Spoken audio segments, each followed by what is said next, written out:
Their players were cut from a different cloth. Renegades with faces only a mother could love.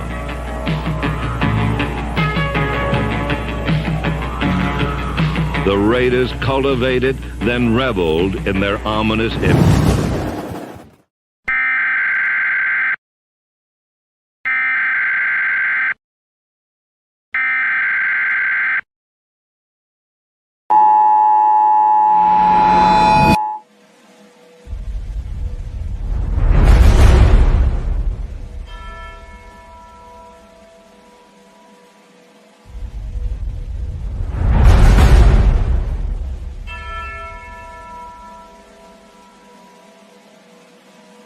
The king and his men stole the queen from her bed, bound her in her bones. The seas be ours, and by the power where we will roam.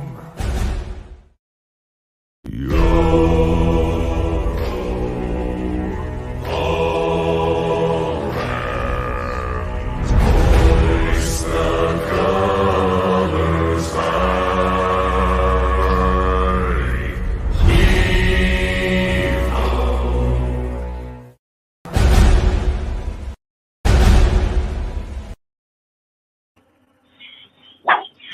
Let's get ready to rumble. Man, I got some shit to talk here real quick, man. You know, I've always said, man, I'm a pretty good dude. I don't try to go over on YouTube to sit here and squabble on bullshit, but boy, I got some bullshit. This Auntie and Afkasi motherfucker, they're about this fake as fuck, all right? For one, I ain't never said no fucking Tim Brown, number wide 2 receiver, stupid ass motherfuckers. You over there talking shit that's not even true. Literally popped up in your motherfucking live, said, let me get up on that motherfucker, because you got a little bobblehead crackhead Auntie 6 over there talking mad bullshit. This guy talks so much fake shit, it's not even fucking funny. He implied that I go to Ozzy and motherfucking Cortez for help. You gotta be the farthest from the no, you fucking don't, ever, bro. motherfucker. We don't like that fucking faggot. We don't like that fucking dumb faggot. Fuck them all over there. Fuck their YouTube over there. Fuck their YouTube. They're fucking dumbass. Fuck all 3 of them over there. Yeah, this guy is he's so stupid, man. He over in his feelings, dude, because we got him talk on Jacobs, dude. I fucking told him Jacobs wasn't gonna be a fucking elite back like last year. Literally, watch, I'm gonna drop the clip tomorrow, dude, that smashes this fucking faggot. I'm tired of these little fake ass motherfuckers. That's why we have YouTube, so we can keep fucking receipts. I'd love somebody to go bring up the receipt on me saying Tim Brown is a wide receiver 2. Every single video I've ever done is fucking here. Find that fucking clip, because it's never been said ever a day in the fucking life. I've never said Zamir White was good. Never said it one fucking time. I said he's about running in the back of the line, motherfucker, as it comes. So I don't know where you're getting your information, but it's probably the farthest shit from the truth. The reason that you got to talk about DSR and got to bring up my name every time, because your channel's failing. You can't talk Raiders talk. You know why I can call you a fake-ass fan? Because your shit about an hour. You got about 10-minute conversation at best. You can't even talk Raiders. I'm live for 5 and 7 hours and talk about Raiders the whole motherfucking time. All kind of shit about all history, all topics, all subjects. You fake as fuck. And you talk about fentanyl? Look at you, motherfucker. You sweating in the cold. Like you sweating in the cold, Mr. Clean. Fucking bunch of fucking crackhead motherfuckers. He looked like a defected bobblehead over there. Fucking all-timer. Ooh, fucking fentanyl. Fucking, you're a fucking moron.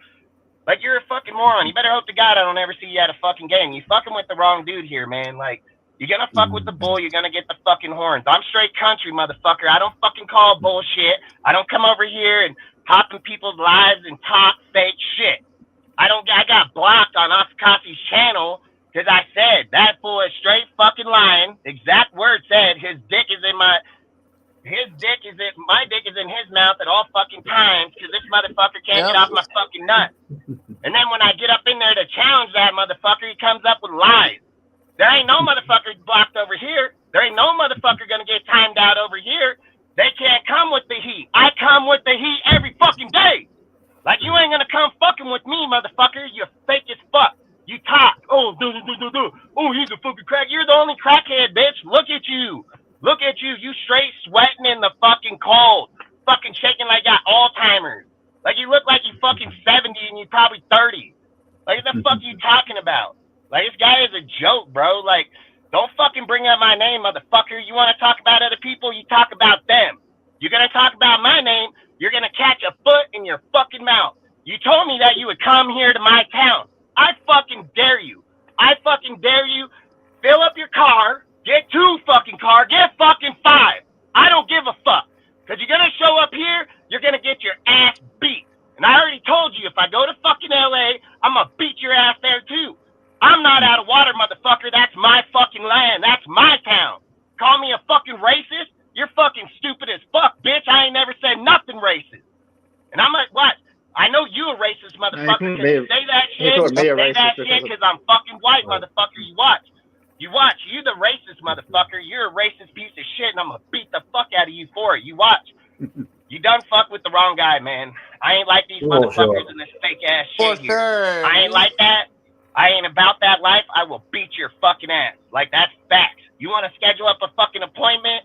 You want to put that shit like the fucking rednecks in the East? I will be there and beat your ass. Like, straight up. Like, I'm tired of you, dude. You're a handicapped motherfucking degenerate like a motherfucker. And you're over there talking about me. You got blasted on a lie, bro. It isn't my fault you don't know what the fuck you're talking about. That's your fucking fault. And it's Afakachi's fault to keep fucking putting a dipshit like him on the motherfucking panel. You wonder why your shit don't grow. You got a fucking crackhead on your shit. You don't know shit about nothing. You don't know the sport. The only thing that motherfucker knows is Josh Jacobs and how far he can suck his dick. That's all he fucking knows. This fucking guy ain't no fuck. He ain't a Raider fan. Oh, I swear, man. When I beat his ass, I'm gonna put his jersey right fucking here. He's gonna go right here.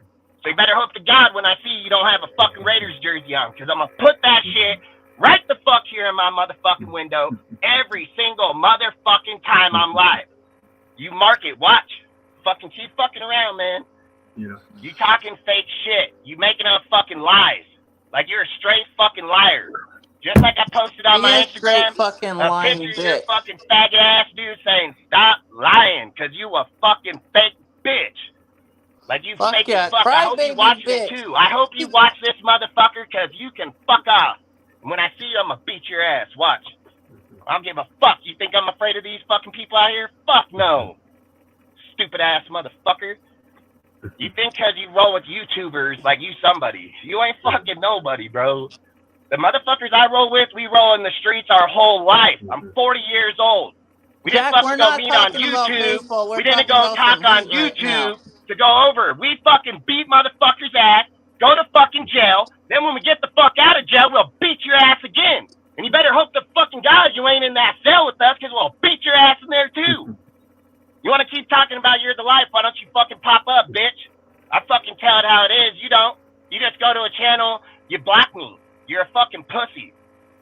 You're a straight fucking pussy. And you watch, I'm gonna blast your ass. I'm even gonna make a fucking whole YouTube just for your ass. I'm gonna pop that shit up probably Wednesday or Friday. I'm gonna make that motherfucker with your picture on that bitch saying what kind of scrub-ass motherfucker you are. You know, fuck go around fucking talking fake shit in fucking chat. Then you're gonna block a motherfucker, tell him, oh, I don't got time. You don't got time because I'll fucking embarrass you in the chat. That's how weak you are, motherfucker. Yeah. I will embarrass you from the fucking chat. You on a platform, you can talk, and you still fucking scared. Motherfucker gotta silence me in the chat, you fucking pussy. Ain't no motherfucker on this channel ever been silent. Ain't nobody fucking muted, ain't nobody can fucking talk. They come up on here, they'll talk, we'll rap it, I've done it the whole time. I go on their fucking shit, they wanna fucking mute me, they wanna silence me, they're like Democrats, bro. They just wanna fucking have it their fucking way. That's how it is, but when they run against a motherfucker like me that's live, they can't handle it. They can't handle it, because it shows their fakeness popped out that bad. Motherfuckers talk about Die Hard, you don't even know the team.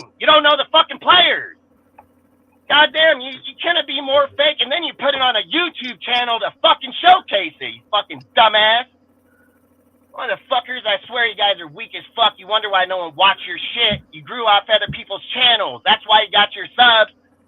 Motherfucker got over there fucking almost to 800 motherfuckers and got 10 people in your shit. You either paying for fucking views or pay for that shit. Nobody want to watch your shit. This is a fucking joke. You guys are a fucking joke. I grind my shit every motherfucking day. Fucking 3-4 times a day. I'm the motherfucker that wraps this shit up. I'm the one that hits everybody up to come with their fucking shit. I'm the motherfucker that runs DS fucking R. That's facts.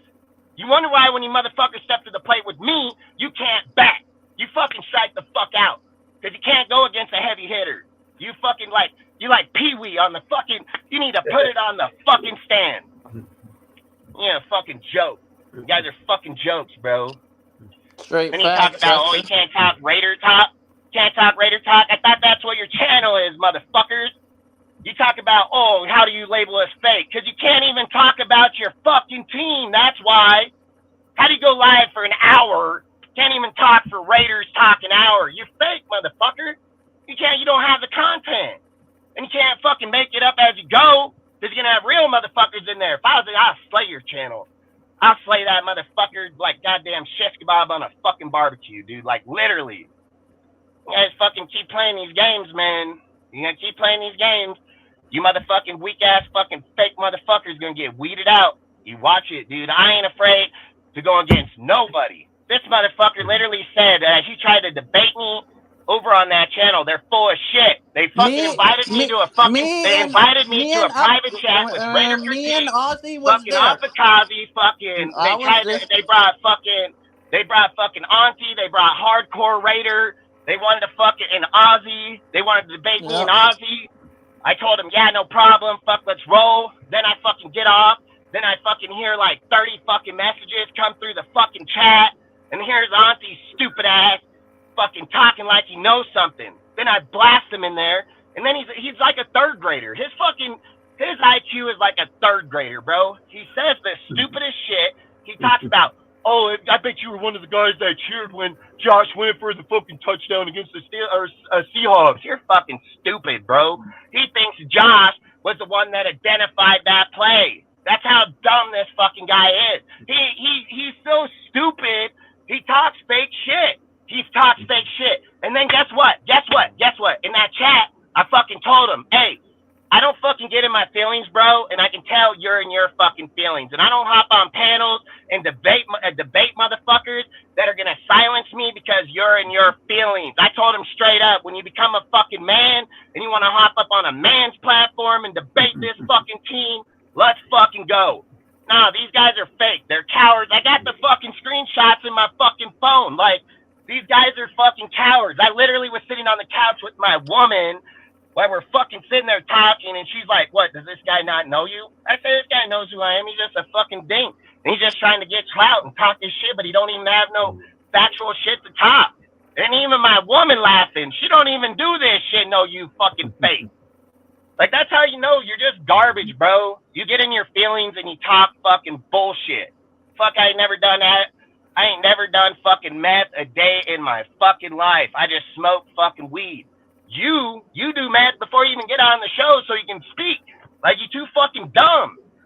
And then when you speak, you don't even speak facts. You speak bullshit. And then you speak for like 2 seconds, like, oh yeah, I didn't even know 24 even that there was a halfback for the Raiders that wore 24. You fucking dumbass. Yeah, like I said, you fucking stupid. You're fucking stupid, man. Then you think you're gonna hop in the game with me. And then you want to talk about me. Like, you're fucking weird, bro. You're weird. You're a fucking grown man that looks like 70, pedophile. Fuck straight up. Fucking dude over here looks like goddamn. What's that motherfucker on that fucking Family Guy that was giving popsicles to motherfuckers? Oh, Herbert the pervert. He goes, yeah. Hey, Chris, you like popsicles? That's exactly what this fucking guy is. This fucking guy can't put on Raiders content because he can't even talk about the team. He think he's gonna hop in the ring with me. Why? So he can get his ears boxed in? Like, what the fuck is this guy thinking, dude? Like, and again, Afikazi don't even fucking know me. That guy don't even know me. I've talked to that guy like twice. Fuck, half the shit he says is bullshit too. Like, I don't get this shit. This is the fucking shit you guys watch. This shit, cause guy pop up say, oh, let me go get 6 guys. They didn't even fucking know them. They ain't gonna talk about their diehard Raiders. They don't even know our fucking history. You guys are out here like, fuck, let me tune in like fucking mice. Oh, yeah, this fucking guy, he got that off fucking, he got off Google before he hopped on the fucking show. Like, literally. These fucking guys, man, this is such bullshit. Like, these guys are fucking fake as fuck. Again, I don't even care. I'm not going to go on too much, man. I'm going to say like this. I ain't no fucking racist. You want to call me racist? I'll beat your fucking ass. Set up the time. Let's roll. Set up the time. Let's fucking roll. Like, I ain't no fucking bitch. And I don't know how many times you're going to see it before I beat your fucking ass. Like, I get it, bro. I get it. You sit on this YouTube shit about fake-ass motherfuckers talking about how warrior you are. I will beat your ass. I will straight, just beat your fucking ass, bro. Like, I will drag you straight across the fucking road while I'm shit-kicking the fuck out of you, bro. You ain't fucking come across the likes of a motherfucker like me. I will fucking eat you up and spit you the fuck out.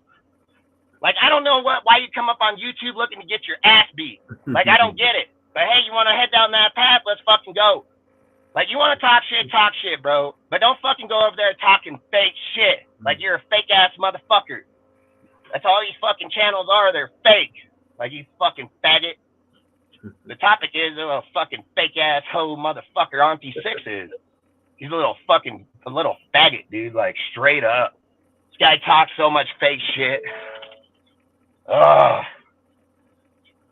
Swear. Like, I don't even, I'm so mad. Like, I don't even like getting mad. But, dude, this guy, he is, like, the biggest fake, and he's the biggest goddamn Raider fucking fake there is. Like, he's dumb as fuck. He ain't on my level. He's nowhere even close to my level. This guy want to talk about me, you'll get slayed, bro. I'll slay him in fucking conversation. I'll slay him in the fucking street. Like, this dude don't know shit. I know my shit. I'm on my channel all the time, 3 times a week. I know my shit. I fucking tune into their shit for fucking 5 minutes and was like, bullshit, fucking don't know shit. Like, fucking crazy. This guy, again, he ain't even worth talking about, man, but he's a fucking bum. Like I said, this guy want to talk to me. I've given him my phone number. He won't call. He won't call. He won't fucking hit me up because he's a bitch. This motherfucker want to just go on chat so he can get, so people can go like his shit. What are you liking, fake shit? You liking fake fucking news? It's like I say, I'll be like Donald Trump, motherfucker. Fake news, straight fake fucking news. Like, straight up. Like, I don't get these fucking guys, man. Like I said, oh, man. So I hate the day that I'm a running that motherfucker. You better hope to God he got some motherfuckers over there, dude, because he ain't gonna run from me, man. I'm a fucking track star, bro. I run a 4.3740. I'll run your fucking ass down. You watch. Like, I'm gonna run you down. Like, I swear. And again, whatever, man. We can get on with this, but I'm gonna tell you, this guy's fake as fuck. He's lying like a motherfucker. I ain't never fucking gotten to no motherfucker asking for help. Not one motherfucker, not anybody on this motherfucking panel. So wherever the fuck you got that shit, he's a fucking lying ass motherfucker. I ride alone, bro. Straight the fuck up. I bring everybody in here to be part of this motherfucker. Like, I ain't fucking racist. I ain't never called anybody or done nothing. I come from LA and Lockford, California, dipshit. Like, you know, fucking, you gonna sit there and put words in my mouth. I'm gonna put my fist in yours. Like, straight up. Sit here and come up with your fucking fake ass shit talking about, you tried to debate. You didn't try to debate. You ran, bitch. You got in your fucking feelings. You tried to argue. You weren't debating. You were in your feelings. That's why you didn't get that debate. You're a little kid. That channel is a little kid's channel. If you want to get in your feelings and cry and, boo-hoo, fucking that's where you go. You go over to that. You might as well call it bitch hour. Like, straight up. Come here, bitches. Like, that's what you should call that channel, because it is. It's a bunch of fake shit. You don't know what he's talking about, Raider content. These guys are Sean Johnson informants, dude. Like, the farthest from the truth ever. These guys want to talk like they're the ones finding it. You took someone else's shit to talk about it, bro. I fucking talk my shit right off my head. Like, literally, writing notes while we're going. Because that's how real Raider fucking fans that know our shit do it. You fucking read an article, read a fucking Twitter post, have Sean Johnson send you some fake-ass shit. Oh, thanks, Sean. You and fucking Dirty do the same shit, bro. Like, straight up, low. Like, low. Like, this is getting crazy. Like, you guys fucking want to talk Raider shit? Talk real Raider shit.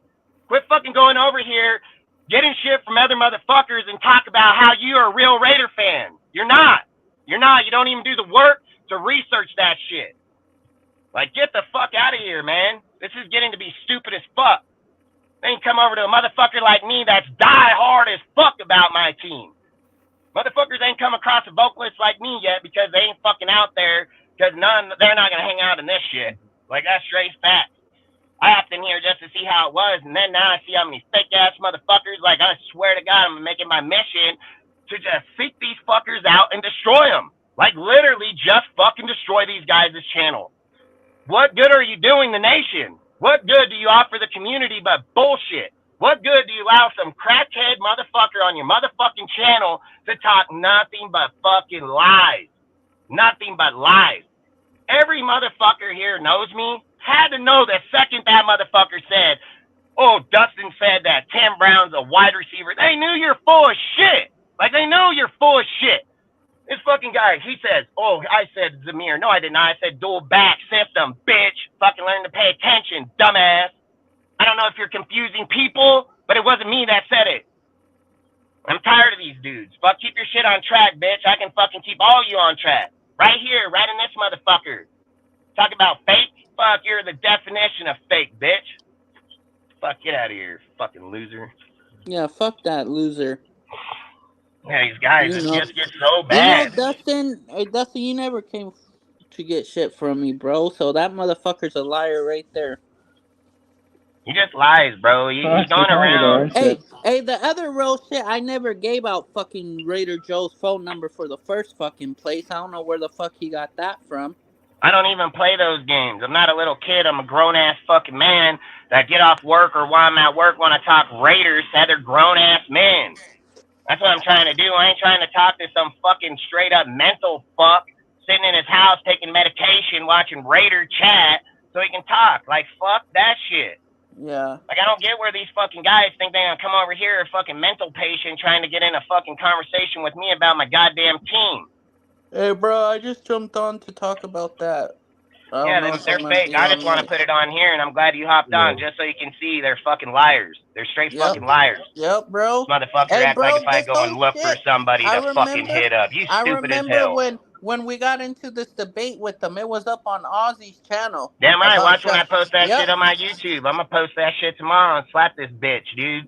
He was a fucking mute. He might as well have been reading Braille up there. He fucking seemed like he was deaf and blind, dude, all of a sudden. Bitch had so much to talk about and then shut up like a fucking mute.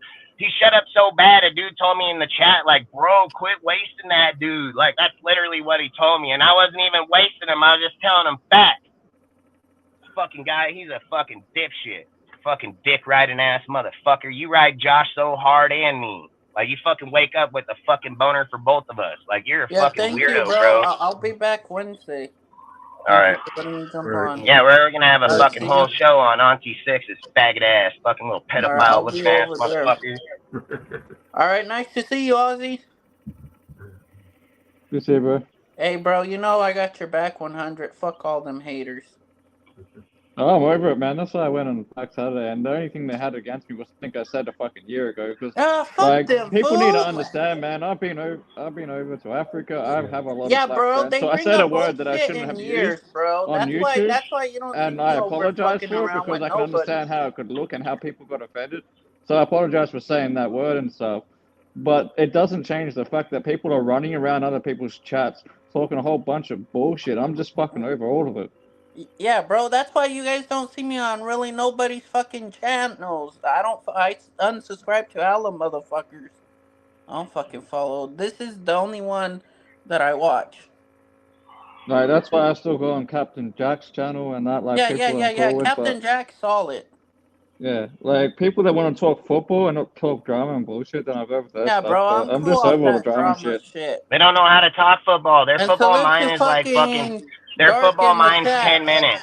That's how their shit should be. 10 minutes, play some songs, smoke some weed, get drunk, fucking piss yourself. Because you can't fucking talk about the team, can't educate people on the team. He says, oh, I don't even know why people go to your channel. Bitch, because we talk about Raiders talk, motherfucker, and like you fucking talking about other dudes. You talking about my channel, bro. Like, that's weird as fuck. Yeah, yeah. That's hella weird that you dedicate an hour of your channel to go live to your nation and talk Raiders talk, and you talk about my channel. Why don't they just tune in over here and then listen to us talk Raiders talk? Like, that shit I don't understand. I don't get how you guys think, like, you're making fun of people when you do that. You look stupid as fuck. Like, that's how you know you got your IQ. Your IQ is fucking minimal, bro. You didn't get a bachelor's or a master's because you're fucking dumb. You're fucking dumb. I'm fucking smart as fuck. You're stupid as fuck. All right, bro. I'll catch you. Like, that's straight facts. These guys are fucking dumbass. All right, later. Yeah, I get fucking tired of these fucking pussy-ass motherfuckers thinking they're going to talk their talk. They ain't backing it up. They're not going to back it up, dude. I've already been in this. I've been against these motherfuckers. They're fake. They just try to silence dudes, mute them. Fucking, they're fake as fuck. Motherfuckers, come on this bitch. You ain't going to get muted. I'll fucking destroy you. You won't come over here because I'll destroy your fucking channel. They'll unsub from your shit. And then half of them probably like graphics anyways, or somebody else that you went to their channel and got the fucking subs to begin with. Like, they're not even yours. That's why they don't tune in. Like, it's just, this is getting to be fucking ridiculous. You go look at a dude's fucking shit. He literally had fucking 6 guys in there, but he gets off. He's got fucking 500 people that watch that shit. Oh, yeah, I've seen that before. Oh, fucking gay. I mean, what did you do? Run the YouTube? You should probably wait like fucking 30 minutes at least. You know, I don't even know how you guys do it, but that kind of shit's like dead-ass giveaway. Like, it's a straight fucking dead-ass giveaway. Motherfucker, if that was the case, why weren't they in your fucking chat when you were live? Oh, I can tell you why, because they're not real. Like, you guys are fucking fake as fuck. I'm gonna weed you fuckers out, bro. I told you, man, you don't want to come fucking around with motherfuckers like me, bro. I try to keep my peace. I keep my shit. I don't fuck around with nobody because I know they fake as fuck, dude. There's only a few motherfuckers here I fuck with. They know who they are. And outside of that, I don't give a fuck what anybody got to say. And like I said, man, I'm gonna fucking slay you. Watch. I'm gonna slay you out, bro. You're gonna be like a shish kebab on the fucking Barbie now, dude. Like, you're done. I'm not gonna sit here and listen to this shit no more. You wanna fucking debate? Let's debate, bitch. I'll show you where your channel is gonna go. Straight in the fucking garbage. Like, straight the fuck up. You say, oh, I want to schedule a time. What are you gonna do? Get your fucking bitches over there so you can have me come on your shit so you can mute me? Like, you're fucking pussies. Like, you're straight fucking pussies. I'm Trump. You're fucking the Democrat Party. I'm gonna slay your ass, dude. Like, I'm done with this shit. You don't like my shit? Don't tune into it. You don't like it? Unsub from it. You don't like it? Why in the fuck you watching it? Fucking dumbass. Never heard that shit. Literally at work, working in my shit. Fucking Aaron calls me up. He says, hey, bro, you know what this fucking retard, fucking bobblehead, Google Eye motherfucker saying over here? I said, Cortez, I don't give a fuck what they're saying. I said, I'm not a fan of his. He's a fan of mine. I don't give a fuck. Why do you keep coming with this bullshit? She said, hey, he's over there saying that you said Tim Brown a wide receiver too. I'm like, this guy. Who gonna believe you, you fucking dumbass?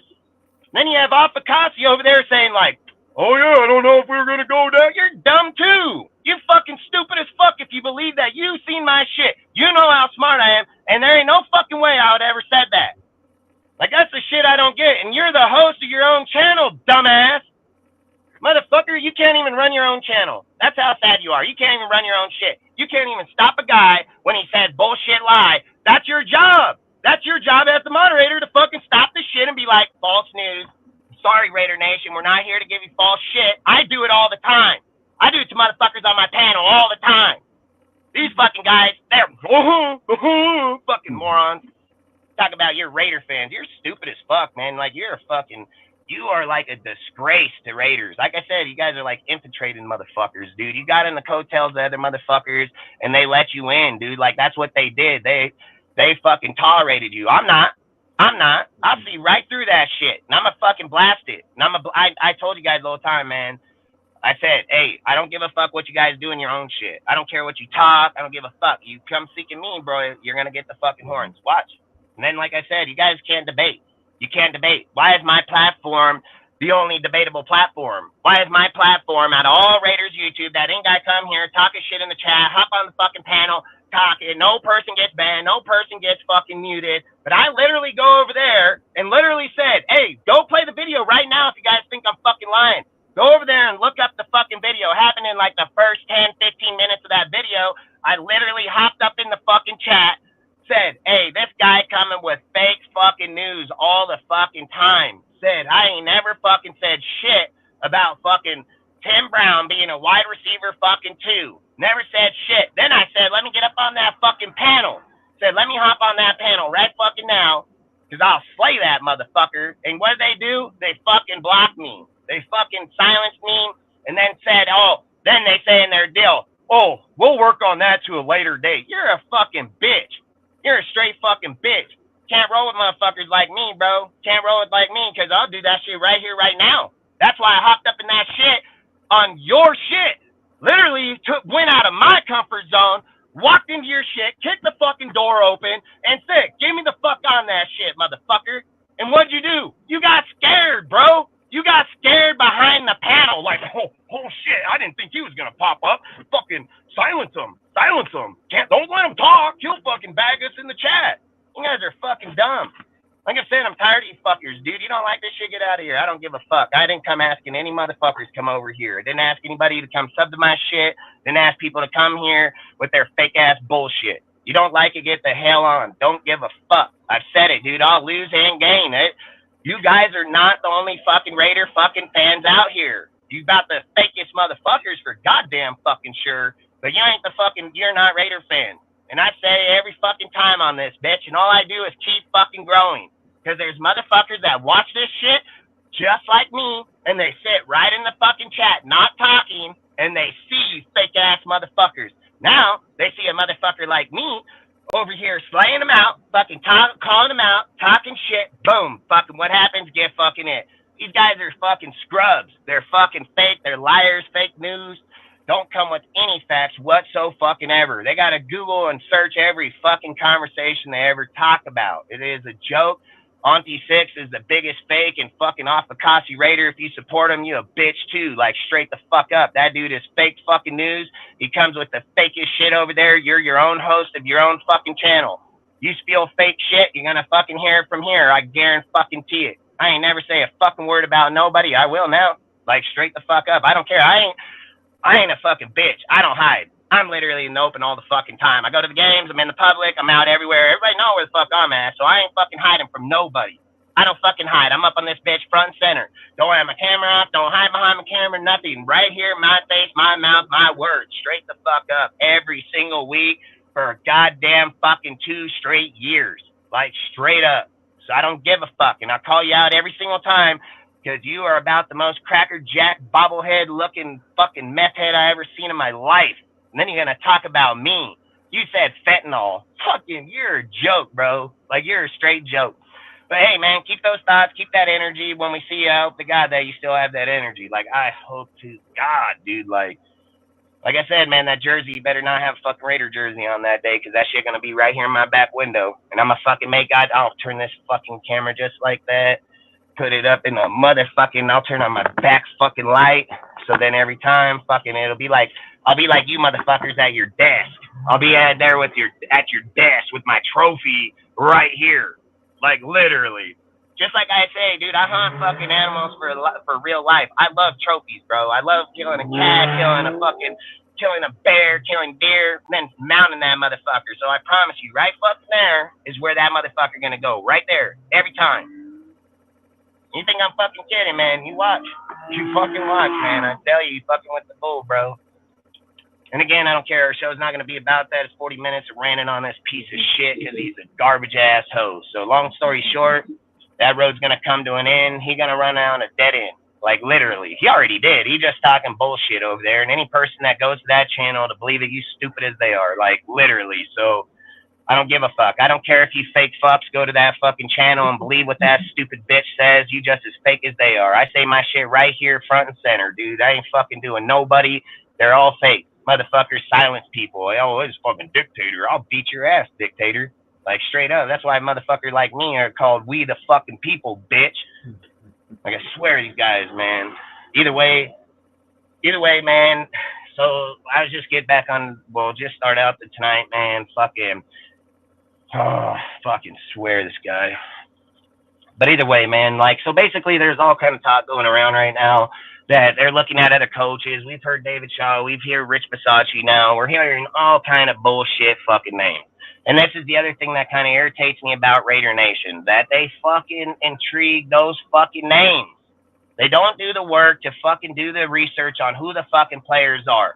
David Shaw's credit comes off the back of Jim fucking Harbaugh. I don't know how people don't see that. I don't know how they don't know that. He was backed up by Jim Harbaugh. He went to fucking Stanford after Jim Harbaugh rebuilt Stanford, and then fucking went 12-1, and then shipped out over to the fucking Niners. And then Darryl went fucking David Shaw to Stanford and had 3 winning fucking seasons, and then fell off the fucking train. And then in the last 4 and 5 years of his fucking career, they have literally been 3-9 and worse. And I don't even think he's coaching this year. And we got people talking about him being a Raiders candidate. And people are like, yeah, you're dumb. Like, you're dumb. I don't care anymore on this channel. I'm going to just say it how it is. You don't like it, get the fuck out of here, because I'm not going to do this shit no more. I'm not going to go on my pages and put shit out and listen to stupid ass motherfuckers talk about stupid shit. Like, you can't fucking do that. You can't fucking go over there and then talk about fucking players you know nothing about. You know nothing about. I've heard people say, Jim Harbaugh don't know, he can't coach the Raiders, he don't know the Raider way. You about the farthest from disinformation as it comes. He's a quarterback coach 2002 and 3. He was behind Al Davis. He knows the goddamn Raider way more than fucking anybody in these new days. He knows it more than fucking AP. AP knew the Raider way from the sideline. He wasn't even on the motherfucking team. He wasn't even in our fucking deal. He's never been here till fucking now. The only Raider way he knows is what Mark Davis is telling him, not what Al Davis. Al Davis told Jim Harbaugh. That's why Jim Harbaugh, one of the most successful coaches in all of football, and been that way the whole fucking time. Like, I'm getting tired of you guys' fake ass shit, bro. Like, you guys talk about people that shouldn't even be candidates. They shouldn't be candidates. They shouldn't even be brought up. Rich Bisaccia, get the fuck out of here with that shit. Like, I don't know how many times you guys are going to keep advocating for motherfuckers. He's been in the league for 30 years. He ain't been head coach once. We're like, hire him. AP been in 4 fucking games as a head coach, would have never got the fucking job if Josh would have coached out the rest of the year and they fired him. He would have never got his name fucking called. Now we're over here advocating AP over Harbaugh. Fuck you. Fuck you. Not me, bud. Not me. Not at all. You got to be fucking smoking. You got to be off your fucking rocker if you think that a guy that don't, and he can't even win against good teams. Like, I don't know how you guys have not seen this. You guys say, you guys all talk. I've heard it. I've heard all of it. You guys say, oh, AP's energy. They want to run through a wall. They this, they that. They're playing better. No, they're not. No, they're not. They won the same amount of games they won last year. They went on the same streak as they did under fucking Josh McDaniels. They're winning and losing the exact same fucking games. Like, what fucking shit are you guys watching? And then you want to talk about it? Like, you guys are fucking dumb. That's how you know you don't watch tape. You don't know shit about the fucking game. You just keep talking what everybody else keeps mimicking, dude. Literally put on pregame lives, talk about it, hit on it, fucking 9 out of 10 easily before the fucking game. Then dudes come over there and then they want to say, oh, Dustin don't know. How if I don't know do I hit out of 9 out of 10 fucking shit before the game was fucking played, motherfucker? Like, I'm getting sick of this shit, dude. You guys don't watch shit. I do. You guys don't study shit. I fucking do. You guys want to label that I'm doing the shit you're doing. Oh, fuck no, I'm not. That's why I know every topic. That's why I know every conversation. See, people that think they know shit can hop in those conversations because they wouldn't even know how to talk about it. I fucking hop in every one. Every single one. So it must mean that I'm fucking knowledgeable in all of them. So again, must mean I did the research to fucking study it. These guys, man, this is Sorry to cut you off, man. I just want to address something in the chat here. I want to address something in the chat because shout out to Pick or whatever. But Bo Nix is the most accurate quarterback in college football today. That's why we're talking about Bo Nix because yeah, he's older, but he's also the most accurate completion percentage-wise out of all the fucking quarterbacks come out in this draft. And on top of that, he might not be as mobile as Jaden Daniels, but he's still he's the most pro-ready, and on top of that, he might not be as mobile as a Jaden Daniels, but he can use his legs. Yeah, but again, if anybody knows the Raider history, because that's how you know these guys are dumb as fuck. The Raider history is never implied to a mobile quarterback. We've only done it like twice or 3 times over our time span, and motherfuckers are over here advocating, that our shit's built off the fucking pocket. It's been that way for a whole time. I don't know how the fuck you Raider fans don't know that shit. Like, I'm getting to the point where I feel like we're not talking to Raider fans. We're talking to fake-ass motherfuckers because they bring up conversation that they should fucking know.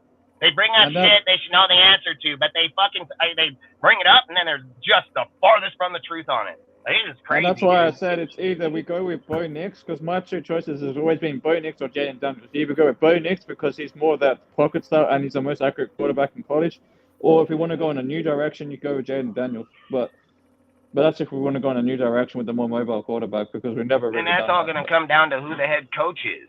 Exactly, I agree. Facts. And I think if we had Harbaugh, I think he gets Bo Nix. Because look, dude, I've said it. If Harbaugh walks into this room, Harbaugh can be the guy that says, "I'll roll with AOC."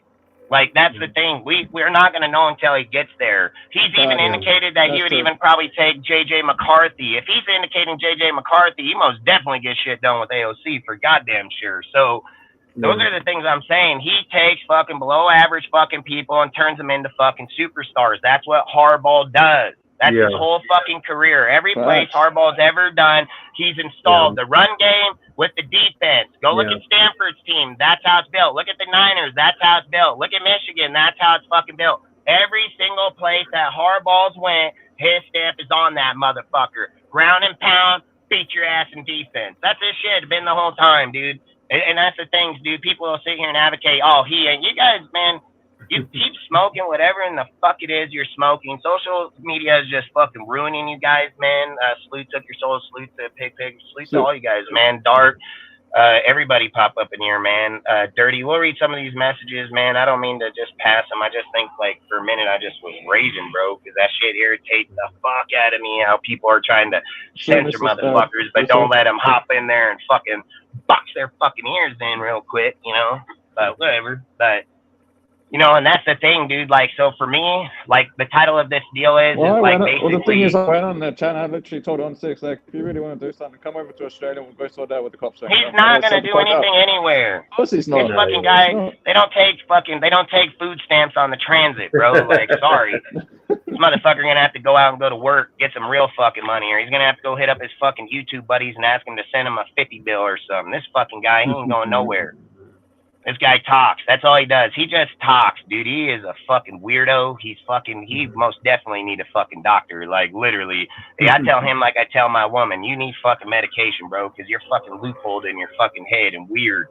But long story short, Harbaugh's the dude, man. Harbaugh can break the team down. Hey, we need to break the team down. I don't give a fuck what anybody says, dude. When you have Renfro and fucking Adams sitting there at $55 fucking million, and we're talking about keeping them when fucking 2 players is damn near a fucking quarter of our salary, dude, that's fucking crazy as fuck, dude. Like, that's why I know you guys don't know shit about football. There's a time when Derek Carr was here and he rolled with Devontae, it would have fucking worked. Derek Carr is not here no more, man. And neither should Devontae, and neither should fucking Renfro. You have Jacoby Myers, you have Tucker, you have fucking numerous people over here on the line. You have Mayer, you have all kind of guys that can be great fucking players. And if fucking Harbaugh comes in, I bet anything that Mayer, the fucking tight end, will become an elite fucking player, dude. He will become an elite player, blocker, fucking catcher. He will become elite, bro. I guarantee it.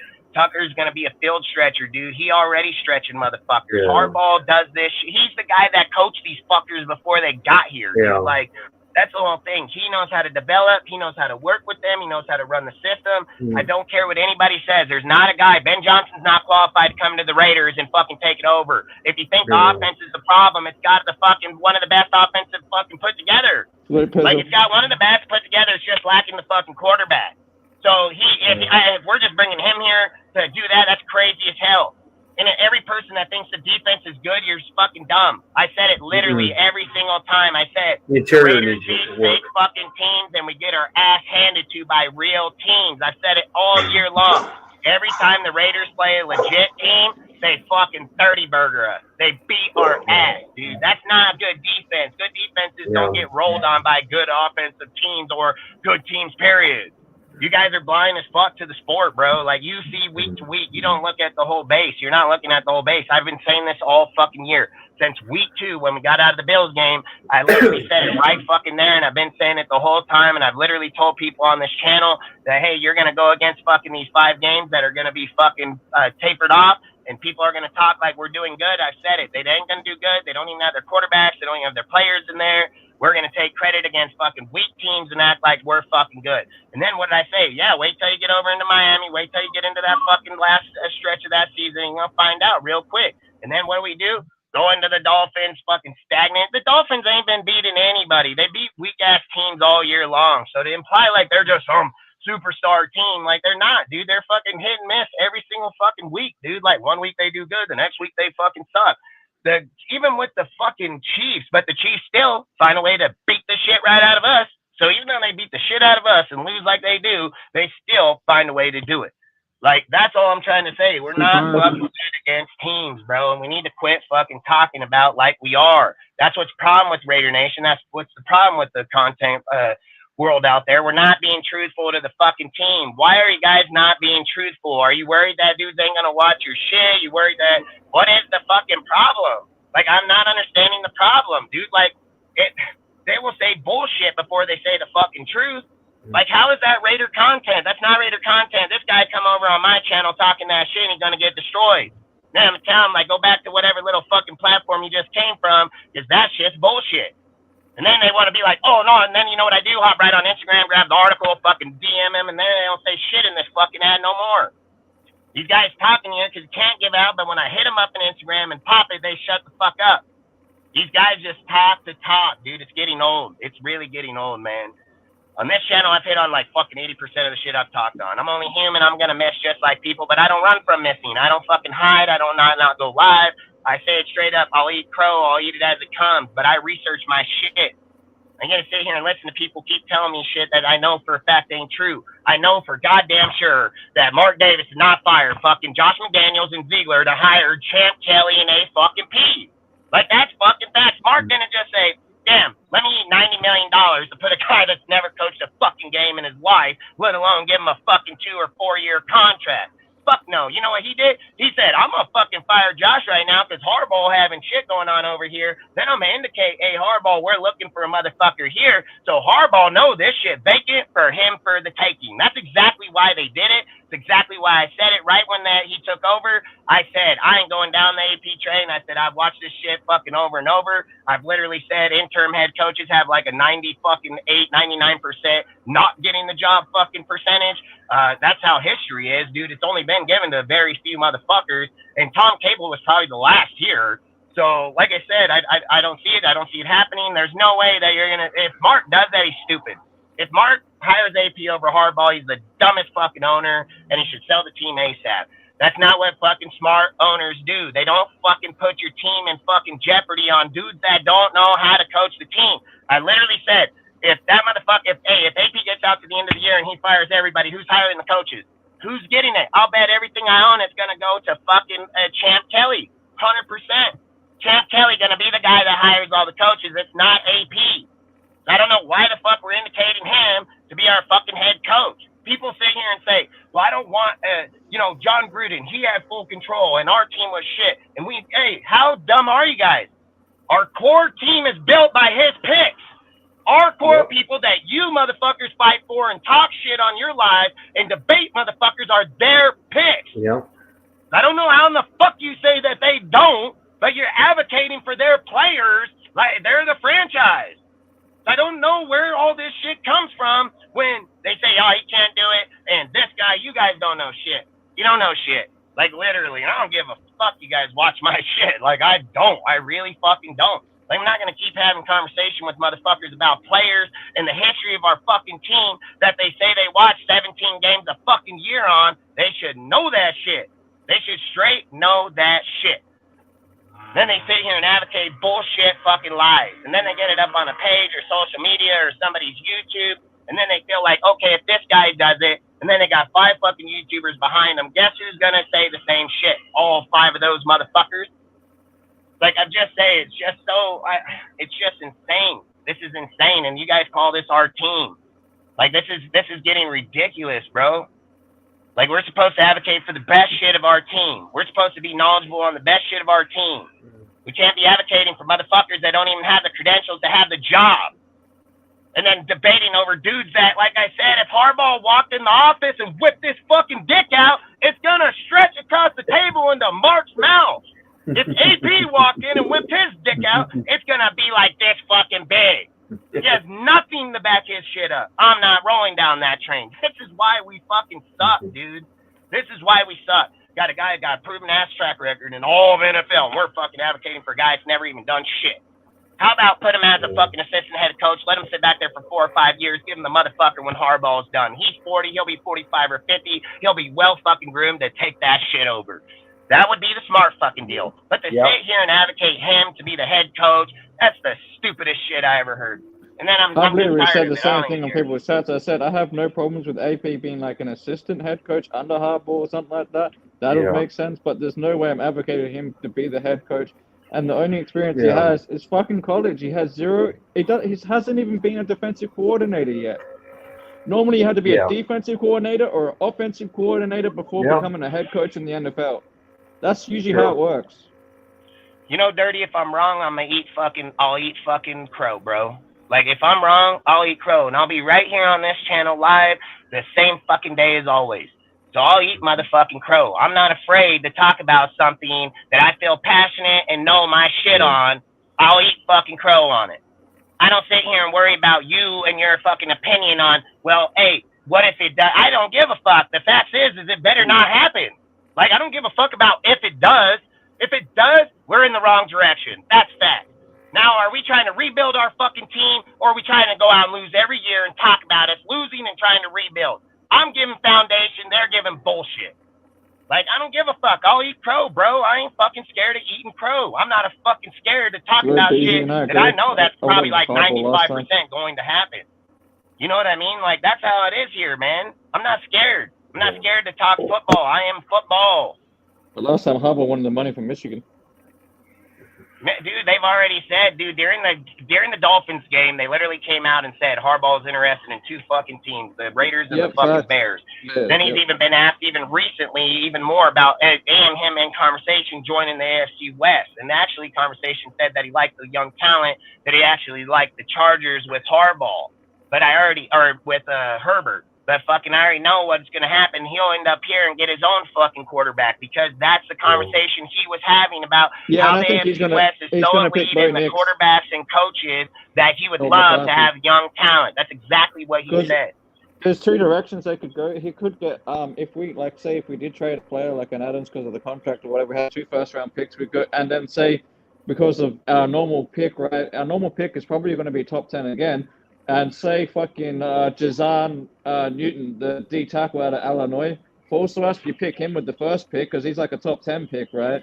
And then with your second first-round pick, you pick Bo Nix. Or if you only have 1 first-round pick, you still get Jazan because that's our normal pick anyway. And then the second round, you can probably get J.J. McCarthy in the second round. Yeah, I mean, I'm going to tell you right now, I'm shooting the Jets instantly. The second this season's over and we can talk trade, I'm fucking hitting them up right away and be like, give me your first for Devontae, dude. Like, you guys want to talk about you're going to go to a Super Bowl with Aaron Rodgers? Here's your fucking guy right here. Give me that first-round pick, bro. You're going to be in the top 5 or top 10. I want that pick. Like, I want that exactly. fucking pick straight the fuck up. The only player outside of a quarterback that I want, over a quarterback is Jazan Newton. That D tackle, he's like clear-cut number 1 D tackle of this draft. Like, that dude is a fucking game wrecker. Like, Jazan Newton out of Illinois is a fucking game wrecker, man. That dude is a game wrecker. You put that motherfucker in between Max and Tyree, and you watch Tyree fucking take the fuck off. So, look, this is the thing that I want to talk about. So, like, for instance, like in the conversation, people keep implying, like, don't want to get rid of Adams, you're not going to win. All right? Like, I don't know how you expect to fix the offensive line, put the players in defense and so on when 2 players have 55 fucking million to build around the whole there. team. Like, I don't understand your guys' shit about fixing the team. Like, that doesn't make sense to me. Numbers is what I do. Numbers is what I do for a fucking living. And if we can't spread out the shit to equal out places, dude, I don't know how. The Chiefs didn't keep Tyreek. Nobody keeps dudes in those numbers because they need to distribute the money elsewhere. Exactly. I don't understand why Raider fans are the only ones that believe this delusional bullshit. Like, if Carr was here, Adams would work. We need to go in a whole nother direction. We don't need to keep sitting here holding on to Adams and be like, let me suck your dick so I can pay you $42 million to go out and have 700 yards with quarterbacks that can't do shit. And then we're implying that, because we draft a rookie, he's going to come in and give Devontae 1,000 yards. Like, no, it's not. No, it's not. Probably going to take that rookie a year just to get fucking going. He ain't going to come in just for the next route again. I mean, this is the thing. People see a player in the NFL do it, and then they assume every player going to get picked can do it. That's not how shit works, bro. Like, the reality is, Stroud happens, probably don't see that for fucking 10 more years. Probably won't see it again for a long time. And then the odds are we're going to take mediocre-ass people, we're going to try to put them in, and just like they've been doing through the whole fucking NFL history, and it keeps doing the same fucking thing. So unless I don't know something that these motherfuckers do every year, I mean, I know I'm not seeing, I know I'm seeing what's happening. Like, and that's what I say. So in this case, it's gonna come down to, you're gonna have to move the contracts. Listen, if Devontae wants to stay here, he's gonna need to get that shit down to like 30, like fucking 28, 30 million. That's where he needs to be, and he probably will. I'd actually argue that more. I'd say 20. And then not because you won't have if you don't have a fucking starting receiver or quarterback, you can pay him $30 million. That's not a problem. Starting quarterbacks average $30 to $50 million. Like, that's 30 to 50 right off there. So if you take away the receiver or the quarterback and designate the money to the receiver, there's not an issue with that. But where we're at, where you need to change so many people offensively and defensively, you're not going to do that with fucking $50 million. Like, you need like 100. I agree, like, that's why I'm saying even 30 is pushing it, because I feel like if it's me, right, like, because you know how you're going to build the team between the draft and free agency, right? I'd rather spend free agency money on proven offensive linemen, because I feel like we need a better right tackle and possibly a better right guard. Like, I'd like to put money there. And then, like, there's guys out there like Mike Evans is coming out. He's projected around 20 million. There's other guys like Pittman's projected around, like, I think 15 million. Like, we have Jacoby Myers, we have Tucker and that, right? So, like, willing to pay. The things that I don't understand is Harbaugh went into the Niners. Adams, but the money's way different. Like, Harbaugh went into the Niners and worked with less money and took them to a Super Bowl. Took Kaepernick, fucking Alex Smith, and fucking fucking Gabbert, and we're over here talking about $50 million contracts to players. Like, that's just crazy. It's dumb as hell. I get it, dude. When you can't be a good fucking coach, that's what you give those contracts to. John Gruden didn't need those contracts. He fucking got rid of them and still put us back there 4 years later. So, like I said, you guys can keep thinking delusional as fuck. I can care less. I don't wake up thinking that shit, so it doesn't bother me. Yeah. And again, like I said, I put facts down because that's the way I look at shit. I look at it from a business deal because that's what I've trained my whole life. That's what I study. That's why I have a successful business. That's why I make the money I have. It's not because I don't know fucking numbers. I don't know math. I don't know that. I know it very fucking well. So when I'm watching this in my own fucking team, and I've watched this shit plague our team for fucking 10 years now, offensive head coaches, gurus, fucking Del Rio coming in at a fucking linebacker, fucking defensive coordinator, and then making the biggest fuck up in year 2 by getting rid of fucking Musgrave and then get Downey. It doesn't matter how you're fucking putting defense or offense or not. They're all still making fucked up mistakes, period. And Josh got to get Devontae because he was banking his career on Derek and Devontae, and Derek failed. So he based his career off Devontae, and he failed again. So it doesn't matter how a guy wants to bring a dude in and how he's going to try to ride it out. That train is done. And for any person that indicates that we should go get John and we should go back and get Carr and all this, you're living in the fucking past, and that's the problem with Raider Nation. Too much to deal with. You can't fucking revert back. That's the problem. You need to stay the fuck on the path, move fucking forward, and thank Derek and them for what they did. Yeah. That's why you'd like to, but it's not happening now. I'm a massive John Gruden fucking fan. Massive. I would not take him a third time. I will take Harbaugh in a heartbeat over Gruden right this second. And that's the problem. Watching too much Wi-Fi Willie bullshit and then trying to come to Raiders conversations with that. You know, I've always said people are entitled to the conversations, whatever. That's their channel. I don't care that Willie puts that out there. The problem that I have with it is that we have fans that think that would be a reality. That's just crazy. No. Like, that's why I say there's got to be a point where the cancer gets cut the fuck off, man, and we got to be the ones to do it. I'm vocal as fuck. Like, I'm vocal as fuck. Yeah. I literally tell people I don't give a fuck they're here. I don't care, like, because I feel like that's how you guys need to treat people that are doing the same thing to us. I'm as passionate as I am. I get mad. I don't try to get mad. Like, I really don't, man. I really just come here with energy. And, you know, Dirty, like I say, bro, I ain't mean nothing to you. I'm just got a high energy. I'm coming off being pissed. So if you took something of, like, you know, I didn't mean it like that, you know, like, I don't ever mean it to that unless I'm directed to you, you know, like, everybody knows that with me, you know, like, I've always said, dude, I'm not like everybody else. I'm not quiet. I don't fucking sit here and let other people talk about our team and say bullshit lies.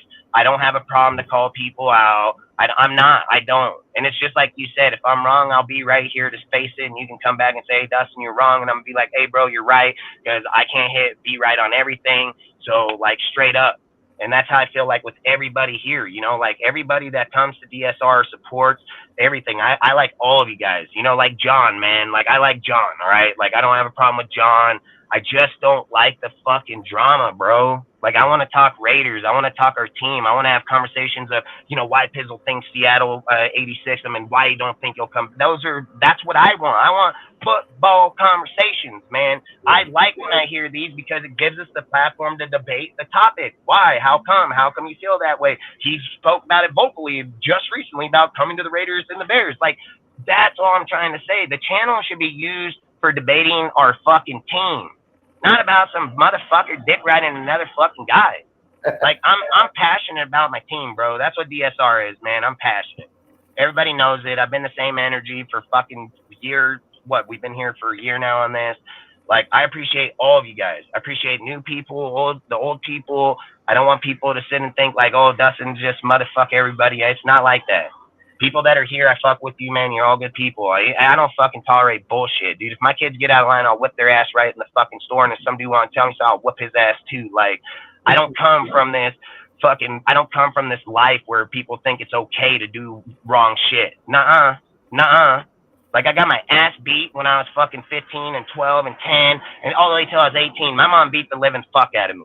If I fucking cussed at her, if I stole something, if I went over where I wasn't, she beat the fuck out of me. She made me know what was right and what is wrong. And when I see it out here, I'm going to call it out just the same way as my mom beat my ass, I'll beat their ass. You know, like, I'm not here to not be with people. I just want to get the nation to where we need to be on the right path of bettering our team and not bullshit conversations about someone's channel or this or that. Great, fuck their channel. I don't watch it, so I don't give a fuck. You know, like, that's the shit I'm not understanding. I want to come here and talk Raiders. Let's talk Raiders, bro. Like, that's it.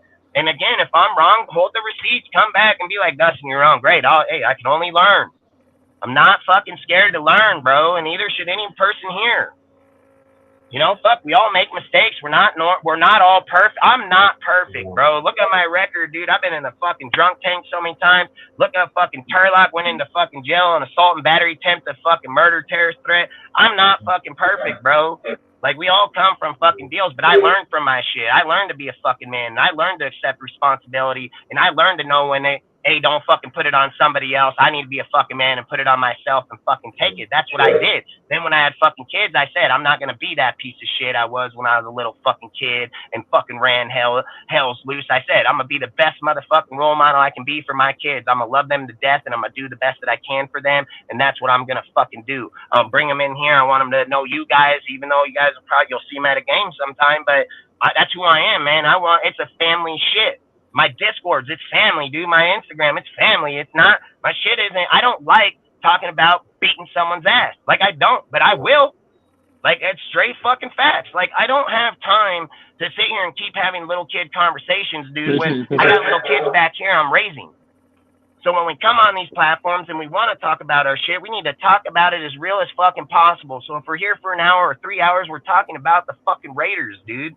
Like, that's the shit. Throw your comments in, debate, have conversation. There's nothing wrong with it, bro. Like, we don't need to attack each other. We're not here to attack each other. We're here to fucking figure out got timed out. I won't put people on blast. I literally got timed out in someone's chat for fucking I got timed out over in fucking Asakasis because they're bitch-ass motherfuckers because they know I'll slap them from the wasn't head. over there, but I got timed out on someone else's fucking channel. Yeah, you know, I don't care. I hate people want to time me out when I ain't timed no motherfucker out ever. I've never fucking kicked anybody off my fucking shit. When I think on my own shit either. Yeah, it's a joke, man. But either way, even when someone wants to troll me on my shit, I still don't time them out.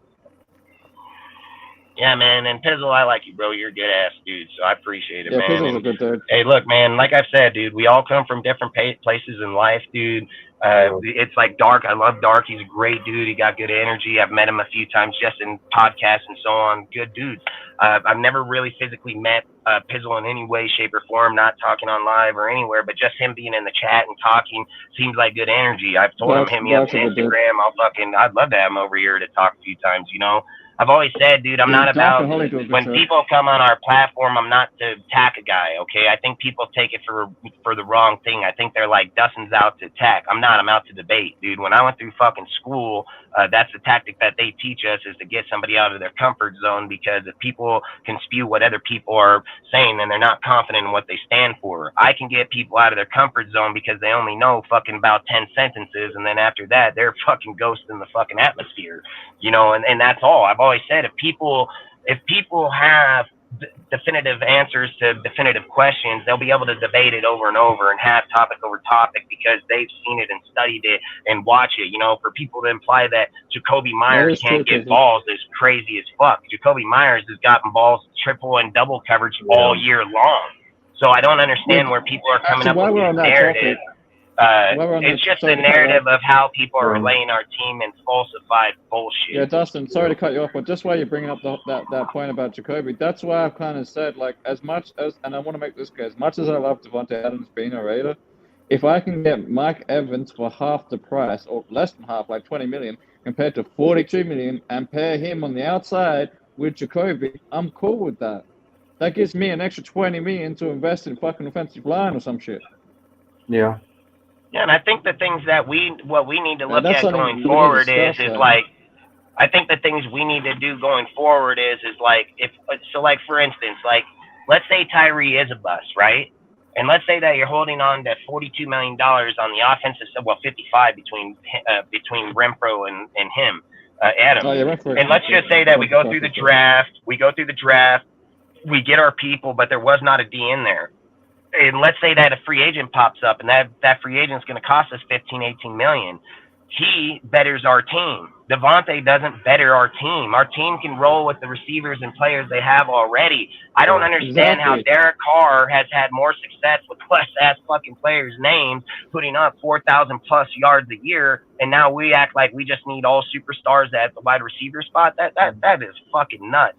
That is fucking nuts. And if you get a young quarterback that comes in, and you get a young quarterback, he's not looking to the stardom power. He's not saying like, oh, I mean, you can go look at all kind of guys this year that are on teams that are rookies that have star players, and they're not even getting big yards. What's his name? Tank Dell, the one that just went down with injury. Tank Dell was looking good before he went down with injury. He's a rookie, fucking, and a rookie with fucking CJ Stroud, and they're slaying it. Yeah, exactly. That's all I'm trying to say is I think the narrative has been twisted so much that that's what people think you have to have. When you look at the Texans, just like that example right there, you got a rookie quarterback and receiver fucking slaying it. And then you got Noah Brown over there from the motherfucking Dallas fucking killing it. You got Collins just pop up like a goddamn fucking elite ass fucking receiver. You know, all these narratives about you have to have the right coach with the right system. That's what you need. And when you get a guy like Harbaugh in this motherfucker, he don't need players like that to win. He's never have at any fucking point in his career,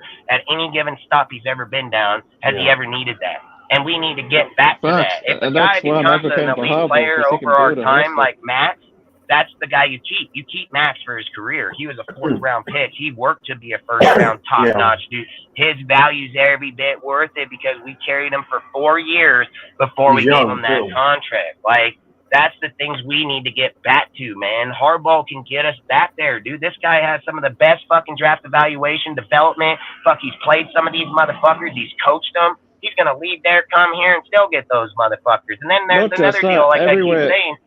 Everywhere he's gone, like whether it's the Niners or Michigan and college, he's built winning football programs wherever he's gone.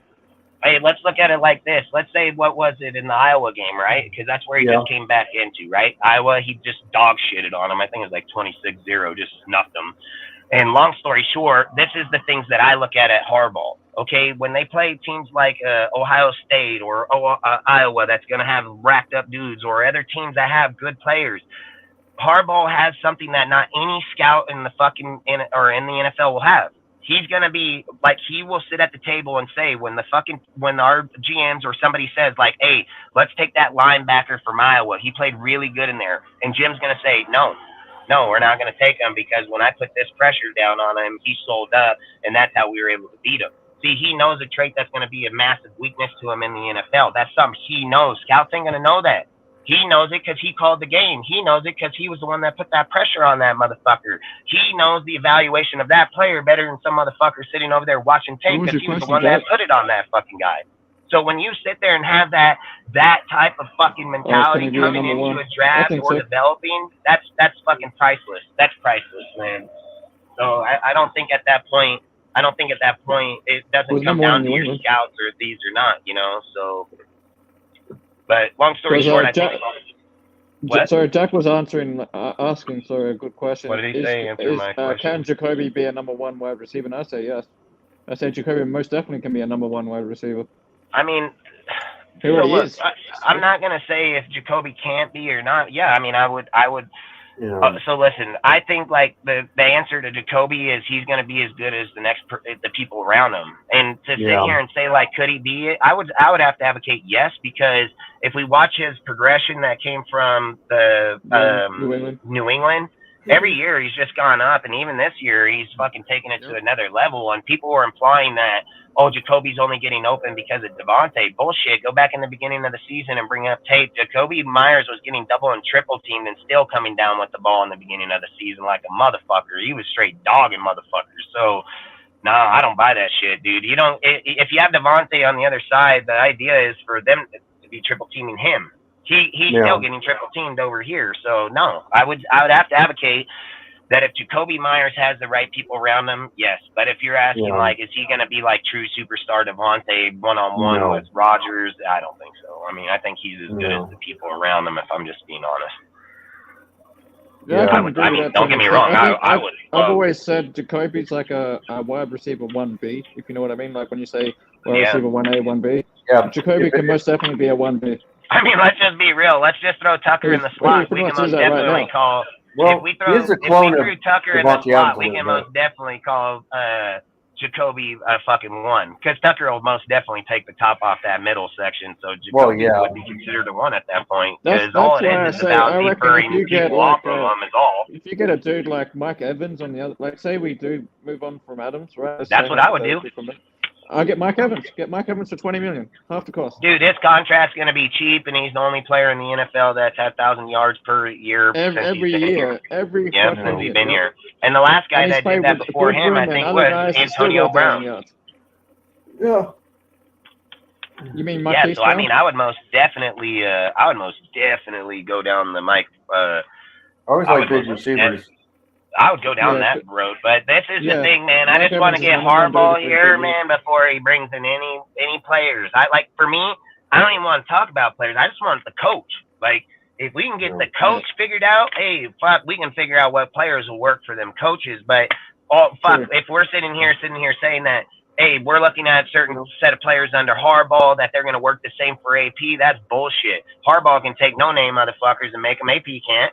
If Harbaugh walked in this room right now and said, "Hey, I'll take AOC for next year," we can bank on it. We can bank on it. This fucking guy ain't coming out giving up his record in college to come get his ass beat over here.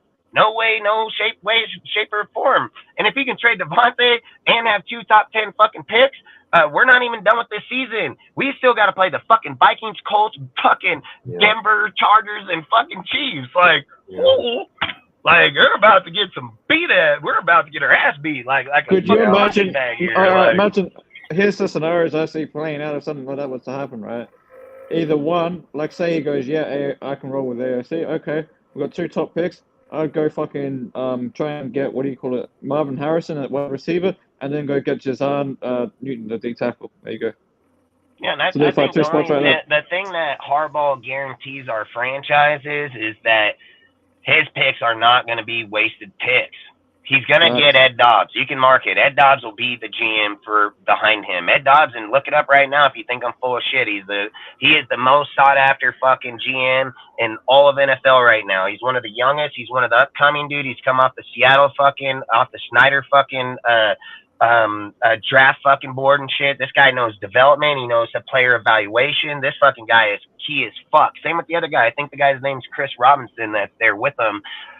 They're both badass motherfuckers. But Ed Dobbs is going to be here. He will be a motherfucking Raider. You can mark him. You think I'm full of shit? Just go back when we interviewed fucking Harbaugh on the fucking when we interviewed fucking Harbaugh on the fucking press conference or in the fucking like the chat like this, you know, whatever fucking on the fucking on the computer, fucking we already interviewed Dobbs and we were looking to hire that motherfucker. So like I said, man, if we get him, and I'm gonna bring up another name, man, people can start looking up because I'm gonna tell you right now, I've said it, like Harbaugh's connections go deep as fuck, dude, and he has connections all across the NFL and in college. And for the longest time, I've been advocating that if Harbaugh comes here, I want Dobbs, and I've said Vic Fangio would probably be one of his first dudes he seeks out. And I'm not gonna go against it. But I'm going to tell you right now, like, I have a gut feeling. It's going to be Jesse Minster, dude. It's going to be Jesse Minster from fucking Michigan, the defensive coordinator. He came from fucking Baltimore. He served under fucking John Harbaugh for 4 straight years and learned that defense. And then John Harbaugh sent him to fucking Michigan under fucking Jim Harbaugh. And then this kid turned to be elite as fuck in play calling and fucking defense. His defense is one of the top-ranked defenses in all of college. He's had the NFL experience to the college experience. They did this with McDonald, that's over there in the motherfucking Ravens right fucking now. McDonald's did the same exact fucking thing, and now he's being considered to be one of the best fucking coaching candidates. And I don't even understand how we can consider Donald being our head coach if Jim Harbaugh was the one that fucking taught him. Why in the fuck would we take the fucking student when we can have the teacher? I don't get this shit. And that just tells me, like, when people bring up names, they don't even know who these fucking guys are. They don't know how they got there. They don't know the trees they went down to get there. They don't know shit. They're advocating a guy that Jim Harbaugh fucking trained and got him where he's at. And then we're like, yeah, let's pass up on the guy just setting all these dudes up like rock stars.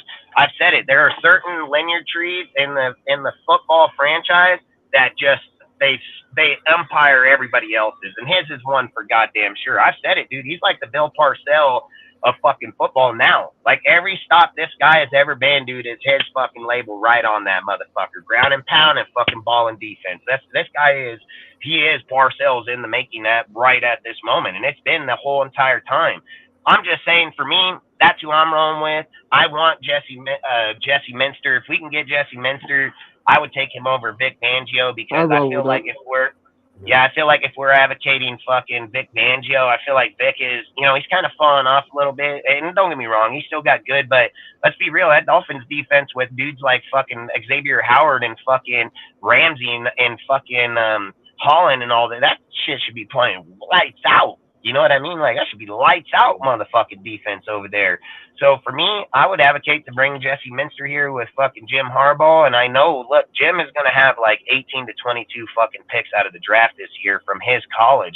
Michigan's going to be probably one of the highest fucking schools drafted this year, market. And they'll probably beat fucking Georgia's record of most drafted players to the NFL. And the thing I'm saying is that when Jim and Jesse are here, Jim knows the offense and Jesse knows the defense. And if they draft people from fucking Michigan, they're going to know both their systems right off the get-go. Max is going to know regardless. Max is just Max, So I think being able to get key cornerstone people like that, dude, where if Harbaugh comes in and he says, like, hey, man, in the offensive line, we want to turn it to run heavy. We want to move Adams, but we're going to keep Jacobs because I want to ground and pound the ball with Jacobs because I feel if we build Jacobs a line and we can give Jacobs 2 to 3 yards just from the offensive line, Jacobs can be a 5-yard back because we're just asking them to pick up 2 yards after the line. So those things matter when you have a guy like Harbaugh. That's what he's built his fucking career off of.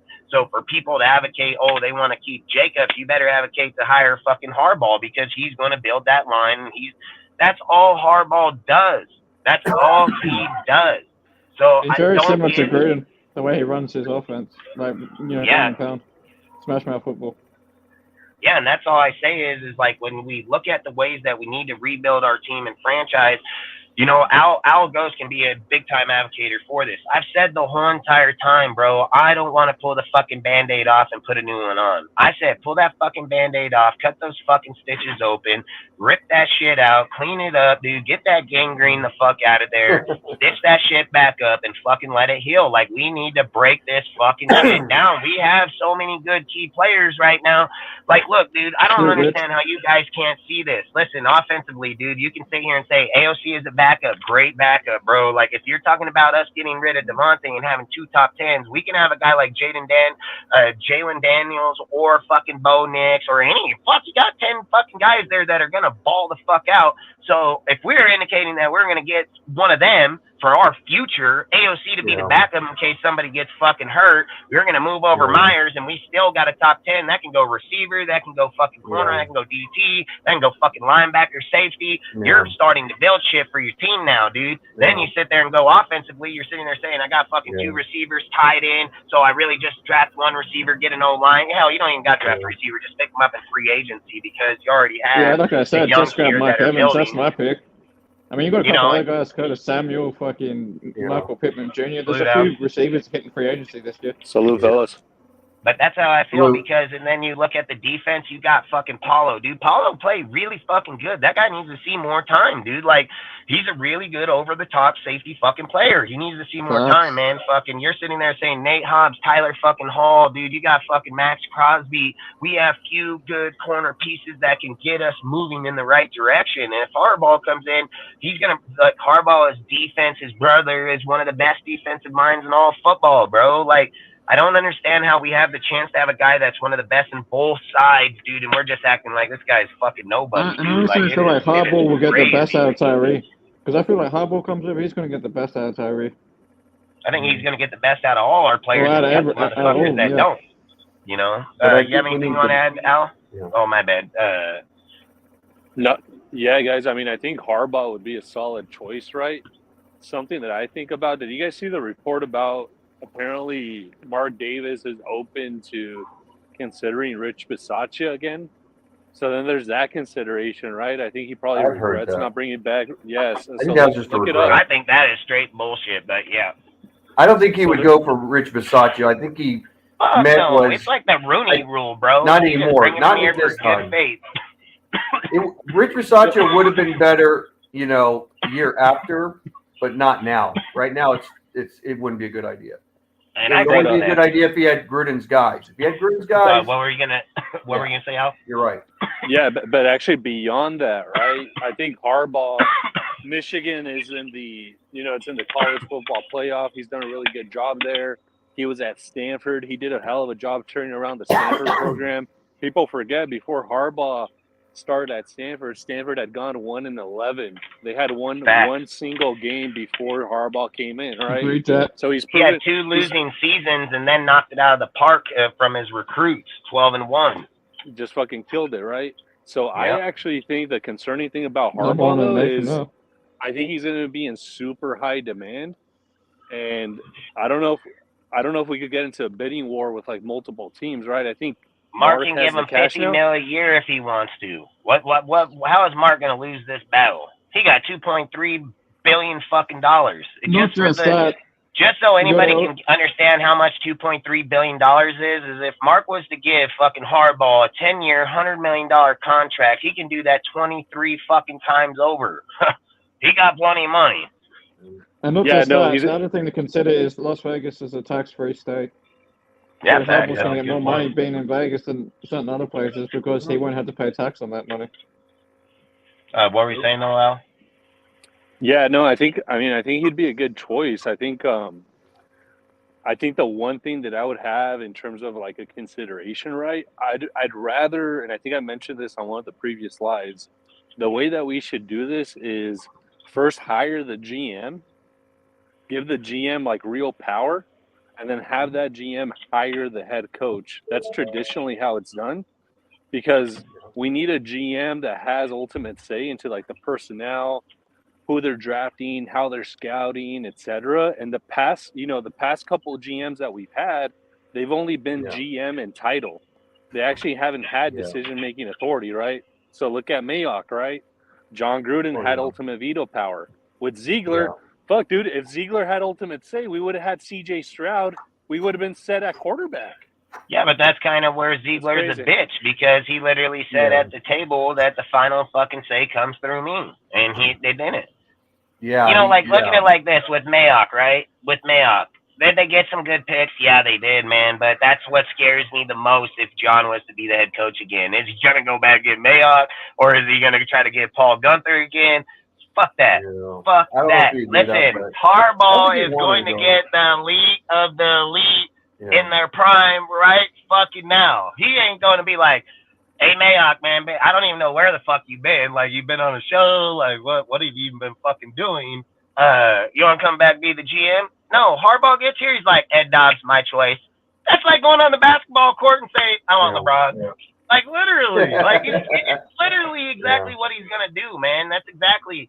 Dobbs is going to leave the fucking Colts and come right here.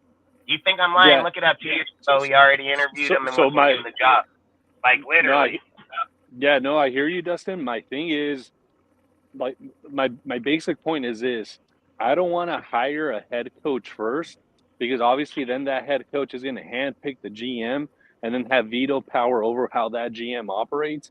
I mean, I get it if it's not Harbaugh and Dobbs, then yeah, I agree. I would probably go that route, but it's not going to matter if you hire Dobbs first or Harbaugh because they're the package deal. It's just like I said, Vic is damn near guaranteed in that package, and I'll bet anything he'll up and leave the Dolphins because we just played him and damn near beat him. He got superstar elite-ass motherfuckers. We got broke-ass defense and almost beat him. Like, I feel like Vic will come up off that team in a heartbeat, dude. The problem is I don't know if that's the right choice. Dude, do you think Vic is going to leave Jalen Ramsey, Javon Holland, and Xavier Howard? You know, I would say in the past, no, but so look, this is why I think yes. Because one, I've watched coaches come off of teams that had good ass rock star defenses and came with the coaches that they follow in the NFL when they get here.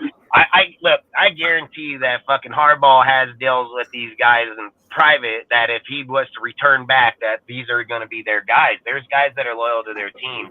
And again, I've even said that I would probably not even want it because the fact that if I'm watching Jalen Ramsey and fucking all these guys and the Dolphins playing as shitty as they are, like I said, every person comes to their fucking, they come to an end at sooner or later in their careers. And I would say, for me, like, I'm just saying, Vic Fangio has the connection with Harbaugh, so I can see it happening. I would probably advocate for John to bring Jesse Minster from fucking Michigan with him. That's the road I would travel, because he's young, he's fucking hungry as fuck, and his shit's fire, dude. And if you look at the way McDonald's is thriving over there in Baltimore, I mean, this kid's gonna thrive just the same here with Jim. So there's not gonna be any difference. So if it was up to me, hypothetical for you guys, question for the panel. Let's say Harbaugh, you know, money wise, he's set. Like, they agree on financial terms with Mark. He's at the fucking table with Mark in Henderson, Nevada, and he tells Mark, I'm willing to sign this fucking deal right here, but I have ultimate say in personnel. Are you guys telling Mark, yeah, go ahead and sign this dude? Or are you guys I'm not having a problem with John doing it. I mean, look, dude, Jim doing it. Some people are cut out to do it. Others are not. So just because other people ask for the permission and they're not good at it, doesn't mean he's not. Like I said, dude, go look at this guy's draft and then tell me where he's not qualified to have that position. Like, that's the thing is like, I don't think Harbaugh and Dobbs, like, I don't think Dobbs would just come out of the Colts and come here for Harbaugh to trump his decision. I don't think that's how it's going to work. I think when you get two guys that are football, they're gonna fucking talk it out. They're gonna figure it out, dude. I mean, I don't think I don't think Harbaugh is gonna do like John. Like, you're talking about two totally different guys. You're talking about Jim Harbaugh has fucking been set in the NFL ever since he's quit the fucking playing. His shit been solid the whole time. John Gruden was sought out from Mark Davis because of a fucking fetish. Like, he wasn't even in the NFL. He wasn't even here for 15 fucking years. So to compare his tenure here and then Harbaugh, that's not even fair. Harbaugh been here the whole time. He's every bit qualified to have it. He's got his draft picks. Look at his development in Michigan. Tell me where he doesn't deserve it. Like, that's what I would say. And if you ask me in Gruden, I would say Gruden been in the fucking office for 15 years. He ain't developed nobody. He ain't been in fucking college. So, yeah, I'd 100% agree with him not getting it. But to have that same conversation like Jim is Gruden, no, the fuck he's not. No, he's not. Everywhere Jim's gone, fucking develop, drafting, fucking anybody, he has been at the highest level. Why should he not have that say? Where is he proven? Like, this is the question I'd have to ask. What has he done not to get it? That's what I'd have to say. What has he done not to get it? Because I think what was the situation with Bulky? Could you guys remind? What was the situation with Bulky when they had a falling out? Why was that? Where in the Niners? Yeah, with the Niners. Remember when he had a falling out? He wanted an extended contract. He wanted an extended contract, and he wanted to have more power within the organization because of the way that they were picking people, and they fucking didn't want to do it. And that's when he said, hey, the fucking NFL is unloyal. They have no loyalty to the coaches, this, that, the other. He said, I'm going to go back to fucking Michigan because he said, I'm going to go back to college because college gives 20-year contracts, and they're faithful as hell to their coaches. So that's pretty much what it came down to. Harbaugh, we tried to interview him. So did the Bears right when he was leaving the Niners, and he didn't take no one's interview. He drove right on by. See you later, motherfuckers. Went right back to college. And then the first time he resurfaced was just here 2 years ago. And ours was the first fucking place he resurfaced at on a motherfucking Skype conversation. And they were fucking, like I said, they were looking to hire his ass. But then that's when fucking Ziegler got brought up by Champ fucking Kelly's sorry ass. Champ Kelly should have just took the job and went, but he didn't. He couldn't do it himself. That's why he signed on to fucking hire Ziegler. They interviewed Ziegler, and then they asked Ziegler if he was to come here, who would be his head coach, and he said fucking Josh. They said, oh, I didn't even know Josh was going to be a candidate, and then bam, that's how that shit went down. And then fucking Harbaugh, he got pissed off, fucking took the fucking meeting with the Vikings, dude, fucking went over there, interviewed, and then got fucking shafted for O'Connell. Then back off he went to the fucking college. But again, I know he'd been watching the Raiders the whole fucking time because, like I said, it's not coincidence that the second that the fucking deal says for sign stealing, they want to fucking put him, we fired dude. The next thing you know, he's advocated, hey, I'll go to the Raiders or the fucking Bears. Like I said, this shit gets set up on purpose, man. I don't have an issue with him being there. I mean, none of us are qualified to tell him he's not, dude. Like, that's why I say his record speaks for it. And I don't like listening to people bag dudes when their track record is fucking flawless. Like, his shit's flawless. You guys are just looking for excuses to talk about him. Like, that's the only thing. His shit is fucking flawless. Like, he's that guy when he gets pulled over by the cops. He ain't never had a speeding ticket. He's never been to jail. He's never had nothing. Like, he is fucking flawless. So I don't know how people can indicate that he shouldn't be entitled to something or he shouldn't have nothing. This guy's had the best developmental class in all football for like 10 years now. His fucking people come fucking ready to go. I mean, fucking, and not only there, he came to the NFL. He literally took 3 sorry-ass quarterbacks. Fucking Alex Smith that went on to Kansas City and became an elite-ass motherfucker. You think he goes there if fucking Jim don't show up there? Nope. So Jim showed who he could be. He ships him off. Alex becomes a badass motherfucker. Patrick Mahomes becomes the successor behind him. Then you're sitting there saying Kaepernick goes Super Bowl, NFC Championship, try to get a fucking knee, gets tossed the fuck up out of there. He loses his job to Blaine fucking Gabbert. That should just be the end. That should just be the fucking end. And we're over here talking about Harbaugh. Fuck, you remember who the fucking linebackers were in that time? Patrick Willis and Navarro fucking Bowman. They were fucking elite as fuck it came. They wrecked motherfuckers' lives, bro. Like, literally put you in a hospital, dude. Like, and we're talking about this guy's credentials and him getting draft picks and fucking people. Fuck, this is crazy.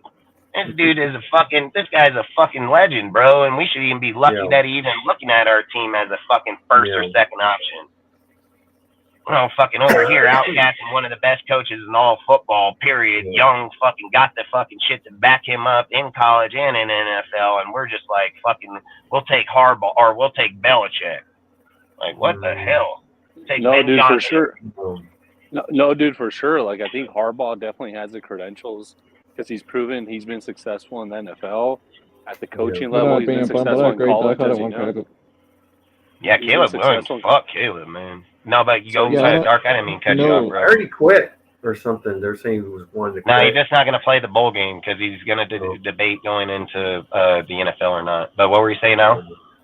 Yeah, my whole thing is, like, I think, to your point, Dustin, Jim Harbaugh's, credentials as a coach, like, they're unquestionably, pristine. Like, they're top-notch, like, grade A, right? Like, if you're grading him on coaching and where he's been, my whole thing is, traditionally, the way you do the hiring in the NFL, right? You hire the GM first. The GM vets all the candidates and then chooses based on a committee structure, like chooses the best candidate. And You know, we've been bitten the ass before, right? Where we hire the head coach first, and the head coach picks the GM. So yeah, but I would like to hear the names. I would like to hear the names that did that. I would love to hear the names that we're referring to, and then we're putting, like, just because a coach comes here and does that, we can't just say, oh, all of them done it. I would love to hear the guys' names that were. Are we going to say fucking Dennis Allen, which is a fucking joke? I know Del Rio didn't do it because fucking Reggie was here off of fucking Mark. So I'm just wondering, who are we talking about? Because the only guy that we're talking about is John Gruden, because he's the only one that's done that.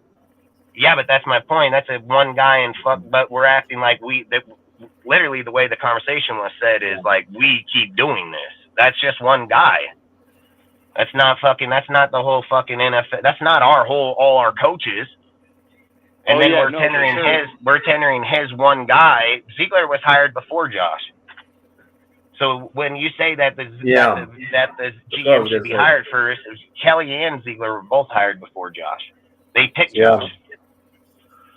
Yeah, so that's what I'm trying to say. Like these conversations is like a dead end, because on one end it sounds really good, but we literally just did it and it didn't work. Then the other end, it sounds good too, but it's a dead end because we did that and it didn't work either. And again, I've said it. It's going to come down to the right coach being in here at the right time. I've said it's not coincidence that John Gruden can sit out for 15 fucking years, take a 15-year-old playbook and make the Raiders relevant. The Raiders are built a certain way for a reason, and John knows how to get us back there. Like, there's no denying it. And when you see shit like that, it's not any coach is going to come here and just change the Raiders. It doesn't matter. It don't matter who they are, what their names are. The Raiders have a certain mystique. It's just who we are. They have fucking fast receivers, fucking good halfbacks, fucking great fucking corners. It's like what we've been on our whole lives, dude. Good fucking DNs, dude. Like, and we're over here just the farthest from the truth. When Gruden got here, he attacked all that shit instantly. I've said it in the past. Like right now, the Miami Dolphins are actually what the Raiders are supposed to be. If you look at it, yeah. And you know, Jack, you've made a deal that I've been saying. Jack said something a little bit ago, which I'm not going to scroll all the way back up there, but he did say something that I've been advocating is the 2 cornerbacks in the draft, because I said the corners we fucking suck at corner here, you know, and I said we need to boost back up what the Raiders are known for: corners, DNs, wide receivers, fucking quarterback, you know, like I've said, we've never been a mobile quarterback. We've just had people that can move around in the fucking pocket. That's what we've been, you know, so I don't like I've said, like, the reason Gruden knows the Raiders is because he knows how to build us. He knows Al Davis's motto. He knows it through and through, bro. Like, there's no fucking debating it. And I've said it. It's not coincidence that he's come here twice and done it twice. There's been fucking 10 other coaches in that time span that ain't done shit, barely breaking 8-8. Like, he's come back here again 4 years later. He slaps us back in the playoffs. Like, that's all I'm saying. Harbaugh and him are the guys. To me, it's those two or nobody. Yeah. So I think so too, and that's actually like the decision point, right? Let's say you have Gruden and you have Harbaugh, dude. Who you rolling with? I'm going Harbaugh just because I've done the Gruden. So look, and this is why I'm gonna go Harbaugh, right? If Gruden comes in, who's his GM and who's his fucking defensive coordinator? Harbaugh because of Dobbs and if Harbaugh comes in, he's getting Ed Dobbs and probably bringing Jesse Minster or Vic Fangio. Like, let's see whose roster is who. Jim's roster superstar. Gruden is like fucking Gruden superstar. But let's look at it like this, right? Do you think the Raiders sucked so bad when John got here and switched it around, or do you believe that the deep Paul Gunther just sucked bad enough we couldn't win? We weren't going to win. I believe Paul Gunther was fucking trash. Gunther was damn right. Damn right. And I believe John Gruden would have won in year 1 and 2 if he would have had a different defensive coordinator, because Paul Gunther was just straight fucking garbage. So if we're sitting here, like, that's my fear. That's my fear. This is the fear why I'm doubling down, bro. If they ask me right now, hey, you put $100,000 on fucking A, I will. Fucking A, $100,000, I'll put it on him right this second, because there's things you have to look at him versus John. John has nothing to lose. He was sitting in a booth. Now he's just sitting in a courtroom. He has nothing to lose to come back here. It's all gloat to him. It's all, I'm a fucking Raider, Chucky, Oakland. Now that's what John got. When Harbaugh comes out, Harbaugh saying, listen, I just kicked the fuck out of the best in college. Literally gave up my. If he wins this bowl, if he wins the bowl, bro, it's like winning the championship and hanging up the belt. Like literally. And then he's saying, like, I don't want to keep this belt here. I want to go in there and go get your belt. Like, no, I'm rolling with Harbaugh. Harbaugh's not giving up the belt, dude, to come here and lose. That's not how these guys. They don't come with that losing mentality. He's actually he's coming with more. He's coming with, I ain't coming to play with your broke ass roster. I'm gonna break that shit down, get my picks, build my shit, and by year 2, I'm gonna probably start kicking the fuck out of fucking Andy Reid. Just to add to what you're saying, not to cut you off, man, but just to add to what you're saying, another reason why, even though I'm a big Chucky fan, like another reason I advocate Harbaugh is because he's playing in college now, so his playbook's gonna be like more updated. He has more to lose. If he leaves Michigan on a winning stride that they've been on for the last 8 years, what 2020 was the last time he had a losing season. This guy been fucking talk shit for 10 years now, and he's just gonna leave there to come here and get shit kicked? No. Pete Carroll got fucking caught for cheating at USC and came here and became dominant as fuck. Like that? No, man. No.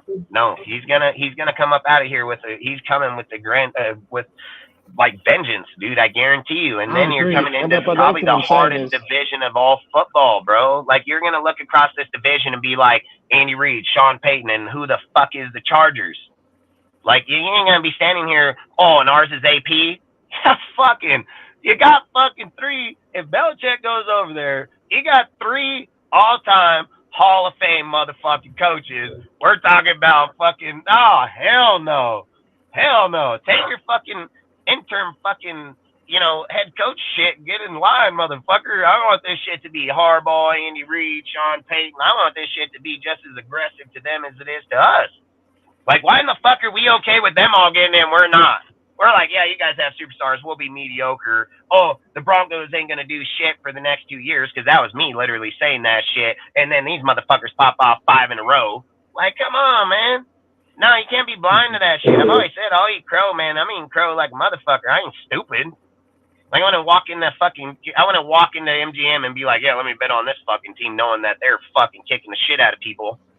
Like, that's just crazy, dude. And if you don't acknowledge that, dude, we're going to be left behind, too. That's why I keep saying, man, like, AP going to have to go out here. He's going to have to coach for his life, dude. It's either time to fucking put up or shut the fuck up. There ain't going to be no fucking talking about him losing fucking 3 out of these next 5. And they ain't going to it's not going to go over easy. One, if you lose against the fucking Vikings for one, that most definitely ain't going to go over easy. But if he don't get out in any of these 3 division games, he most definitely ain't going to become the coach. There's no way on earth. So that's actually my question, dude. He's probably not getting hired. So that's actually my question, fellas. Like, let's say AP wins 3 of the 5, and 2 of those are against division opponents. Do you think which ones? Is it going to be the Chargers and the fucking in the fucking Broncos? Let's say those, yeah. Let's say those. Yeah, I would say no. Because why didn't he win in Kansas City on Christmas Day? That's one that he's an intern. Listen, dude. What did I say about AP when we first started the conversation when we made him interim coach? What was the first thing I talked about on our show? I said AP needs to go at it every fucking time like he has nothing to lose. He has no contract. He has nothing. He needs to be fearless. When he gets down in the 20, he can go for touchdowns. I literally said that. He ain't shown that. He literally kicked the fucking field goal on the 10-yard line and missed. Like, fuck that. He should have went for 1 yard. Yeah. You can't go in the Dolphins game 2 fucking times in a row at the end of the second and the end of the fourth, run the clock from 43 to 13, kick a field goal. Can't do that. Those things matter. I'm just bringing up major shit, not just one little. I'm bringing up major shit. You know what I mean? So those are big ass fucking deals that win games. Harbaugh don't do that. Harbaugh don't do that shit. Not on any given fucking day, dude. It's just like I said. I don't care how people's feelings are about Derek Carr. Derek Carr got 43 seconds in the half, dude, going down to the he getting in that motherfucking touchdown, bro. Like, okay, he is. Like, there ain't no doubt about it. So why are we not holding everybody else to the same standard? Derek Carr did it with less talent. These guys got fucking rock star motherfuckers, and they can't even barely break the fucking 10-yard line. Here's even another motherfucker, right? Everybody says that AP is doing good, blah, blah, blah, blah, blah, blah, blah, blah, blah, blah, blah, blah. Hey, how come they ain't scoring in the red zone? How come? How come all their scoring touchdowns are in open field, dude? 40 yards down, 50 yards down, open field run in, get down in the red zone stuff. I thought Josh McDaniels was gone. I thought he was the problem. I thought it was him. No, bullshit, man. This shit. McDaniels was only the problem with the morale. Josh written all over this motherfucker, dude. Like, you gotta burn this bitch down. Just like I said. These guys are just playing on morale mostly. Motherfucker, you need to break this bitch down. Get the stitches out. Just rip it up, dude. Like, that shit need to be bye-bye. These are Josh's people. I don't give a fuck. Let that bitch breathe. Damn right. Let that bitch breathe, man. Literally. Don't get me wrong. They are playing better, but not good enough, though. You know. Nah, they playing the exact same football. Let's bring up the fucking. Let's go get the fucking stats, dude. I mean, stats don't lie. I've always said numbers. Like I said, better but not good enough, though. You know. Yeah, and don't get me wrong. I think they would have played better for the Water Boy. You know what I mean? And we can't confuse that. We can't confuse that when we got ballin' ass dude over here. And you know what? Somebody did bring this up in the chat here a little bit ago. I wish I would have highlighted it. But look, this is another good point. And I agree with you guys. I don't think we should give Jim a fucking 10-year contract. I would be down to give him a 5-year, $15 million a year contract and then let him earn it from there. And if he don't earn it in those 5 years, then get rid of him and move on. I would be all for that shit, dude. But he's going to cost you more than $10 million.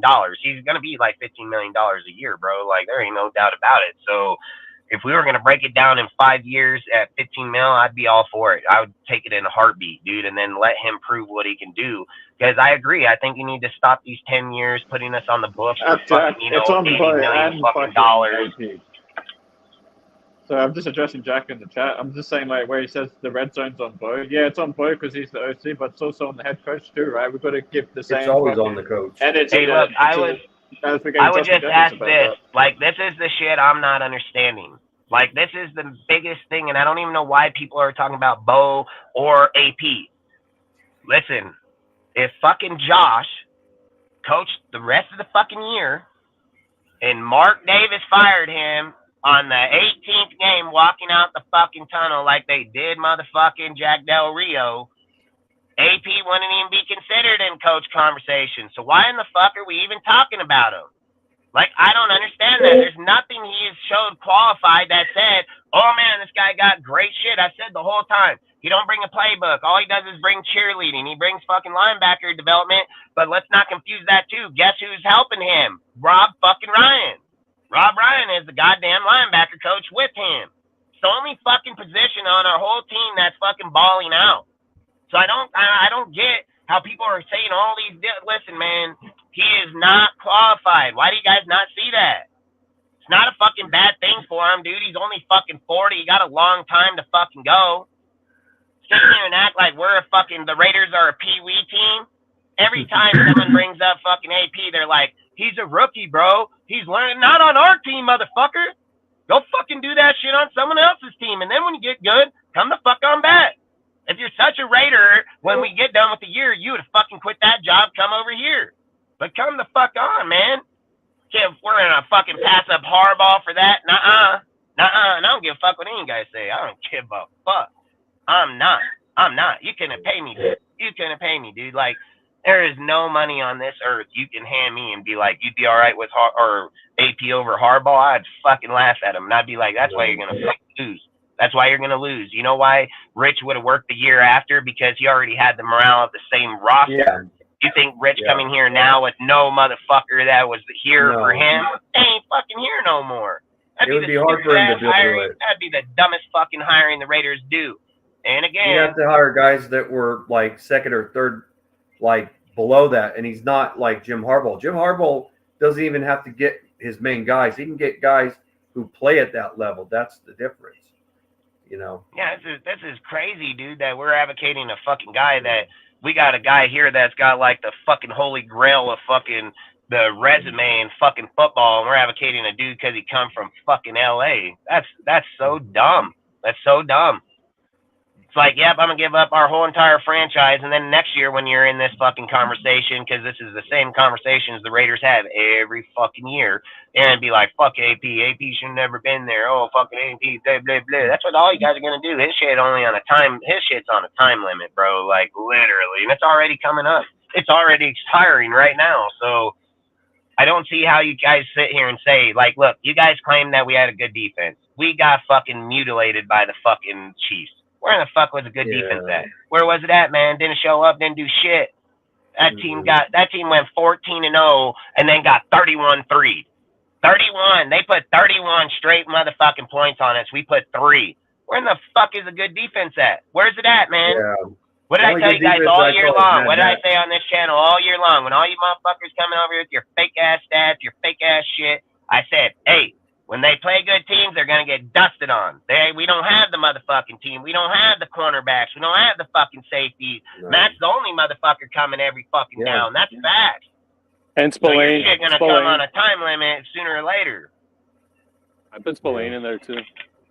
Yeah, Spillane's balling, bro. Spillane's balling it. He's good. Nate Hobbs, he's okay. I think he's a guy I still keep. He's fucking hurt, bro. He's hurt every fucking other game. And I like Trevon Merrick. If he's utilized right, he's a good player too. He's never been utilized right. Morrick's been popping up. Morrick's been popping up for sure. I think Bilal Nichols has played solid. Bilal Nichols. Yeah, but that's the thing. So like all these guys we're talking about, right? Bilal Nichols, fucking Morrick, fucking Hobbs. They're all hit and miss. Yeah. One game they're good, next game they suck. This game they're good, that game they suck. We can't keep doing that shit. The inconsistency falls off massive. If we change a time zone, bro, if we literally just go from Vegas to fucking the East Coast, we're losing. Like, you can damn near bet it. Like, I bet you if you go to I bet if we were to go to MGM, I don't even know. I'm just guessing. But I'm willing to bet right now, if we were to pull up the fucking win-loss stat, we're probably favored in the loss more than we are in the win. Like, probably by a pretty substantial amount because from all the years I've been watching, every time we change time zones, we get our asses beat.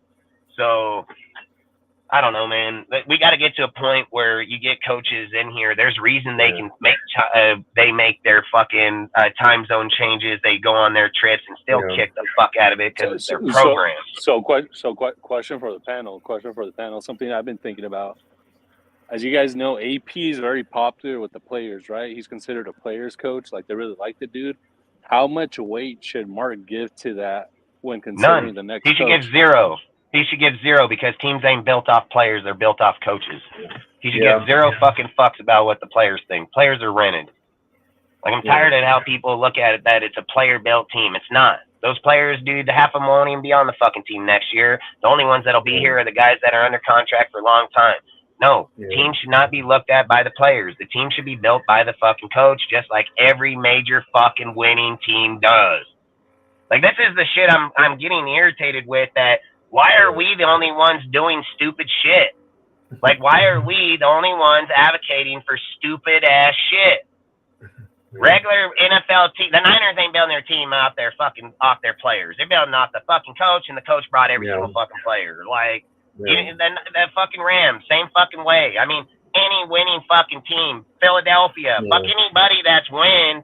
It's not. I don't even know where that shit even comes from. Every time the Raiders tried this shit in the fucking 90s and got fucking slammed on.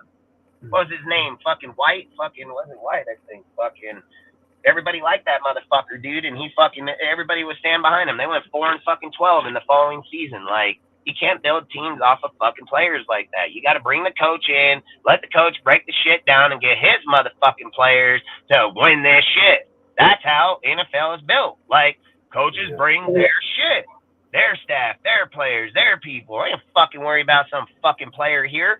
Why did Bill Belichick not go out every year that he went Super Bowl and get every good player? How come Bill Belichick faced some of the most elite fucking teams in the NFC and he never altered his fucking roster one fucking time?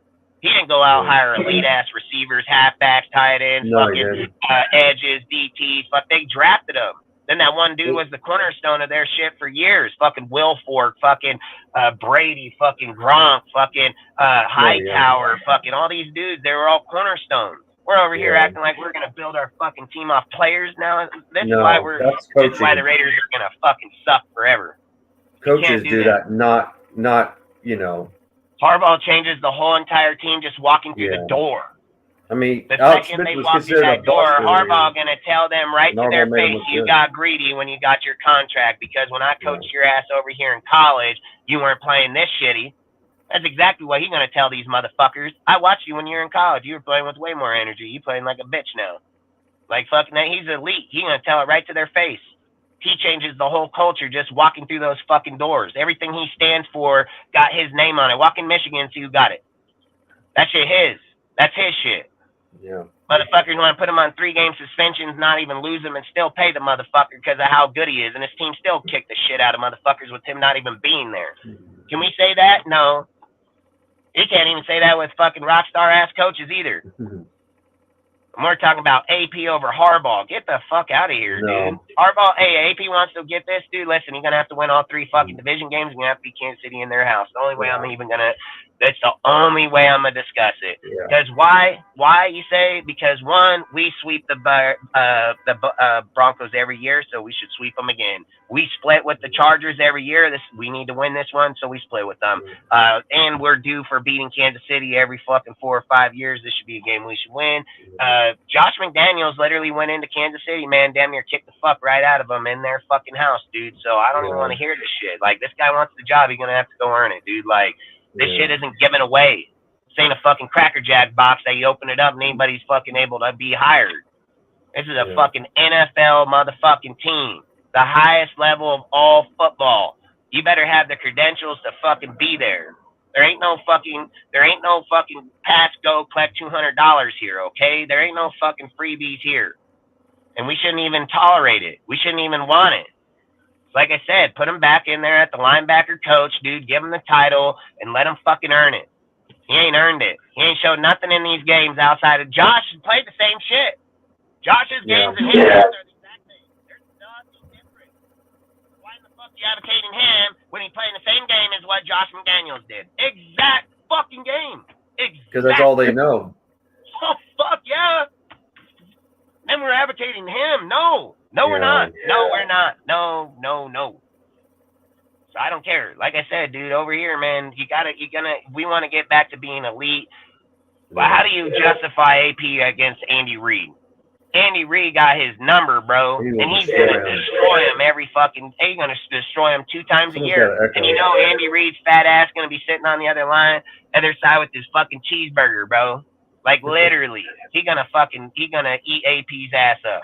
And then Sean Payton. Anybody here believe that the Broncos ain't getting better? Like, you really believe that bullshit? They're way better, dude. They're way better. Yeah. I think that second game is gonna be real spooky, to be honest with Fuck you. yeah. That's gonna be a hard ass game. Nah, Jack, it's not. Go get the stats. I mean, like I said, hey, you know what I tell people all the time when they think. This is what I tell people when they think that we're doing something that we're not. We just look good at sucking. That's it, man. The stats indicate the exact same. So it's not me saying that we suck. It's the motherfucking stats that say and prove it. You guys can be blind all you want. Go do your homework. You grown ass, man. Look it up. Like I say, man, I don't come with shit that I don't fucking research and say. It's not me saying it. I don't come in here with my opinion. I said I ain't fucking biased. I say fucking factual shit. And if that's the way it comes out, that's it, that's what it is. So I don't really give a shit. You know what I mean? Like, the games are being won the same exact way, same point, same system, same fucking players. I got it written down on my motherfucking sheet that fucking receivers and tight ends and double receivers are running 4 receptions on 70 yards or 48 yards. Same cross against the tight end. Same shit Josh did all year. I got pages for it for 2 fucking years. So I know for a fact that it's the exact same shit. So you may not, but I know for sure. Because you know why? Because I did this research. I wrote it down. I've been studying it for week in, week out. There ain't nothing fucking different between fucking AP shit and Josh McDaniels. It is the exact same fucking thing. The only thing that was different was the Giants game. That's it. Only fucking thing. So people can sit there and say whatever they want. Fucking Josh went in there and fucking, like I said, Josh went in there and 29-30 the fucking Chiefs. He had a chance to go for 2 and beat them. I mean, that's not sucking. People can say the way he coached or the way his team's going to get behind him because the way he taught. I'm not going to argue that point. Josh went on fucking, what was it, 3 out of 5 games last year the same way? Yeah. You can't sit here and give fucking AP credit for the same shit Josh did. Like, you can't do that. We're not fucking retarded here. Yo, the more I think about it, Josh's undoing was actually more last season than it was this season, dude. Just think of all those fucking games that he was up on. If he would have closed out those games last season, he would have still been head coach, dude. He actually fucked himself over last season as opposed to this one. Like, it was last season, dude. It was last season. It's facts, but that comes off of the fact of like, this is the shit that I have an issue with again. Josh gave 11 games with double-digit points. Wild. Why is not Patrick Graham being held responsible? He's the defensive coordinator. He's the motherfucker that gave up 11 fucking digit point games. Or double-digit score games. It was the defense that did it. It didn't have shit to do with Josh. I don't understand how people are advocating to Josh, like, hey, Josh, hey, bro, I don't know why you didn't get fired then when your defense gave up the fucking points. Like, that's crazy as fuck. The defense scored 24. The offense last year was 23.2 points per game. The defense was 24.4. How in the fuck you win if the defense giving up 24 points a game? Yo, Dustin, I'll answer that one. It's simple, right? Because the head coach and the quarterback get all too much blame and, like, the finger pointing at him, and it's unfair, right? It's like last year. Oh, it's fucking Carr's fault because of this, because of that. And then you have fucking Davante Adams breaking the franchise record. So Davante Adams was throwing the ball to himself? I didn't know a receiver could throw the ball to himself and go for like 1,800 yards. Yeah, well. Yeah, that's the thing. Faults, so, like, for me, go. I was going to say there was some fault on the offense where the offense could have finished them off with the 5 games that, even though the defense played trashy, but the Raiders could have won 5 games at least. And it was due to conservative playing and not taking, and then we almost lost with Seattle. Seattle, we should have put them away already without even going to overtime. Yeah, but so look, so this is why. What did I say about Josh's contract the second they got here? I said it's a John Gruden contract. I said it the whole entire time, right? You don't get to have conversations about getting C.J. Stroud and fucking Bryce Young if you're trying to win games. So you already know that Ziegler and them were not planning to win fucking games. So to imply that if Josh and them gave up a fucking game, that was intentional to give up the fucking game. It just came back and reaped it. Like they said, you reap what you sow. It just came back and bit him in the ass too soon, because if Josh and them would have played out the season like they should have, and we would have went like I said, that I advocated the whole entire – look, I was the first motherfucker that brought up that fucking trade to the second position in week 13. In week fucking 13 of last year, I literally said that fucking Ziegler and them should trade up to number 2 with the fucking Bears because they had connection with Champ Kelly and all of them, and we should give up 2 fucking picks to get that fucking spot for C.J. Stroud. I spoke about it on this channel. We would have been set at kill quarterback. Yep, I said it for weeks. So for Ziegler to have that conversation and that talk, that means he was tanking as we were playing. You don't get those players by fucking winning. So I don't get how people don't see that, and if you're asking me, like, if I'm taking Josh or fucking AP, I'm taking Josh, dude. If Josh would have came in here with the right mind frame to have the right team in play, Josh would have been 100 times better coach. He's way better offensive coordinator, and he's going to go to probably the Steelers or back to the fucking Patriots, and he'll be a good offensive coordinator, he's not a good head coach, and that's just facts. So there's nothing. I don't dick suck people. If he's not good at what he doesn't do, he's not good at it. I backed him because I felt like he could have been. He's not, and I'm gonna say it from then on. He'll probably be a great OC. He's not gonna be a good head coach. That's just how you live and learn as we go. But to imply that I would have taken AP over fucking Josh McDaniels at the interview, you're fucking crazy. Where in the fuck would Josh or AP even been in the conversation to even be in that conference room with Josh McDaniels to be hired to begin with? Josh McDaniels picked fucking AP to come here. Don't forget that.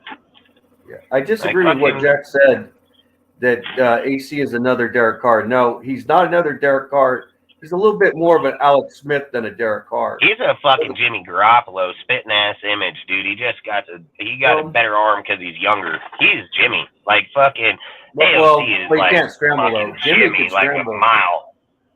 Jimmy's a scrambler. He played well against Kansas City, guys. He played well against Kansas City. I'll go with that. That's why I think he's more Alex Smith, though. He's a little more Alex Smith. A lot of people thought you can have all the yards. You can have yards and a perfect QB rating. If you don't have no fucking touchdowns, that don't mean shit. There's a reason that Patrick Mahomes don't have 158 QB rating every fucking game. He got fucking 3 and 4 touchdowns. Yeah, he don't need no fucking 101 quarterback rating. Got a fucking 76, but he still beat your ass. Oh yeah. That quarterback rating's fucking bullshit.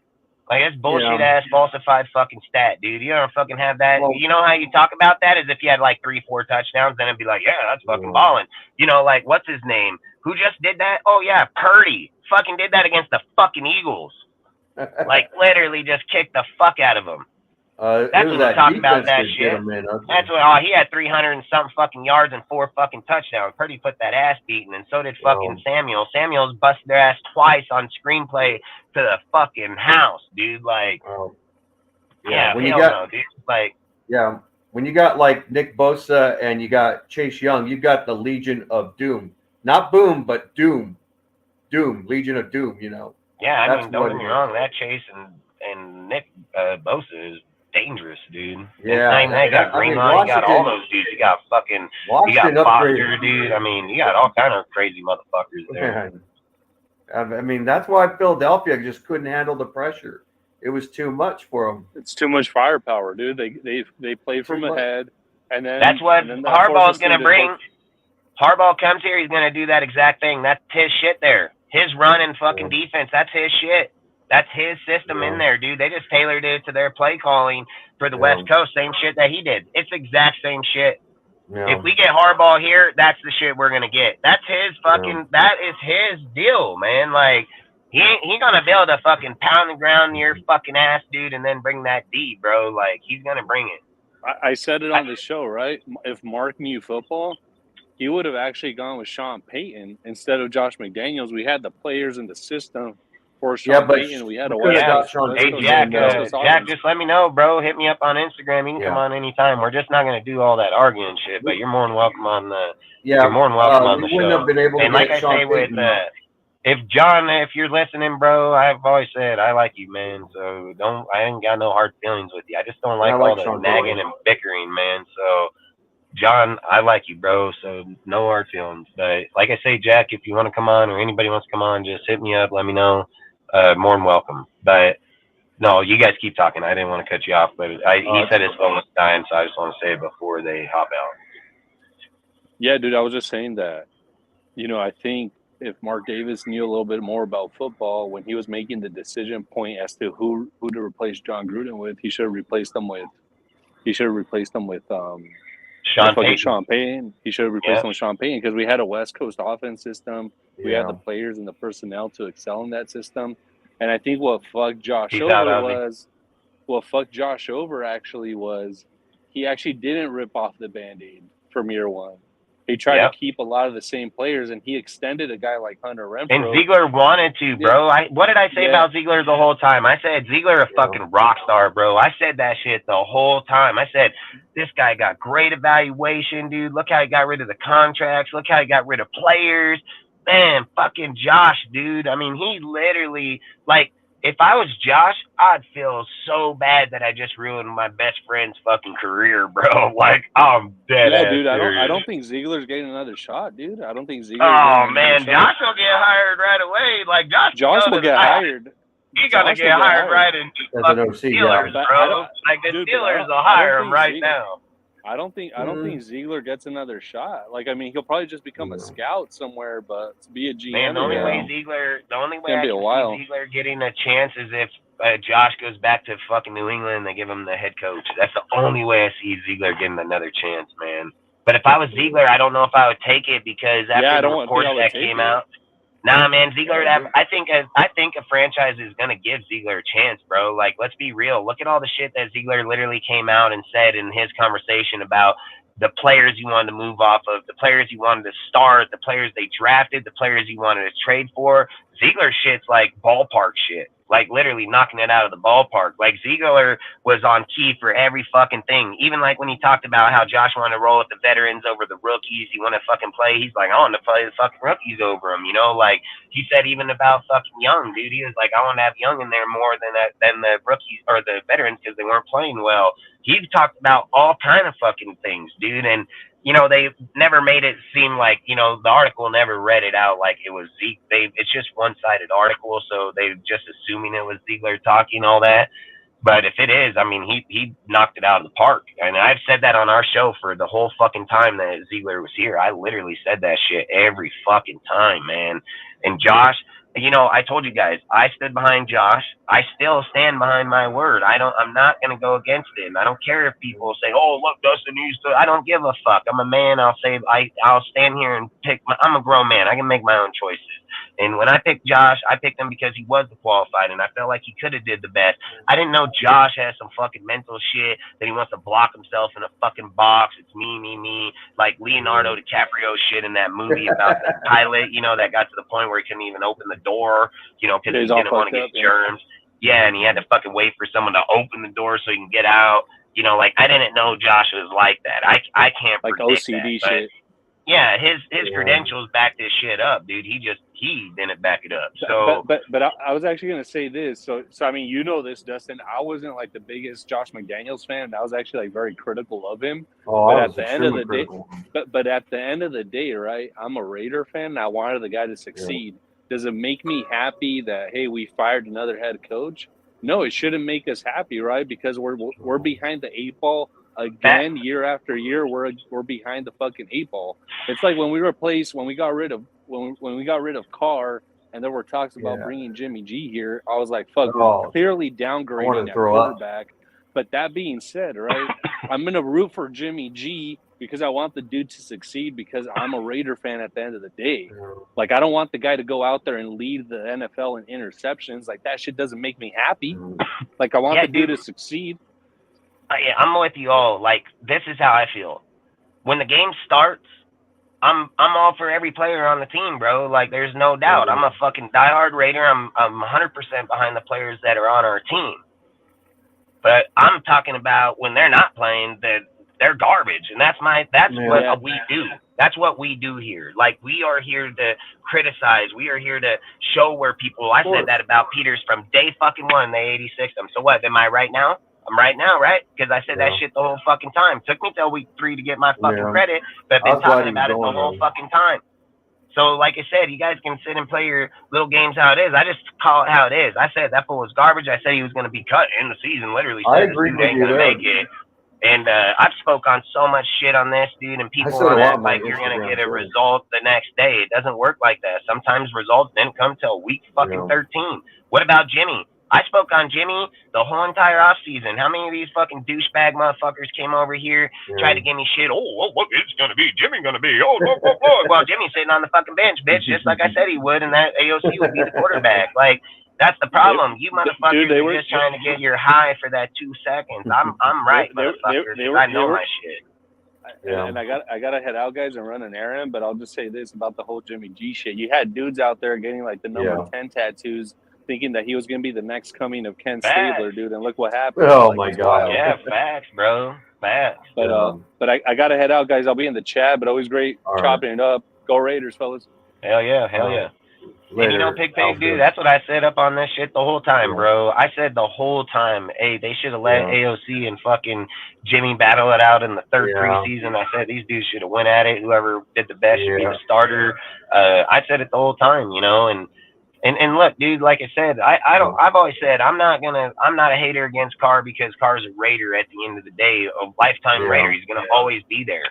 But he is not doing good at the Saints, and they are having bad. And it's not just them; it's their whole team. Look at Alvin Kamara not getting shit. It happens. A lot of people ain't doing shit. But this is the thing. Look, man, Derek is Derek. He's a Raider for 9 fucking years. I'd wish him the best to be over there, but I don't care. Like, I'm not gonna always have conversations about him there. Like, you know, like the thing that we should look at if we're going to compare Derek and where he's at is to the new players we have. Like when AOC is put in a second half quarter and I'm sitting here saying, okay, you want to give him an escape on this and this, but I'm like, no, Derek Carr didn't even have those players. Derek Carr didn't even have them coaches, and he's still going for that touchdown. So if we're not holding our standards to what Derek Carr was doing with less, we got a fucking problem. So there's no way you can sit here. Why did nobody talk shit on Jimmy having fucking more interceptions than touchdowns by like week 3? Like week 3 literally had like 6 fucking interceptions to 3 touchdowns or some crazy shit. And we never talked about it one fucking time. If Derek Carr had that shit, it would have been fucking over, bro. It would have been crucified, burn him at the stake. You know, why are you not holding Jimmy to the same standard? I do. I do the whole time. I literally said on our channel straight up, I'm like, yep, Jimmy. I said, everybody acting like Derek Carr going to the fucking Niners, New England. I said, psych. I said, fuck that bitch coming to the Raiders. Like, he ain't got that defense. He ain't got that line. He ain't got all that shit. Like, I said that the whole fucking time. Literally, like 15 shows in a row, maybe like 25 shows in a row, you know? But that's all I'm saying. I literally spoke on all the shit that literally is in here. I did not know that Josh is the only thing that I've missed on. I didn't miss on Josh Jacobs. I literally said he wasn't going to run the yards. He wasn't going to be the same player. I agree with you there. there. The same shit. I literally said it. And then I got a little faggot fuck on T6 over here acting like if I misjudged on Josh Jacobs. He's a dick rider, bro. I'm just sitting here and give facts. That's all I do. If he wants to hate on shit, we just want to talk about facts. That's it. That's why I say people like them can't get in conversations like we do here. Here, it's intense. It's more intensified. This isn't a little kids fucking show. Like, little kids don't show up over here, all right? And if they do, hey, great for your ears. Sorry for the cussing, but fucking good for you, you know? Like, but this ain't for little kids or little boys, you know? Like, I've always said, dude, like, I don't think I'm the best. I come with my shit, man. That's it. And at the end of the day, if people want to fucking discredit me, come with facts. Come with facts. Come with your shit. Come with your deal. Quit fucking making up lies. Quit making up fucking lie. You know, you act like they're trying to get clout, you know, like those dudes try to get clout from our channel and they want to make up lies and act like they're real. It's not real. It's just, this shit gets old. And then it's here, we talk about Raiders for hours on hours on hours on hours, subject on subject on subject, you know, players on players, you know, like, for one, it's not that I sit and said that Josh wasn't good or he wasn't going to. I just knew that they didn't have the line for him. John Gruden was building a fucking offensive line for the run game the whole fucking time. I knew it. When they made the transition, it wasn't going to happen. I said there's a reason he's getting dotted behind the line before the ball snapped, dude, because these guys look at him like Waller. That's what they do. They can see right through Josh's bullshit, dude. Like, and it's both Joshes. It's Josh McDaniel's line and it's Josh Jacobs back there. But I've said it. Like, I'm not a hater on Josh, dude. I've said it. Hey, I'll keep Josh. If we get Harbaugh and Harbaugh can build the fucking offensive line, I'll keep Josh Jacobs 100%, dude. I've said it. I said this when I told Dante about his conversation. I literally said, the reason that Josh had 1,600 fucking yards that year is because the offensive line pushed 3 fucking yards forward before Josh had to get going. So Josh, even getting 2 fucking yards was 5 fucking yards. The line was dominating fucking defensive fucking line all the time. So how do you just negligate that shit? These guys don't think about that. You wouldn't even fucking know how to watch that. You wouldn't even know what to look for. They just talk, dude. They don't have any factual deal when it comes to actual why players aren't doing shit. They just fucking talk. That's it. The reason they ain't doing it is because the fucking line ain't producing it. That's fucking why. And if we don't acknowledge that shit, and we don't see that we have a fucking coach here that literally builds his whole entire career off of that shit, that's how you get those guys back. To keep sitting here and advocating Devontae, we only got Devontae because of Carr. That's it, bro. Time to go. Time to fucking go. We had Randy Moss too and got rid of that motherfucker too. Time to go, bro. We had fucking Tim Brown and Jerry Rice. They all gotta go. It is time to fucking go. Give me back my goddamn fucking money. Let us get a year of fucking rebuilding and 2 to get going, and I'll fucking be fine with that. I mean, goddamn, their biggest argument is we only got 53 fucking million or 58 million in the defense. Oh, you don't want to get rid of this guy to put fucking, you know, another fucking 25? Like, I don't get it. I don't get it. Fuck $225 fucking million caps, dude, that we have right now. Well, we're gonna be there real quick, and we're fucking over here fucking. Let's get $58 million in the defense. Like, that's fucking crazy as fuck. And then we're advocating, like, we want to keep Renfro. He hasn't done shit. Renfro ain't done a motherfucking thing no matter who in the better, though. I don't give a fuck. He ain't doing $15 million better. No. Like, that's the shit, man. Yeah. Are we evaluating a guy's name, or are we evaluating what the hell they're doing on the fucking field? I'm evaluating the player's results on the field. I can give a fuck about his name. I look at, hey, when you're out here and you got 300 fucking yards and you ain't doing shit, no, we can't do that. 15 mil to you, bro. 15 million to you. I can go hire fucking Matt Collins for fucking 3 and get the same shit. Like, I'm not doing that. And if we can't clear up the money and do that, how do you build your line? Do you think the offensive line is just solid? I don't think so. I mean, it's not solid. I mean, I would almost be in favor to just blow the whole fucking thing up. Literally, like every single fucking player. Like, I mean, Colton, I would love to keep him, but man, I would just say, let's see what we can get and fucking start over. I wouldn't get rid of Colton. I wouldn't want to, man. I'm not gonna lie. I wouldn't want to, but I mean, I'm not gonna not. I would. He's really not that expensive, though. I mean, he's a guy you really need to keep. I mean, if I were to say linemen to keep, I would say Colton and Dylan Perringham and Andre James is average, but he's cheap. I'd keep those three guys. Everyone else is expendable to me, though. You know, and Pig, I agree, bro. That's kind of where I want to go back. I want to go back to putting the money in the offensive line, bro. Yeah. Like when we had fucking Osemele, Hudson, fucking Gabe, fucking, we had fucking Penn, fucking. We had a great fucking shit going on over there, man. We were beating the fuck up out of everybody, dude. And then we got away from that shit, and then we just started falling off. And I said, man, like, that's the one thing I loved about Gruden. Like, for me, man, I almost didn't want to get rid of fucking, what's his name? Fucking McKenzie. Like, I almost wanted to keep McKenzie when we, man, that dude fucking knocked it out of the park in that year's draft, dude. And he fucking hit on some good picks, dude. And I almost thought the same shit about giving him another year because that dude, Mark Davis wanted to take Derek Carr in the first round.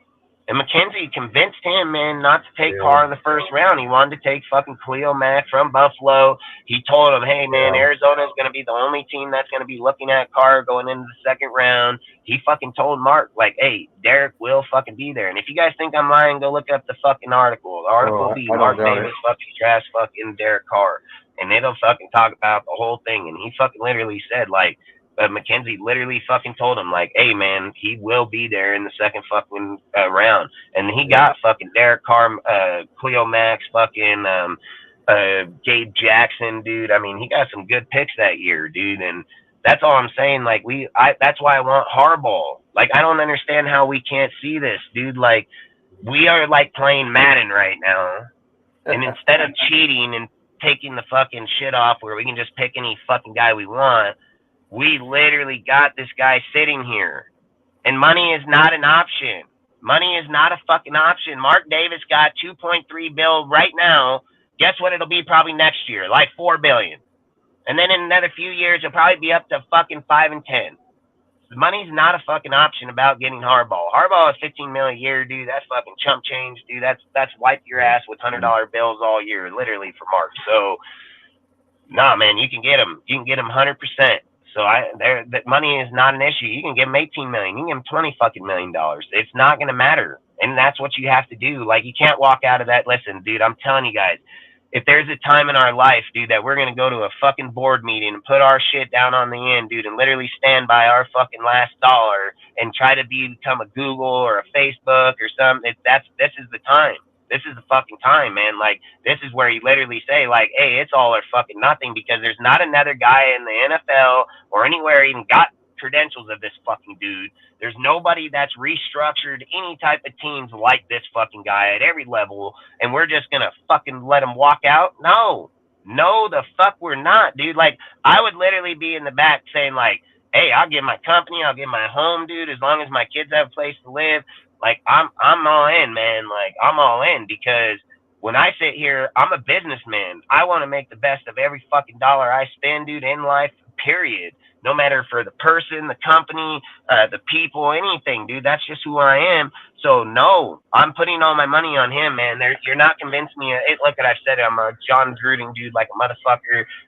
I've said it. He's my favorite guy of all time. I'm not doing it. I'm going with Harbaugh. Enough's enough, man. Like, Harbaugh's going to come in here. He's going to get rid of these contracts. He's going to get rid of players. People are going to get in their feelings. They're going to be like, I can't believe he got rid of that. And he don't care. And he don't give a fuck. And he's not going to ask for your approval. He's going to go out there. He's going to draft the dudes he can. He's going to go out and he's going to get people in free agency that are going to fucking matter. You know, like at a point when we could have Leonard fucking Williams or Leonard Williams fucking, we could have probably had him too, fucking, from the fucking Giants.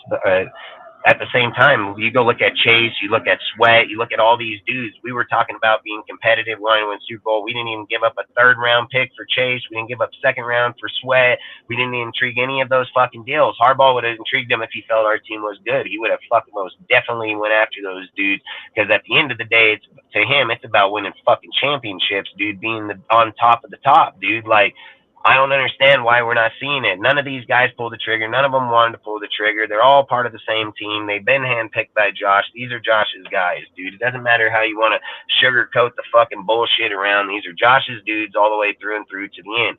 I don't want Josh's guys. I want none of their fucking thinking. I don't want none of their shit here. Josh fucked it up for them all, and I'm all about it. So I've already said it. I was on the Josh train. I'm not on it no more, and that shit got to go, dude. Like, he's a cancer. It's toxic as fuck. These dudes ain't going to run it better than him, so why the fuck are they here? So for me, like I said, I'm all about fucking Harbaugh. He's a true motherfucking leader. He is a true fucking warrior. He will go to war, like, literally. And I don't understand how we're looking at the AFC West not thinking, like, we need to go to fucking war. I don't understand that. I don't understand when two out of the three got elite ass fucking head coaches, and we're just waiting on where Staley's ass is getting dinked and who's coming there.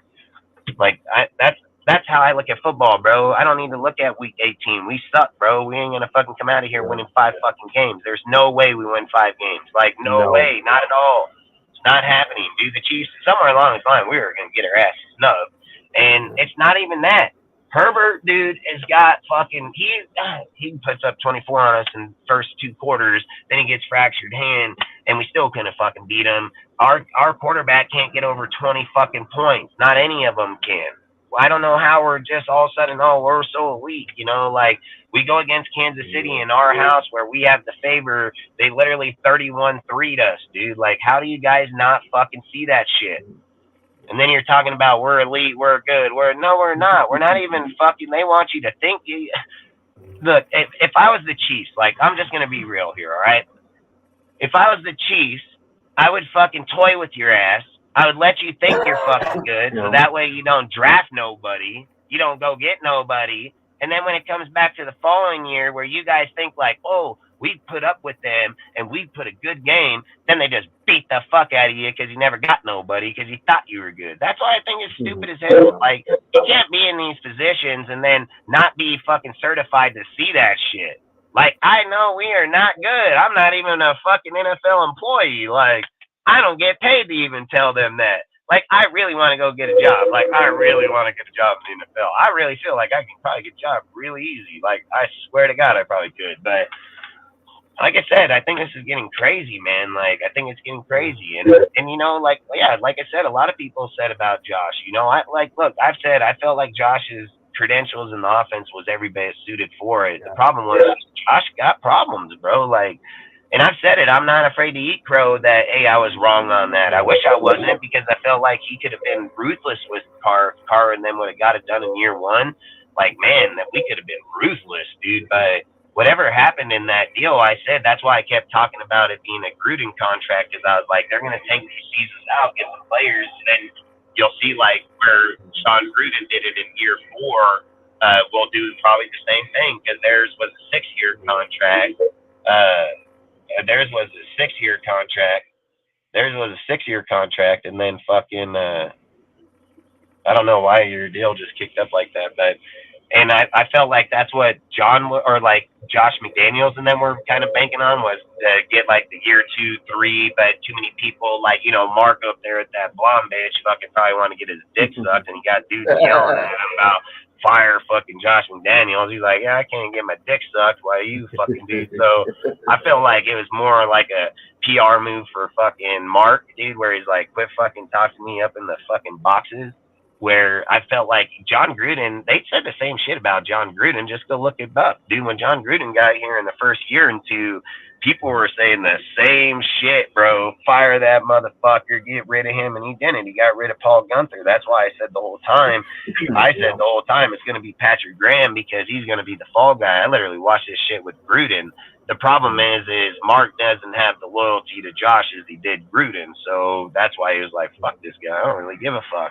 And everybody's on the AP train, so they're not, you know, like what they always say about magic tricks, right? They always say they want you to stare right here, but not pay attention to what's going on over here. That's literally what Mark did. He was just like, oh, you guys like AP?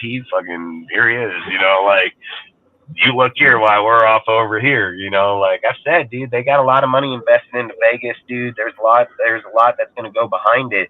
I don't know how you guys don't see that Rich Bisaccia went on and won. What did he win? 5 out of 6 games, dude, and he didn't get it. And this dude's already fumbled on 2 games that we should have won. Like, we should have. So I'm just being honest, man.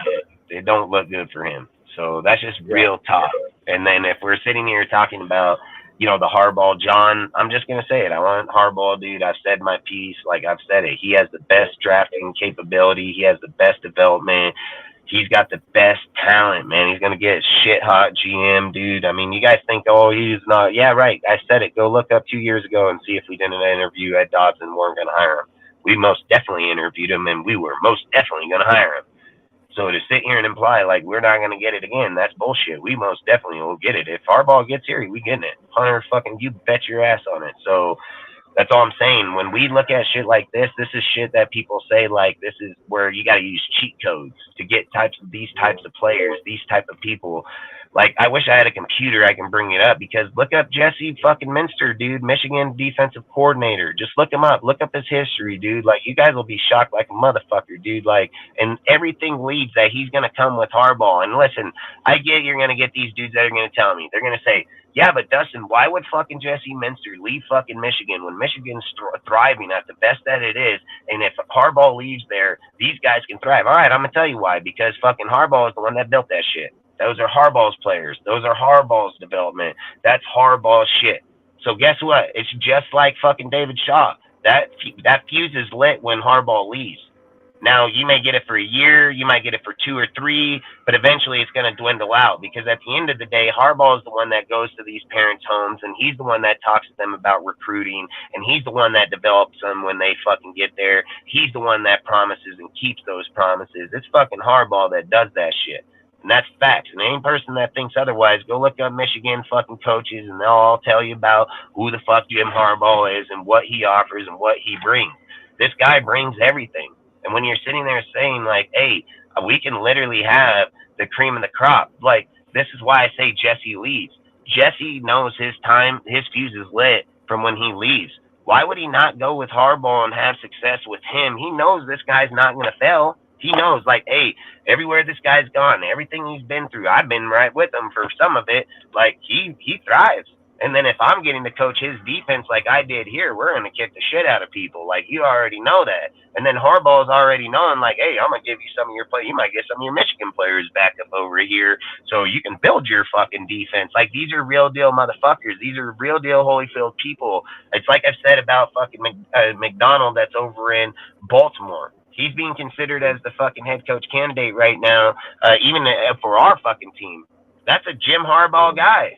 He literally fucking went from Michigan into fucking Baltimore. Jim and John do this shit all the time. And I've said it. They have some of the highest rating college coach to NFL progression than anybody in all of NFL.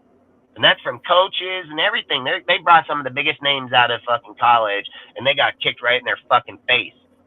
Jim and John been doing this shit for years, dude, swapping back different types of coaches, giving this guy NFL experience and bringing him to the college and letting him coach with Jim in here and college-wise, and vice versa. They've been doing this for a long time. Their shit's on wrap, bro, and that's going to be our shit.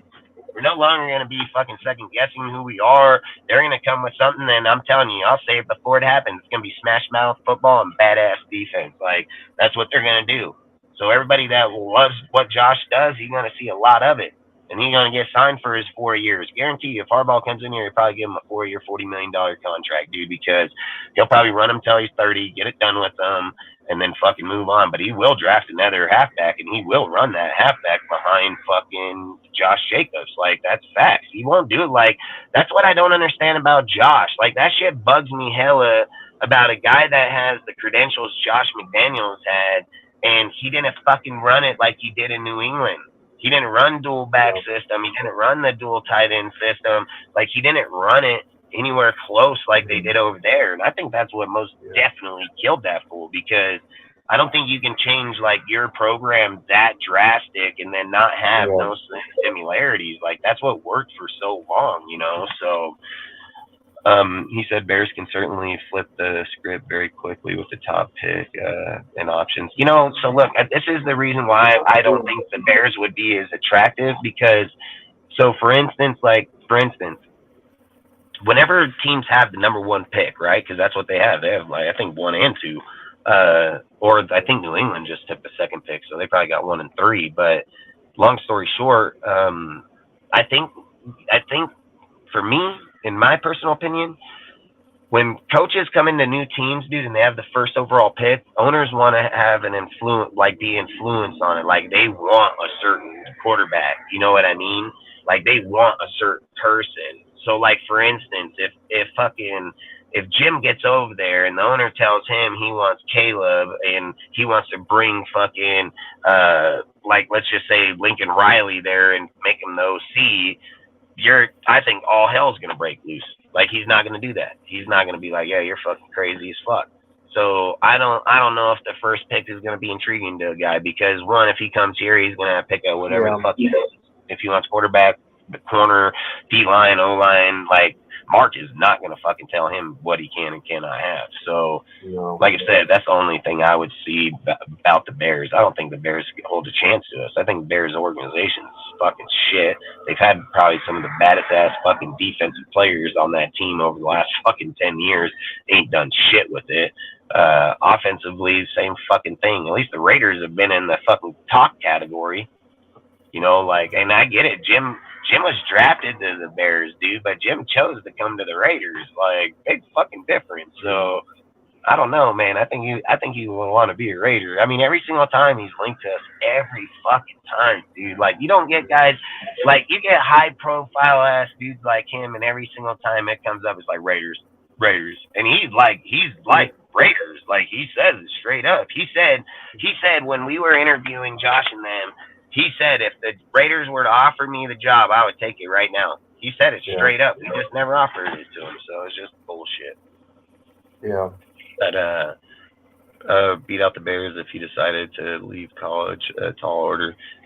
Yeah, I don't know why you guys think like it sounds to me in the way you guys are talking in your conversation that Jim won't leave college. He's literally just said out his own mouth over the last 3 weeks he would definitely leave college.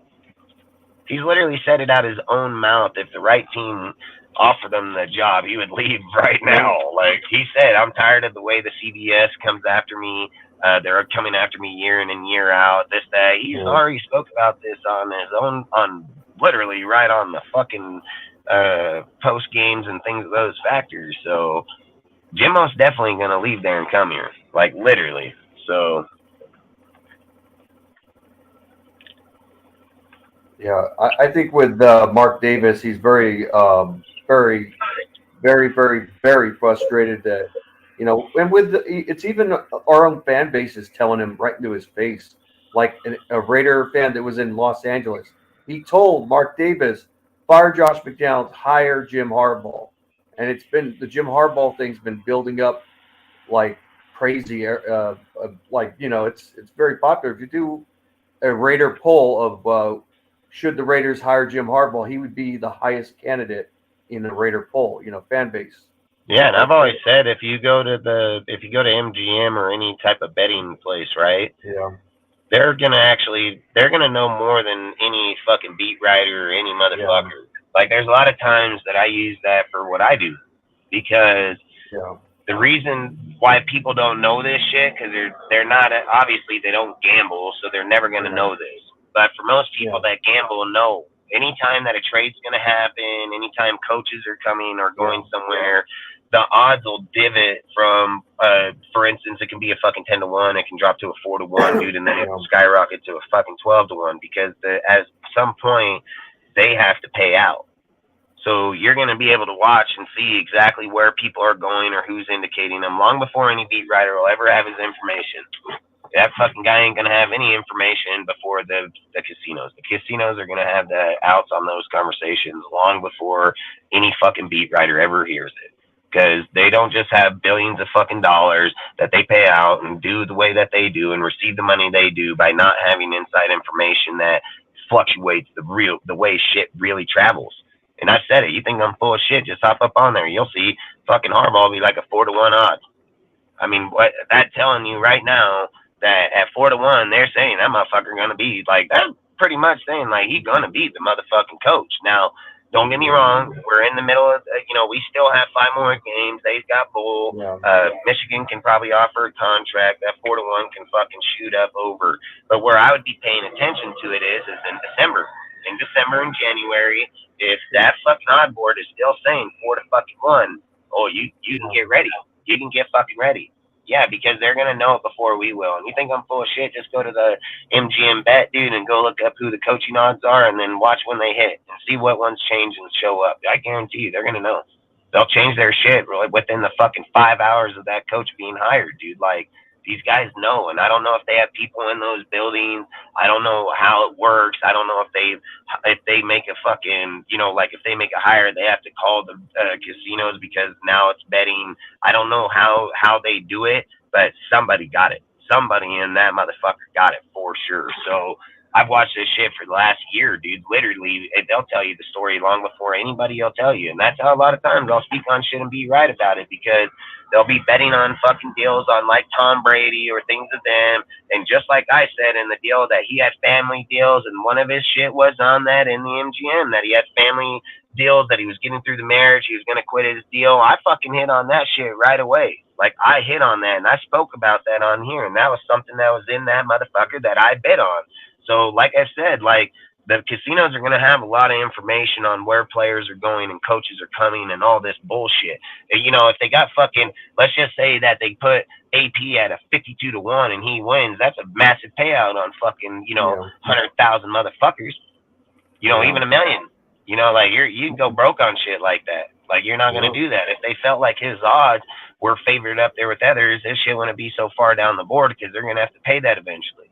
But I've said, like, when you get to December, January, that 52 can turn into 17, because then that's when they know it's high interest, dude, because we're getting to the end. Super Bowl, you can't hire anybody till the last day of, the first day of the new league year. So you've got to let it play out. So that's why the casinos are going to keep playing these odds like that up to a certain point. But like I said, it's probably like January, February, because the Super Bowl is in February. So you'll probably be more indicating the coach in February on that graph, because you're not hiring them in the season. It's just people talking. It's just bullshit talk. January, February, I'd more say around February 28th, probably 20th, would probably indicate more strong point of who will be the head coach, like 100%. And it ain't going to be some beat writer that breaks it. I bet anything. If anybody watches this video today and remembers, watch. Go in there, go to the MGM, look at the bet, set it in a calendar, remind yourself, and then watch. I guarantee you, you'll watch a guy that is like AP that'll be at a 52. And I'm just saying 52. I don't know what it is that, but I'm just saying 52-1. It can be fucking 100-1. It will, in that time, it will change, because that's when shit will get real. That's when real talks. That's when people are going to start interviewing, and then that shit will flip flop down instantly if there's any truth behind him being the coach. If there's any truth behind him being the coach, it will drop, because they're not going to eat that kind of money. But if there's not no truth, he'll still stay there. And I'm willing to bet anything I own he's going to stay there. Like, I'd really bet anything I own that he will stay at that same mark as he is wherever it is now, or then later. I've said it. You have too many high caliber people that are up there that are going to be demanding way more. I mean, it's like almost like in college. It's like, what do they call that when the donors? Like, imagine what he brings to us, dude. Like, he brings massive. So, but either way, we've been talking about it for a while, man. We can move on to a different topic. I don't know, man. I just want to talk Harbaugh into existence. Like, I'm just dead ass. I'm not going to try to talk other players. I'm not trying to talk other people. I just want to talk Harbaugh into existence. I want him to be here. I want him to have his run. I want him to finally have his day in a Raiders fucking uniform. And let's see, man. Like, give him 4 years. Give him 5. I don't care. Fucking just let him prove what he does. But I'm willing to bet anything I own he'll have this team back in 2 years. Like, literally, and probably in 1. Because I've said, like, I don't even think he's had under a 9-7 season when he was with the Niners. So, like I said, I think I would have strong faith that he could get it done in 1. Like, I would really believe it. Like, and I'm not saying Super Bowl. I'm just saying, like, winning. Like being winning.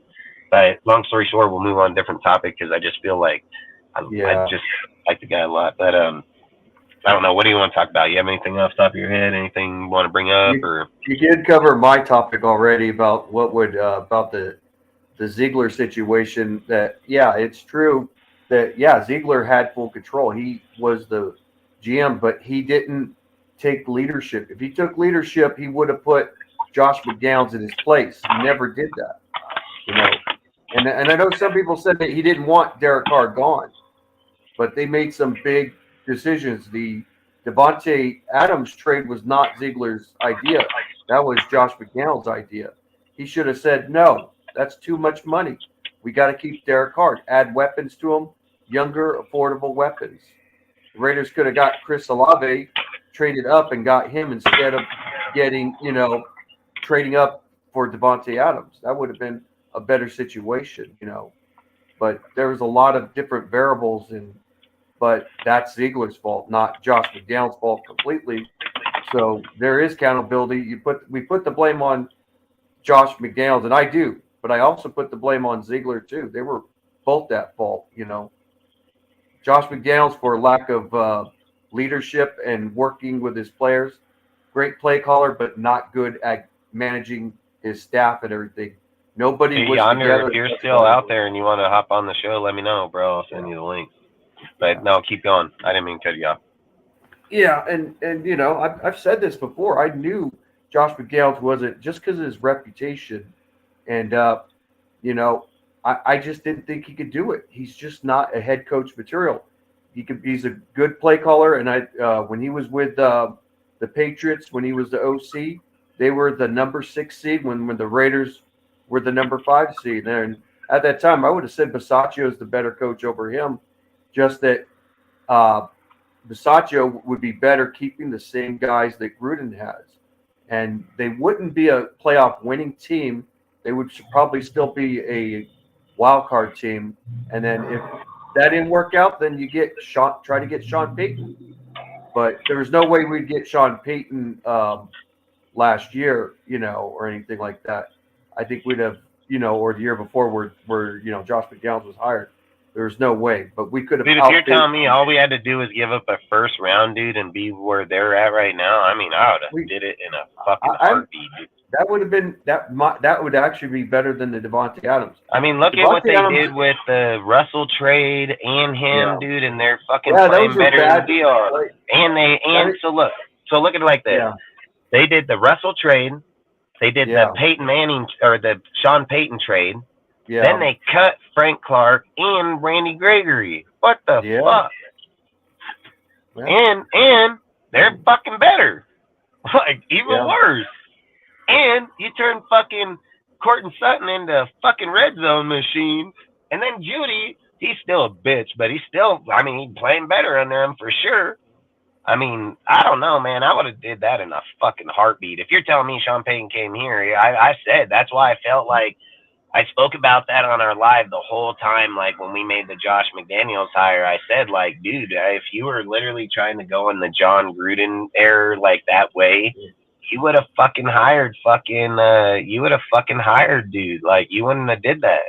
You wouldn't have fucking went after Josh. If Josh is a fucking Air Perkins, you wouldn't have went after fucking you would have went after Sean Payton because he's a fucking West Coast. He is the exact same as John. Exact, dude. Like, they've all come from the same tree, dude. Like, literally. So, I don't know. What's up, Seth? How you doing? Doing good. Just put my New Jersey on. Hell yeah. Let's see it. What's it look like? Let's see that shit. Nice. Hell yeah. And it's got your name on it? Yeah, it's Yondo on it, yes. Nice. The one and only, man. The one and only. Hell yeah. That's how it got to be, the one and only. Been waiting to put that on there. Been waiting to show it off to people. Yeah, that's sweet, man. I mean, that's what it's about, dude. It's about being able to spend money and things that you taking pride, man. Like, that's it right there. Yeah. I've always said if I didn't work as much as I do and fucking take care of all my household like I do, I would do the same. But I'm always in work clothes and fucking field shit. That's all I do, man. I'm going to work till I die, man. Like, that's the fact. I'm going to work till I die so my family can have good shit. That's it. That's good. That's a good thing to have. Man. You'll see me when I'm at a Raider game geared up like a motherfucker, but I'm on like that, huh? Yeah, I can't walk around and I'll be all fucking Raiders. Fucking Raiders. Exactly. fuck. Like that dude in the fucking that does the TikToks and YouTube. He's like, Yeah. fucking fuck, fucking with this little deal. That guy's funny as fuck, dude. Yeah. I swear that guy's funny as fuck. Yeah. Yeah, I wish I could meet him one day. That one guy, that little midget guy that does the TikToks and shit, met him, dude. He did that one collab with him, man. Nice. Sometimes I wish, I don't know where all these guys are at, but I wish I met him too, because that guy would be cool as fuck, dude. I ain't even lie. Yeah. You wanna know something? Raider. You wanna know something, Dustin? You wanna know something weird? They don't like being called midgets. They like being called little people. Yeah, fuck. Yeah. I call them Oompa Loompas from the fucking Willy Wonka chocolate factory. Oh, you want to hear something funny? I remember this Carlos Mencia, where he says, "How are you midgets?" He goes, "We prefer the term little people." He goes, "No, beaters are little people. You guys are motherfucking midgets." I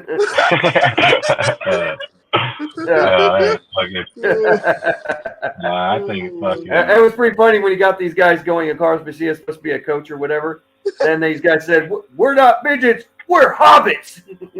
Hobbits. It's pretty funny though.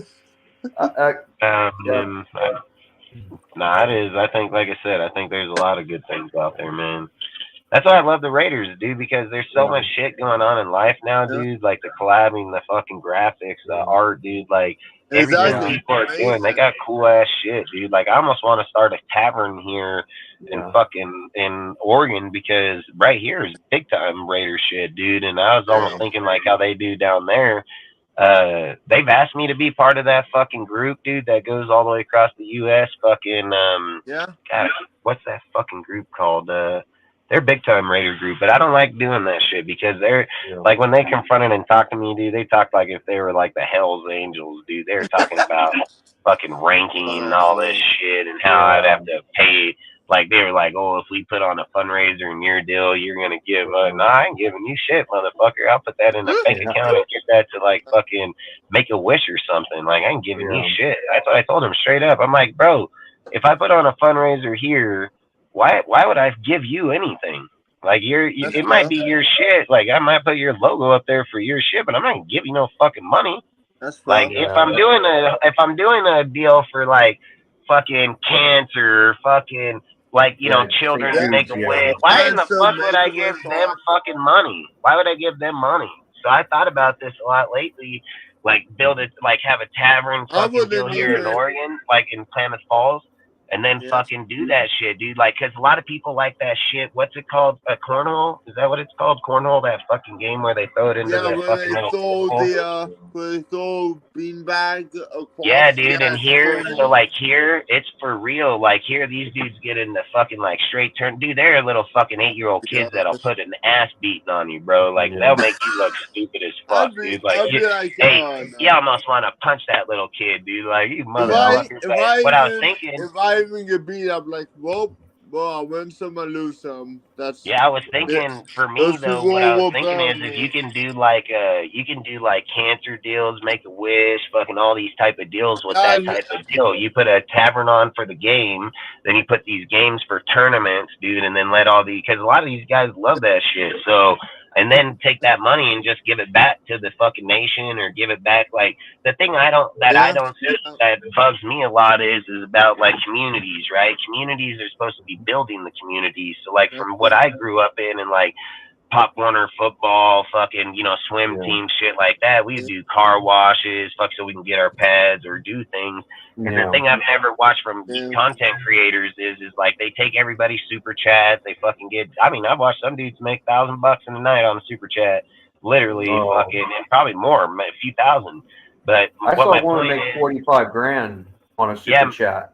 Yeah, that's my point is that these guys do this for 365 days, so every single chance they can go live, they're trying to do it.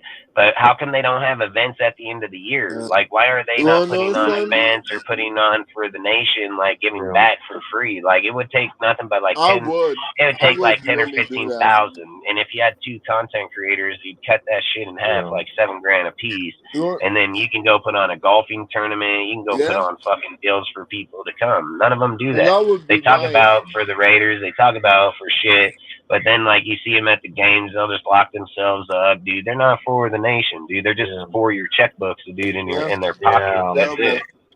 And that's why I said I don't roll with a lot of them because I don't like that shit. I have plenty of money. I ain't got to give it. And even if I didn't have money, I want to take it. I mean, I've never came to the nation to try to fill my pockets from motherfucking dudes that are like me. Like, I'm the exact opposite. Like, if I literally go to like Carl's Jr. and I know this dude don't got no money, he don't even gotta ask me. I'm gonna buy his shit. Yeah. Like, I ain't going to Carl's Jr. buy my shit. I'm gonna buy his shit too. Like, I'm not gonna do that shit. But we're not gonna eat. You know what I mean? I'm not gonna be like, oh, I'm not going over there because you don't have no money.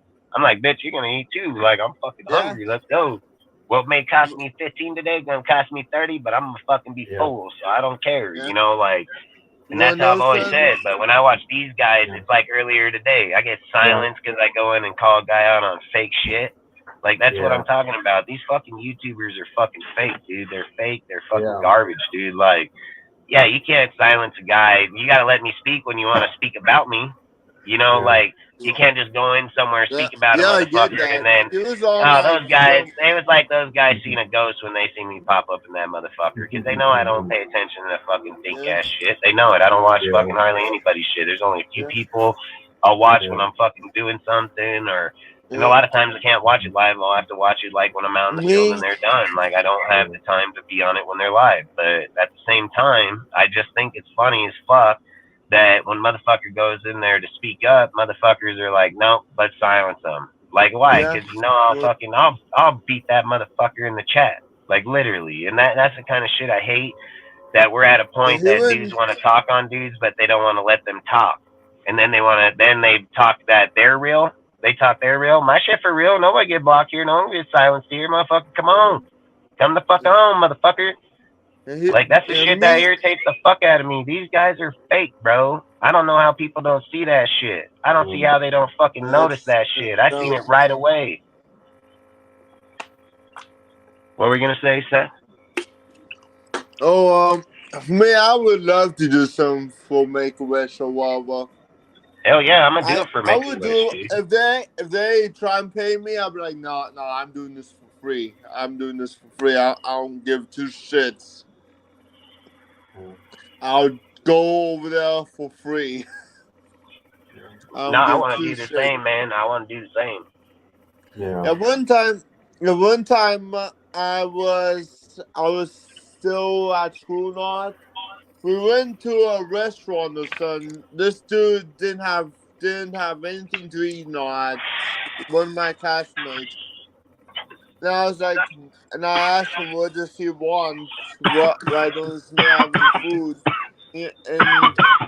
And so he explains it, and I was like, okay, what do you want to eat? I was like, I don't like seeing people starve. I got in trouble for it, but I was like, I literally straight up told the teacher them I don't like seeing people starve. Yeah, I don't either, because I came from that, dude. And you know, the one thing about my mom, man, she never, I mean, fuck, dude, we can have my friends over, dude. Like, she always had food in the fridge, everything. So I never starved until I left home. Then I starved a lot. But that's the one thing I'll always credit my mom for, man. Like, me and her never seen a lot of eye to eye, dude. But she most definitely always had food up in the fucking house for sure, man. Like, and if I came home with like 3 of my friends, we could all eat, dude. Like, nobody's not gonna eat, you know.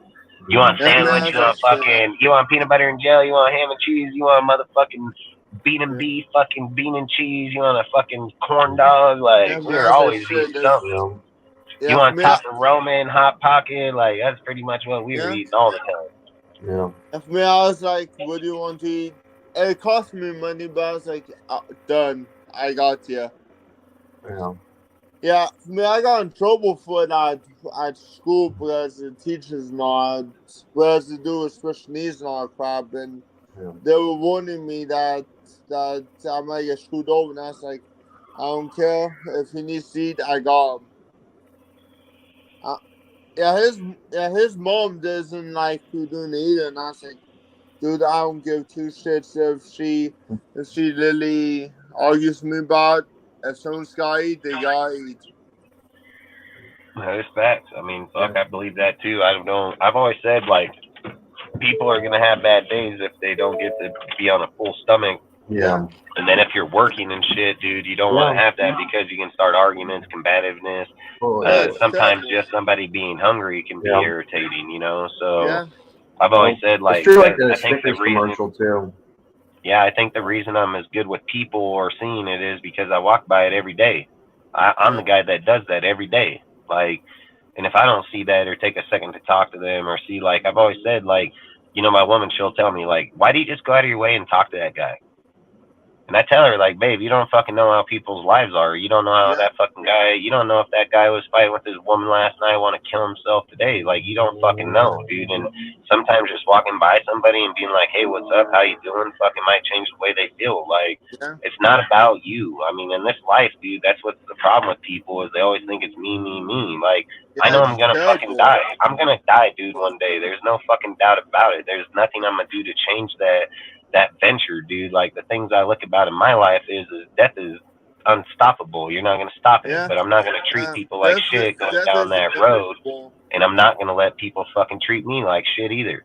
And like I've always said, I stand for how people are going to respect me, and I stand for my fucking family. So outside of that, you fucking with my Raiders, you're fucking with my family.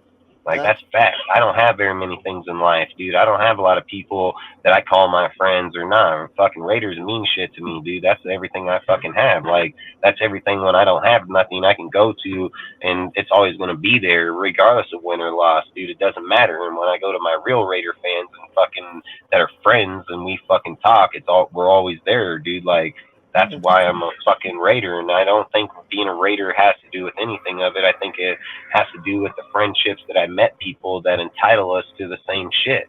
Like, that's what I think it's about, you know, just being friends and having the Raiders just adds more. You know, like how I come from, dude, we come from fighting, dude. Like I've always said, we don't stand around and let people talk shit to us. We don't let people fucking pick on us, dude. That's not how we fucking roll. We don't roll like that. And we're not going to fucking stand by and let other people say that shit either. I've always said it, dude. Like, we are not, I ain't a fucking punk, dude, but I ain't going to let someone punk me. Like, straight fucking facts. And people can talk about, oh, he thinks he's tough or this and that. Hey, I don't give a fuck. Come find out. We'll find out just how tough I really am. I'm 40 years old, bro, and I'm still here, and I've been talking this shit my whole life. So I promise you it ain't going to fucking change today. You know, and that's the fucking thing is, dude, is I stand for what I fucking believe in. Do you? You know, like, there's a big fucking difference, man. Like, the things is like, this is how I know people are faking life, right? And I'll just point out a few fucking pointers real quick. I come over here, and on our channel, I talk the shit I talk. But I back it up. I fucking talk my fucking facts and what I talk about my Raiders or a team or shit that's going on. But I don't talk about other people's channels. I don't talk about what they talk about on their channels. I don't talk about who they are. I don't bring them up at any way, shape, fucking, or form. Doesn't matter who they are.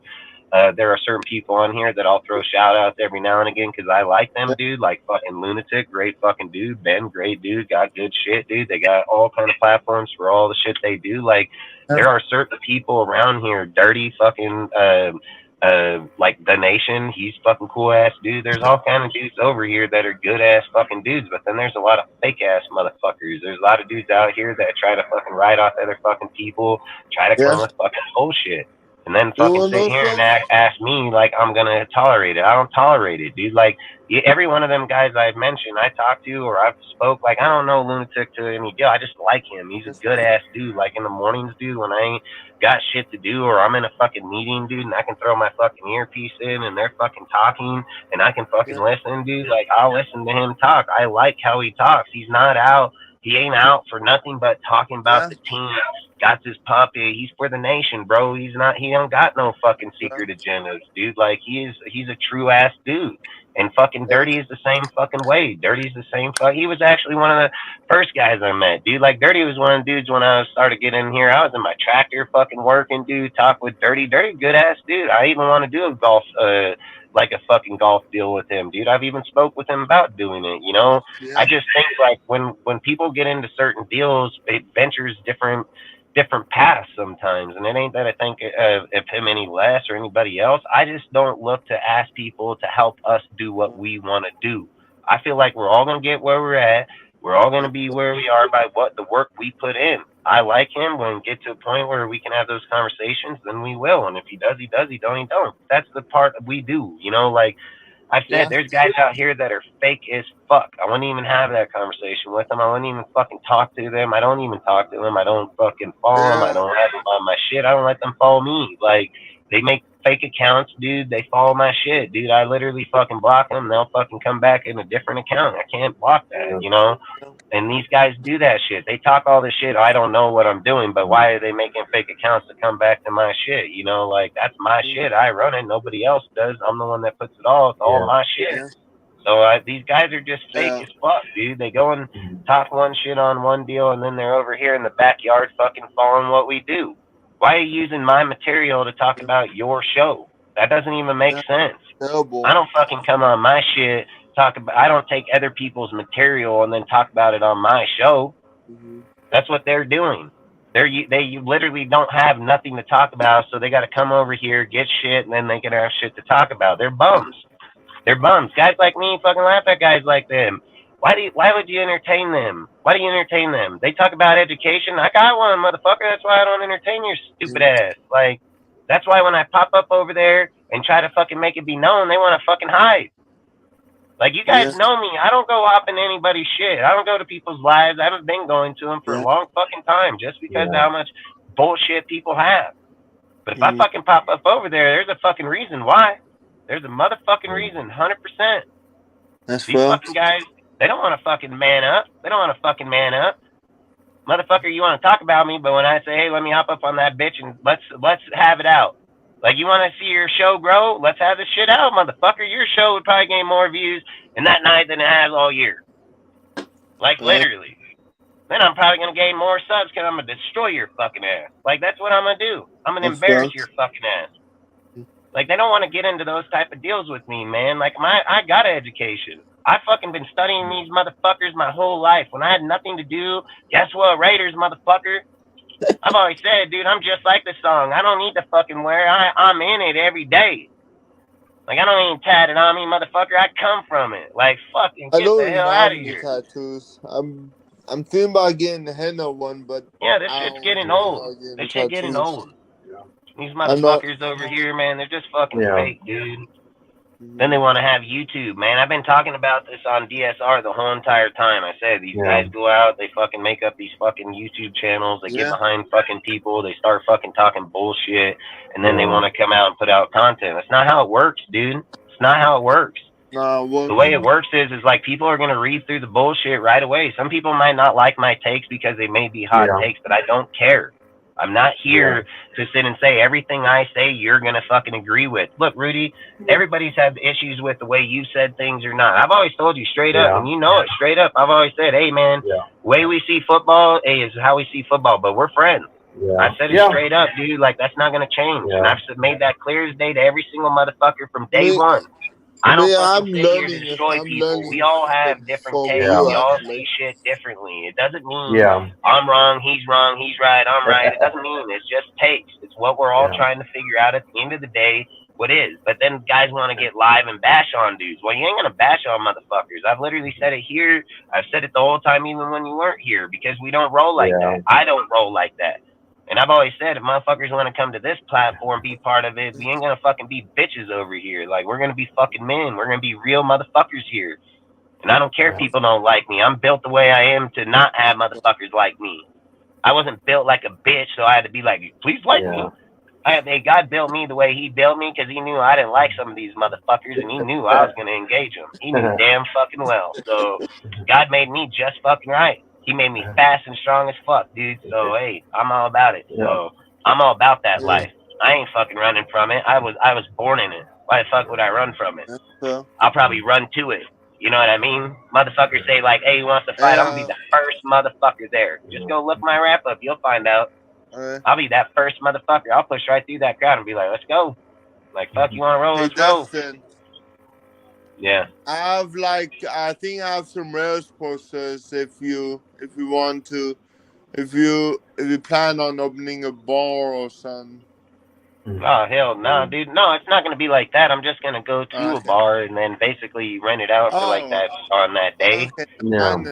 Yeah, no. You just basically go to the bars and you just tell them like, "Hey, man, I'm gonna turn it into Raiders." I thought you were gonna do Oh, that. hell no! I ain't got time to fucking get no liquor license, do all that shit. That's too much. No, that'd be like, so you need Then you need John Tapper around. Yeah, fuck. I ain't got time for all that, you know. That's fair. That's fair. Nah, but I mean, that's what this place is supposed to be about. You guys know, you guys are part of DSR. You've been part of it, especially fucking Seth. He's been part of it for the whole time. And I've been the whole way. I built my shit the whole way. And have I not been the same person the whole time? Have I ever fucking been You have awesome? been the same person the whole time, I could say. Yeah, and I've always been there for everybody. Do I not help out people all the time in the Discord? Do I not fucking give people shit? Do I not pay them? I mean, I do all the fucking time. These guys over here just come and watch this fake shit, dude, and then fucking act like people are out here that are fake. We're not fucking fake, dude. You wanna know something? This guy's gonna fuck around and find out real quick, dude. Like, it ain't fucking fake here. I've always said it, dude. I'm a good ass dude until otherwise. With this aunt, dude, I was like getting pissed at him because not because he was talking shit about you guys, but because I didn't understand why in the hell he was talking shit about you guys. He doesn't have a reason to. He don't. He just fucking talks the talk. That's like, dude. And then he comes up with disinformation. Like, he is a liar. That kid's a fucking liar. Like, he's an habitual liar, like a motherfucker. I don't know why the fuck you're attacking them. These people are... Well, they're everywhere on YouTube. Yeah, these guys are fake, dude, and that's why I just say I think it's a joke. That's why I called up fucking Cortez and told Ozzy right away. I'm like, nah, you can come over here. We're not gonna do this shit. We're not gonna sit here and play these stupid fucking games where a dude's gonna sit here and act like I ain't never called a motherfucker in my life to have helped me. This fucking guy, he just makes up lie after lie. He literally said on the show, said he tried to debate me. He did not. We went into a fucking chat, dude. I fucking called him out in there. I fucking told him straight up, dude, like, you sound like a fucking third grader. You don't even make sense in your conversations. I even told him, like, bro, I don't know if you're fucking drunk or dumb. Like, that's exactly what I told him. I said, I'm not going to fucking debate a dude that's in third grade that all he keeps saying is the same shit. I said, you really think that Josh was the one that identified that play in Seattle? You're fucking stupid as fuck. Derek Carr was the one that seen that linebacker press into the fucking outside in the toss. Yeah. He was the one that called the halfback fucking toss. Or the halfback dive. He was the one that changed the motherfucker. Yeah. You don't have jack shit to do with him. And that's what that dude believes. He's just dumb. He's a dumbass motherfucker. And then he wants to fucking get in his feelings when it comes to me. And then he wants to go over on this fucking other dude's channel and act like I give a fuck. I don't give a fuck about their channel. I don't give a fuck about them. What I hate, like, this is what I hate. When a guy is going to go talk about me and say that I said some shit like one for Tim fucking Brown going to be a wide receiver too. This guy is fucking stupid. Yeah. And that's why I'm saying, where did he even come up with that shit? Where in the fuck did he even come up with that? He implied that I said that I wanted fucking Zamir as the halfback. I said bull fucking shit. I said I would run a dual back system to fucking begin with. And I said Zamir White was the most running into the back of motherfuckers. I even said Zamir White would hit a fucking pole in the middle of an open field. He's talking about Ozzy and he's thinking that it's me. That's what he's doing. He's literally taking Ozzy's conversation, switching it to me, and then acting like I'm the one that said that. I didn't fucking say that. This guy, he's fucking dumb. That's what drugs do. He can't fucking remember shit. The guy's fucking stupid as hell. I remember every fucking thing that dipshit said because he's fucking retarded as hell. It's like Joe Biden. He most definitely Joe Biden lover. He looks like Joe Biden, little pedophile ass motherfucker. Oh my god. He looks like he'll be over there licking ice cream too. He'll be like, come on, kids, you want? Yeah, I mean, this guy, he's weird. He's weird as fuck. And then the second that I entered that chat and called him out, I told him, like, this guy is a straight fucking liar. I said it straight up. I told him, when the fuck did I ever say fucking Tim Brown was a wide receiver too? I said, this guy got my dick so far down his throat, he don't even fucking know what. And then he fucking blocked me. Well, then I told him, let me get up on that panel, motherfucker. I told him, let me get up on that panel. And then he blocks me. And then he fucking talks, but then I can't talk. Then he says, oh, look at this guy, he's on fentanyl. Bitch, you're fucking sweating in the fucking cold, motherfucker. What the hell are you talking about? I'm on fentanyl, dude. You're a stupid bitch. Like, you a fucking straight crackhead. You over there, you look like a crackhead Mr. Clean, dude, on cancer. You look like the Monopoly man on cancer. You look like a defected ass bobblehead on fucking Alzheimer's. Well, You know, no, son. this guy don't even make sense in half his conversations. He told me he'll beat my ass. Hey, bring it on. Bring it the fuck on, bro. I ain't fucking running. Tell me when and where. Let's roll. Yeah. Like, this guy ain't gonna fuck. I will knock the fucking shit out of this motherfucker. Like, literally, dude, this shit'll be over in a minute. Like, it ain't gonna be. This guy's gonna be like glass. Like, he's gonna be like glass. I'm gonna punch that fucker so hard he's gonna go the fuck up out, dude. Like, literally. Like, and look. Hey, I don't even want to talk about it because I want to be about it. So like I said, you want to fucking get on that time, let's get on that fucking time. But at the same time, he won't. He'll just go back over on Afakassi's fucking show. And then again, just like I put on my Instagram, just like I said, that's the kind of bullshit content you're going to get from that fucking channel. Afakassi and them claim, you Raider fans, why are you talking about my channel, motherfucker? Yeah. Like, you ain't nobody. You ain't going to, listen, if they trying to act like they're going to debunk me, they're fucking crazy. They're fucking crazy, dude. You know how many motherfuckers have tried to come and take me down? They are not gonna even come close. I will fucking sink these motherfuckers like a fucking boulder in the ocean, dude. Like, literally. Like, they're in elementary, bro. I'm like in fucking expert level. I will fucking murder these dudes, dude. Like, literally. And I don't even know why they're even trying to come in this path. Like, I don't even know why. Yeah. And they may, and you know, Auntie's dumbass, he even said, oh, I was a racist, bitch. I ain't never said a racist fucking thing in my life. That's how you know that guy's dumb. And then he wants to use words like that because I'm fucking white. I'll beat the fuck out of him. He called Ozzy a racist, though. Yeah, but I don't know their deal. I got a message here a little bit ago. I read when we were on here, but I didn't know. I can't speak for what Ozzy did a year ago. Like, I that's not me. Yeah. But if you want to label me like that, I'll beat your ass, like straight up. I got, like I said, I ain't got. Hey, go look at my Facebook profile, motherfucker, and see where I'm racist at. And that's why I say this guy's a counterfeit motherfucker. He says so much fucking shit, man. Like, he says so much shit, dude. I'm like sitting here just like, fucking just, motherfucker. I will fucking speed bag that motherfucker. He's like, fucking just murder that motherfucker. Wow, fucking just, I will fuck him up, dude.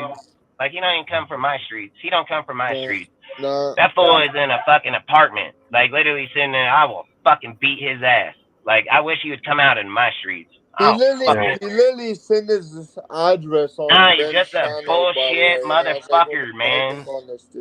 These little fucking fake ass YouTube motherfuckers, they're fake. They're fake, dude. Like, he's so fake. I know. There's one guy that threatened Captain Jack, you know, and you know he's an older man. This guy says, "Well," and I'm like, "Why would you threaten a 60-something-year-old man?" You know, that's kind of that's my point. They're all weak, bro.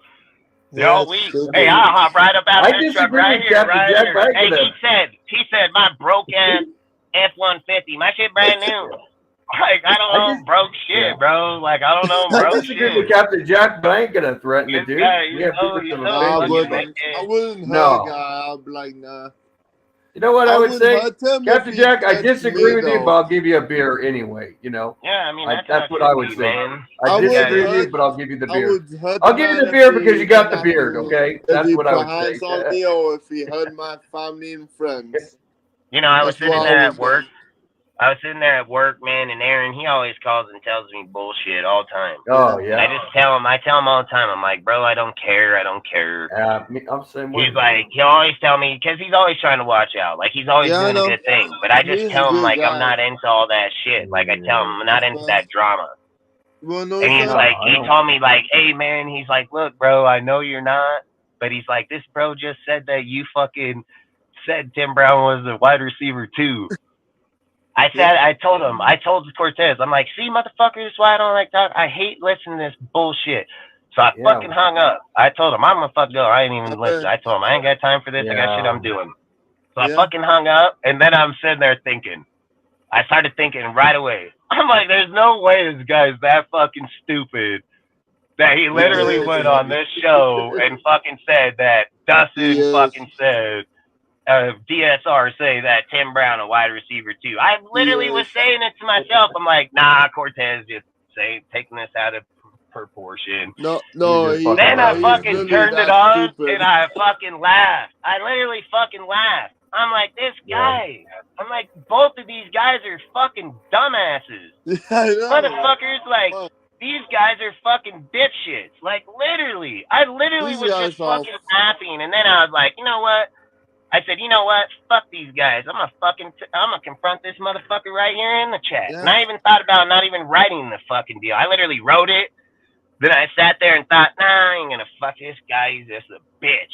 Then I started thinking. I walked back down towards the end of the shop, and I'm like, you know what? You want to fucking play war? Let's play war, motherfucker. I said, I've literally sat back. And I've literally not engaged nobody. I've literally just mind my own fucking business. I fucking do my own shit. And then I said, all right, this fucking bitch want to keep fucking playing. Say, let's fucking play then, bitch. So then I fucking go up in that motherfucker, and it's time to take the fucking gloves off, but that motherfucker don't want to fucking engage. No, he don't. What he want to do is he wants to mute me, and then he wants to fucking talk about it. You want to talk about it, let's be about it, and hop the fuck up on there, let me talk, bitch. You want to talk for me, let me fucking talk. Like, But then, no, we got a bunch of fucking bitches that watch that fucking channel anyway. That channel is going to fail. That fucking channel is going to fail. You put a crackhead like that motherfucker over there, that shit's going to fail. That guy don't know shit about football. No, I literally put him on the fucking panel. We were on Ozzy's channel. Go fucking look up. It is a fucking Josh Jacobs fucking debate. He was on the fucking panel. I literally got that shit clipped. I'm going to post that shit on my YouTube because this guy's a fucking deaf mute, dude. He's a fucking deaf mute. He fucking literally over there on the motherfucking channel, literally fucking talk. I literally told him, like, hey, Josh ain't gonna fucking get those yards, bro. He's not gonna get it. I said he'll be lucky if he clears 1,000 or 1,200 yards. This is exactly what I fucking told him. He got all pissed off, getting his feelings. Then you know what he says over on that show today? Oh, Dustin said, like, Josh isn't gonna do. He's not. He ain't, motherfucker. We got 5 games left. I don't know if you know how to fucking count. I don't know if you know how to count, but guess what? He'll be right on track for what I said. On the fuck am I wrong? These guys they're dumb. They're just dumb, and then they want to talk like that. They got fat. Oh, I don't really, and then off the Cosby, man. I don't even know this fucking guy. I don't even know the fucking guy. I've literally met him like one fucking time, and he's like, oh, like he's talking like he fucking knows me. Like this guy fucking literally was like, oh yeah, man, I don't really want to get into that. What the fuck are you talking about? What the fuck are you even talking about? That's the kind of shit that just makes me want to slap the fuck out of all you motherfuckers. What the fuck are you even talking about? Like, I don't get these weird motherfuckers. Like, I don't know where you guys come from, where the fuck, what shit you're doing, but you fucking weird. You're fucking weird as fuck. I come from LA where I see crackheads shooting up and bitches getting fucked on the side of the street and fucking motherfuckers getting stabbed. I ain't never met no weird ass motherfuckers like here. These guys are fucking weird, dude. They're weird as fuck, and they play these weird ass games. I got a fucking mind, bitch. You ain't gonna play those games with me, motherfucker. I think nobody done it yet. What makes them think they're gonna fucking do it, dude? These guys, oh man, they're weird. He came from Retard Town, to be honest. Man, he can. Listen, he gets special ed a whole new meaning. Fucking autistic. Yeah, the guy is weird, bro.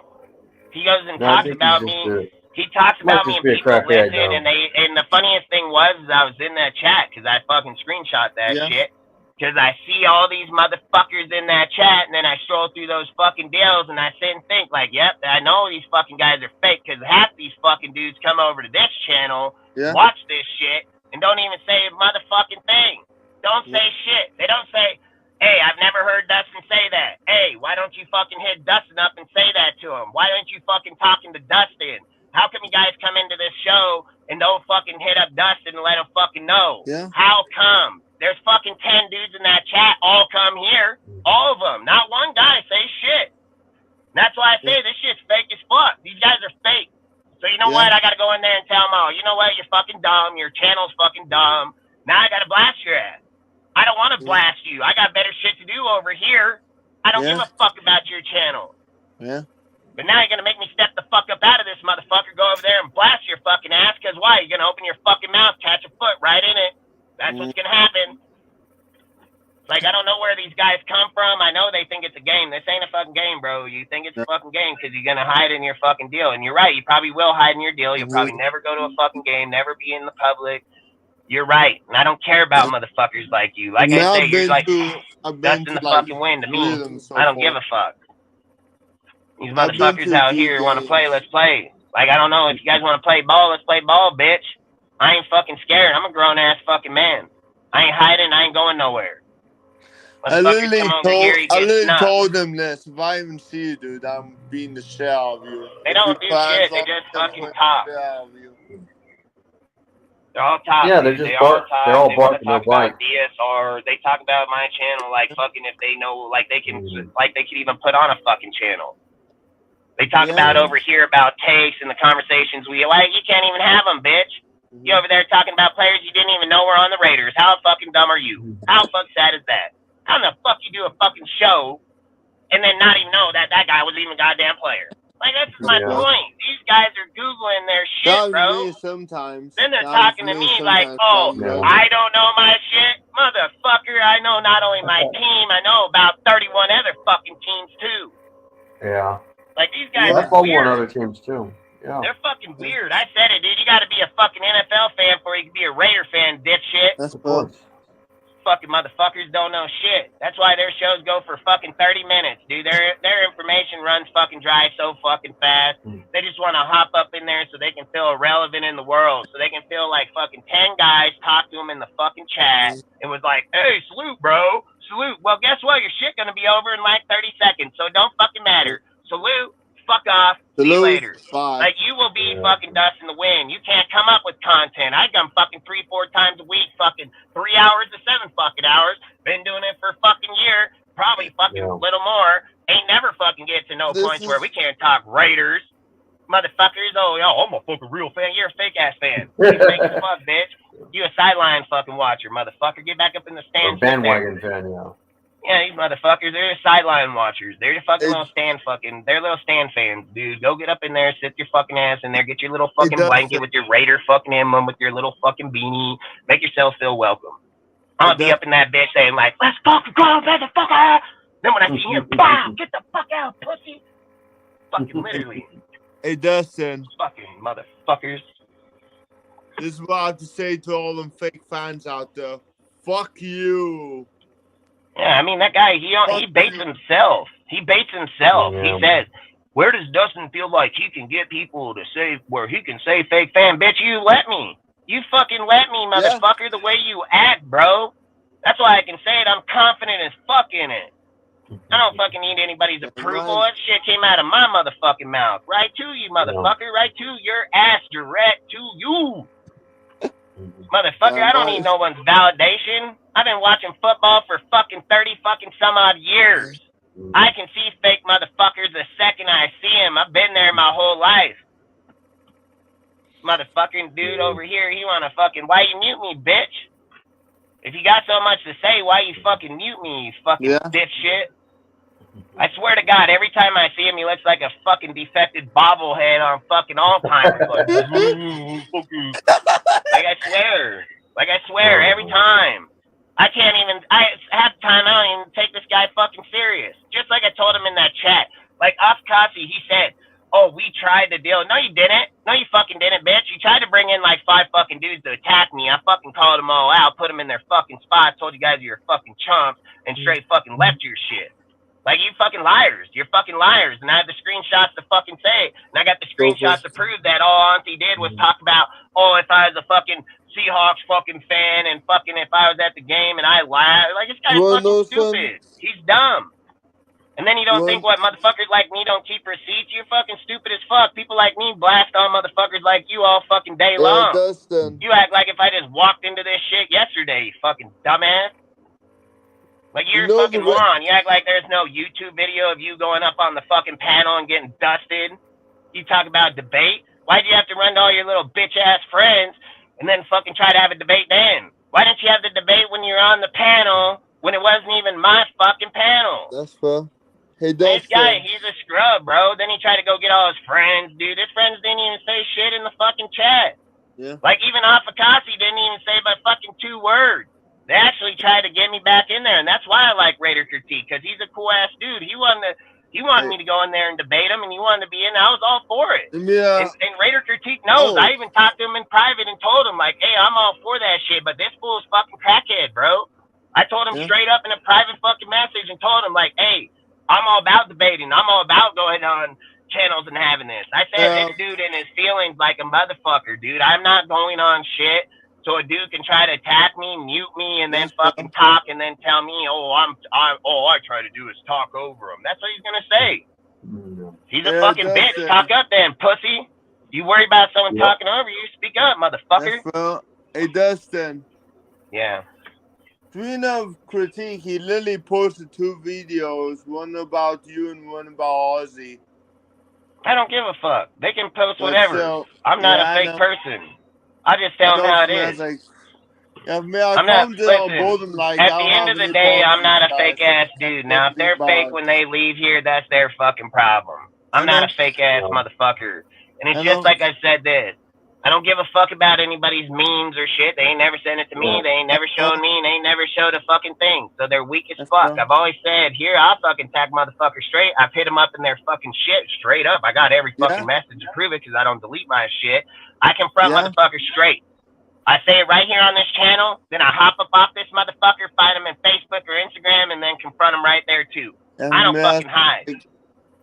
And again, if critiquing them do that, then I'll look at them a whole different way. But until that point, I never felt any different. But now if it is, then I don't give a fuck, because it only proves my point how fake motherfuckers are. I'm real as fuck.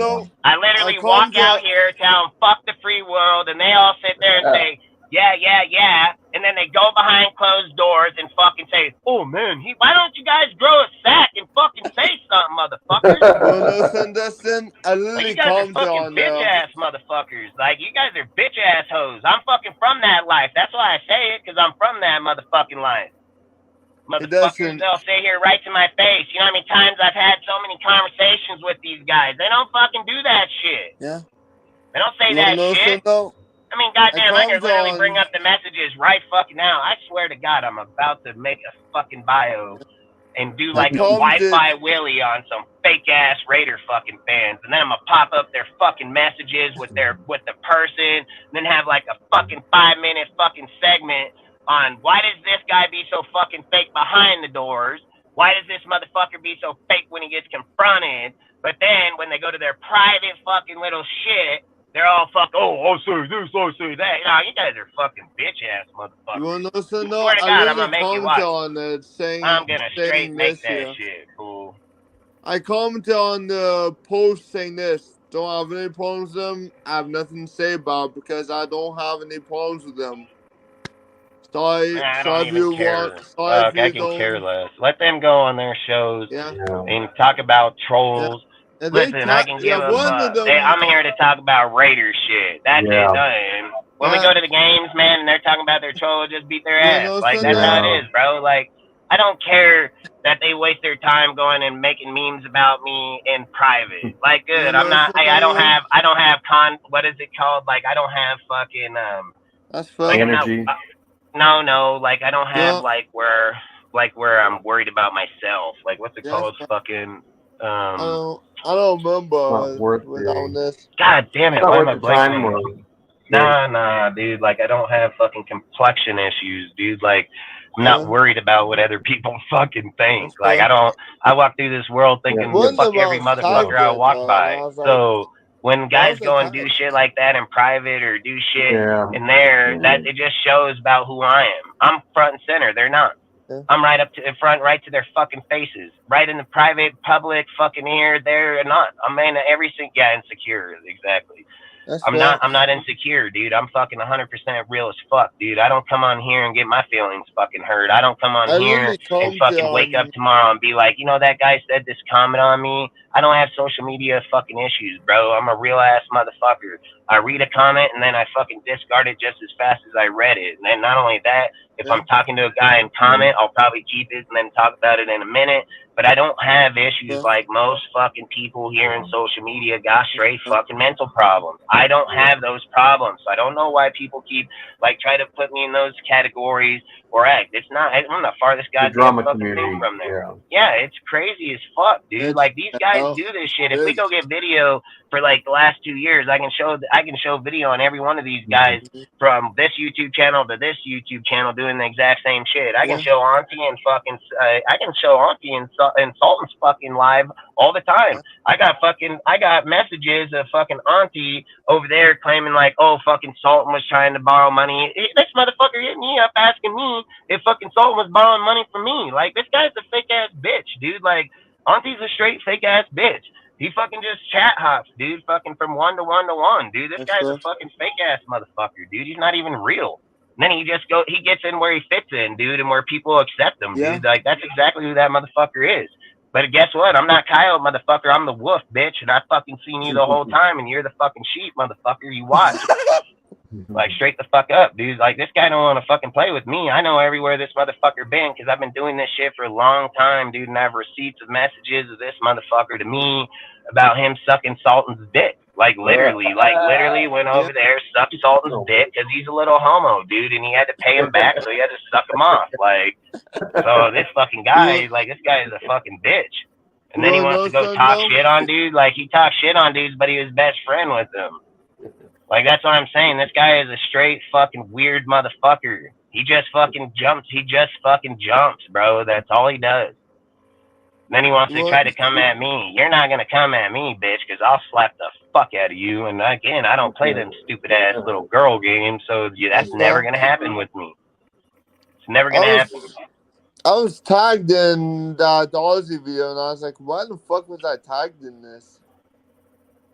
Because you want to know why? This is why. I thought, what the fuck? They try to make channels. They try to make fucking memes. They try to make shit. Their channels don't grow.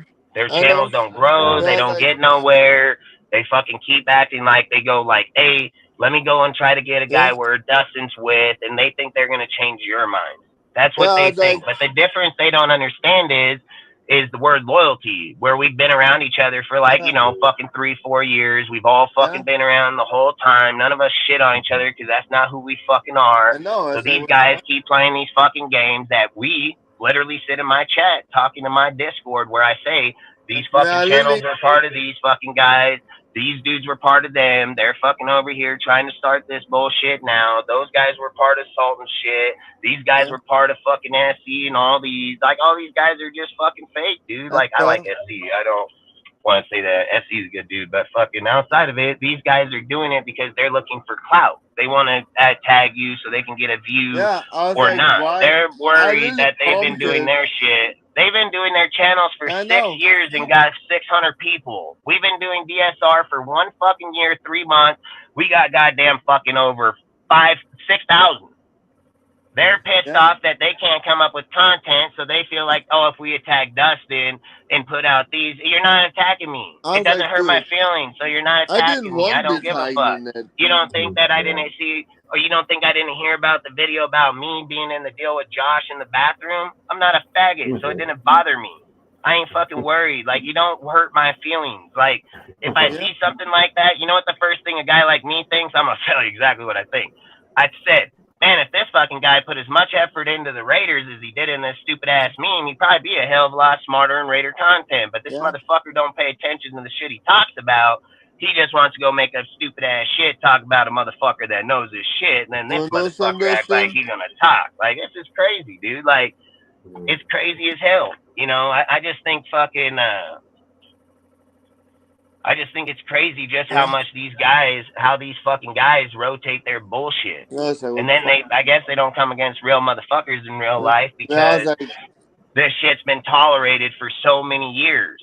I've literally said the reason DSR was started was because of these type of motherfuckers in the background. I literally said I ain't fucking around with little faggots like that. I don't fuck around with fake ass motherfuckers. There's a reason I don't fucking promote people like them. There's a reason they're not part of our shit. Like, I don't even acknowledge them. But then they get their one opportunity. They got their one fucking opportunity. They hop right up on the fucking panel. Then they get fucking wasted. And then now it's like, hey, we want you to come to our channel. Why? So you can grow. That's what you want, man. That's what you're doing because I just humiliated you over here. Why didn't you say what you had to say here? Like, why do I have to up and leave this motherfucker and go over there? You should have said what you had to say right fucking here. And it wasn't even my shit. So that's all I'm saying. That's why you want me over there. So you want to fucking get me over there. So then when I tell you my shit, you're going to pause me and then be like, oh, he talks over people. No, bitch, you just don't know what the fuck to talk about. You're going to ramble on some fucking dumbass retard bullshit that ain't even fucking true. Then you probably got your information from Sean fucking Johnson, so you're probably over here fucking trying to look at your goddamn cell phone trying to read the fucking, you know, the Twitter post that he fucking got. You could have fucking got it too. You want to know something? Like, this is the shit I'm talking about. Motherfucker, why are you getting a fucking deal from him to even begin with? Motherfucking guy ain't popping off no fucking, he ain't no Ian Rappaport breaking fucking news. You know what he comes with? Some bullshit. Literally after the fucking draft was done, fucking free agent coming, you know, fucking guy telling, oh, if you drop these players, you're gonna have $53 million. And you're stupid, bitch. Fuck, half those dudes are already gone. What the hell are you even talking about? Like, that's how you know these guys are stupid as fuck, dude. Yeah. And then people don't know because they don't know math. They don't know the fucking team. You know how many times I've been on a live lately, watching someone's live and them talking about they don't even know the fucking player's name? Oh, man. Man, that's a real fucking shock when you're a goddamn Raider fan doing Raider content and you don't even know the fucking player's name. That's fucking sad. You know what's even more sad? Thinking coaches are on the team that are not. How the fuck you motherfuckers? I mean, this is getting crazy, dude. This is getting crazy as fuck. That's fair. Then motherfuckers act like they want me to hop in their ring. What, you want me to hop in the fucking retard ring? I'm sorry, I ain't doing it. I ain't fucking doing it. Like, it's not gonna happen, dude. Like, it's not happening. These motherfuckers, dude, like, god damn, it's getting old, man. Like, are we here to fucking talk Raiders, or are we here to just fucking ding motherfuckers? Because we're here to ding motherfuckers. Hey, I'll just go hop up on this fucking bench show. Let's start dinging motherfuckers. Like, I'm all for it, dude. Like, I don't want to. I don't even watch it because I don't want to do that. But motherfucker, I will 100% suit up in that shit. Get up in that motherfucking ring, like, what? I got that. Fucking, let's go, motherfucker. Was on Real Ben's channel. Like, I'm over this shit, dude. Like, I understand, like, you know, like I said, I like Ben. He got energy, dude. The guy's a good dude. Yeah. And I always said, like, that Black Saturday shit, I just was never for it because I just said, like, I don't like, man, I see why he does it. I see why he does it. Like, literally, I see why he does it. Like, because you just want to punch a fucking hole through this dipshit's fucking ear. Like, literally, just right through that motherfucker. Just so you can be like, you fucking hear me now, motherfucker? Like, literally. Like, holy shit, dude. And I've always said, like, oh, man. I always said, if I didn't have my kids, man, I'd fucking drive there right this minute. I would. I got fuel cards and everything. I ain't nothing gonna stop me from fucking getting there. But my woman fucking bitching about, oh, you're gonna go down there and beat up some dude on YouTube. That's exactly what she'll tell me. You think I'm lying? I'll put that bitch on speakerphone and she'll be like, hey, this motherfucker. She'll be like, he's fucking stupid. He's gonna go down there and beat up a guy on YouTube he's never met. That's exactly what she'll tell you. Like dead ass fucking 100%. You're gonna go beat up some retards. Sorry, wife. I need to go over there and beat up some fucking retarded person. Yeah, and these guys think like, oh, people won't show up. I'll fucking show up, 100%, man. Like, I was even gonna go visit Ben when we went down there for Thanksgiving, and I was just gonna meet him because I want to meet him. He's a good ass dude. He comes from right where I'm at. But fuck my woman, man. She's so fucking crazy, dude. She starts bitching at me the whole fucking time. I literally tell her like, hey, I'm gonna unhook the trailer. I'm gonna fucking run over here, go meet Ben that's on the fucking, that it's on YouTube and shit. And then she's like, you want to fucking come down here to go fucking meet people on fucking YouTube and be with your fucking, oh, man. It was like the never-ending fucking murder right there, bro. And then she went like that for 2 fucking days. Like, literally tell me all you fucking do is put your Raider shit in front, fucking blah. I couldn't even do Raider posts, bro. Like, literally, I'd be like over here in the fucking corner, like trying to put up my fucking. From YouTube. I did like 3 YouTube posts. I did like 3 YouTube posts because I was trying to figure, like, I wanted to start posting to the community. So I was like, hey, if I'm gonna get a post, I'm gonna get this motherfucker. Like, yeah, she's a motherfucker, man.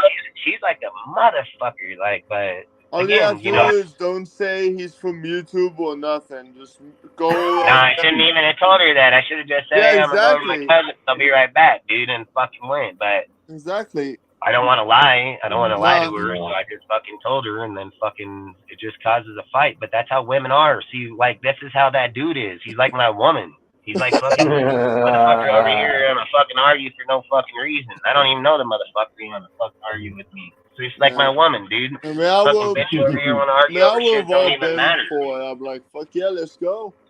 Yeah, but when I go down, I'll probably be down this month and go by myself, so then I don't have to worry about her fucking worrying about it. Then I'll probably go meet up with them then. But it just sucks because, like I said, dude, I mean, look, dude, people are going to be who they are. I'm just who I am. I ain't fake. I don't hop off this bitch and talk about people behind their back. I don't if I'm going to talk to them, I either confront them or hit them up in phone or talk to them. Like, I'm not fucking fake, dude. So there ain't nothing fake about me at all. And I've always said, like, I tell people, like, hey, bro, I know I come off strong, dude, but it ain't fucking to be mean at you, dude. And I've always said, like, that's just my personality. I can't control that. If I could, I would, but I can't.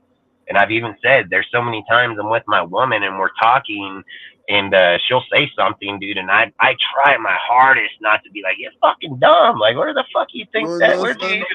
And I can't, dude. And I do that to my own woman, man. Like, I can't, dude. It's just me. It's me. It's who I am. And I can't, like I said, I'm not trying to be friends with everybody. I'm just trying to, when I look at shit, dude, and I write down my fucking notes and I have fucking, you know, papers on fucking papers and fucking 20 of these of fucking every single thing that we research or talk and in depth and even when we're in conversation writing shit, I'm always learning. So I've always said, I don't just come here with no information. I come with my motherfucking information for sure. I do read tweets the same way as everybody else. So I'm not sitting and say, like, I don't read no tweets. I read them because if the tweet matters, then I'm going to most definitely speak about it. But for the most of the time, I don't. I watch games. I watch the tape. I see it with my own eyes. I don't try to worry about someone's social media posts or how he feels off the field. When I'm looking at the Raiders, I'm just trying to evaluate them when they're playing the game on fucking Thursday, Sunday, or Monday. That's it. I don't give a fuck about personal shit. I don't give a fuck about personal feelings. I just care about when the fucking time starts at 10 o'clock and ends at 1 or whenever it fucking starts and ends. That's all I care about. I don't go around talking about people's social media posts. I don't go around talking about this or that. I just talk about what we're fucking watching, because when I started doing the Raiders content, I thought that's what it's about, is fucking talking about what the fuck we're watching. And now we're getting into weird fucking areas in YouTube. We're getting into real weird fucking areas because motherfuckers are saying that they're content creators, that they're Raider content creators, and they're coming on to talk about other people's fucking shit. Like, hey, listen, I've told him straight up, man, we can hop on there. I'll destroy that fucking guy, but it ain't gonna be on his shit. He can come right here. There's no monitoring. He can talk until he fucking talks about family, and he'll get the fuck out of here. And it's just like he said on that channel. Like, these are the things you guys. You talk about your real fucking, like you talk about your real Raider fans, your real shit, right?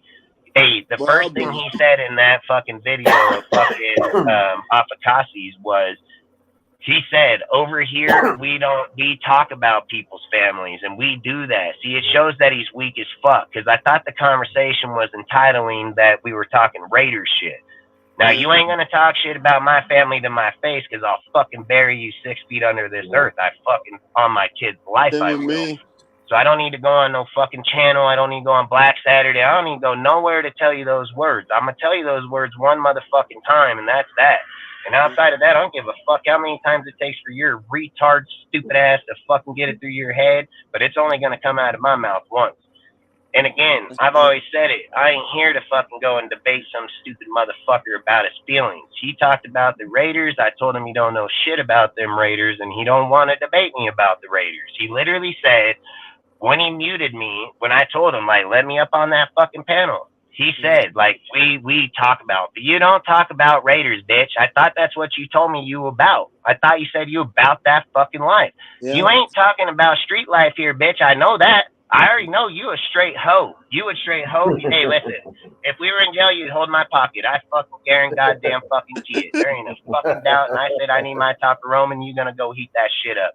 Like, you're not fooling me, motherfucker. Like, you're not gonna fool me. I'm from that life. I'm 100% from that fucking life. And there ain't no fucking doubt about it. And I said it, dude. Go look me up, motherfucker. Go look up Turlock, fucking California, Patterson, Modesto, fucking watch and see. Look at my charge. I chased that fool around for 45 minutes beating his motherfucking ass. And I got fucking, they were trying to give me fucking 4 years in prison, dude. And I fought that shit because that fool attacked me first. But I beat his ass. And you don't think I won't chase you? I won't take me 45 minutes. That dude straight cowboy. He was 45. I was 26 years old. And I still beat his fucking ass, dude. And there ain't no fucking bitch in me at all. And I come from that life, motherfucker. And it ain't gonna take me no 45 minutes to chase your ass around. I'll hunt you down in fucking 5, dude, and it'll be over in 1. Like, that's how fast it'll be. It ain't gonna be no fucking bullshit. And that's the whole thing I don't understand. I don't understand. You brought up Raider talk. You got humiliated. Now you want to talk shit behind the scene, but you don't want to confront me. You know, the last time that I talked shit to a dude, it was when I was beating his ass. I know I didn't call his wife. I know I didn't call his friends. I know I didn't add his friends to my private fucking account so I can send out fucking social media posts. I know damn well I didn't do that. I know fucking damn well I didn't fucking hit up his parents. I didn't hit up his kids. I didn't hit up shit. I hit him. I hit that motherfucker that opened his fucking mouth and wrecked his fucking life. That's what I hit.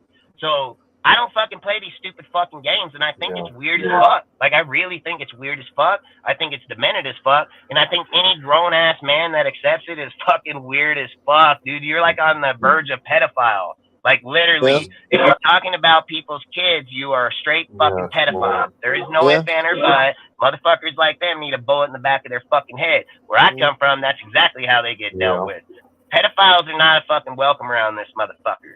You want to bring up fucking people's kids, man. You're a straight fucking pedophile. Just like that Rolo motherfucking Raider motherfucker that was taking pictures of a 13-year-old girl smoking skirt. Hey, that's a piece of shit, and watch when he gets got around, he's gonna get fucking wrecked. That fool better not show up in fucking public, man, because he's gonna have a tag, man.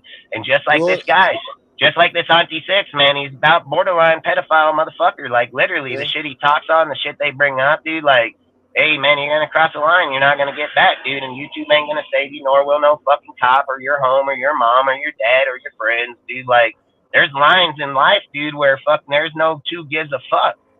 And I know where I come from. I've felt that feeling multiple times in my life, dude. And I didn't get where I was at because I gave a fuck every time. Like, that is fucking straight facts.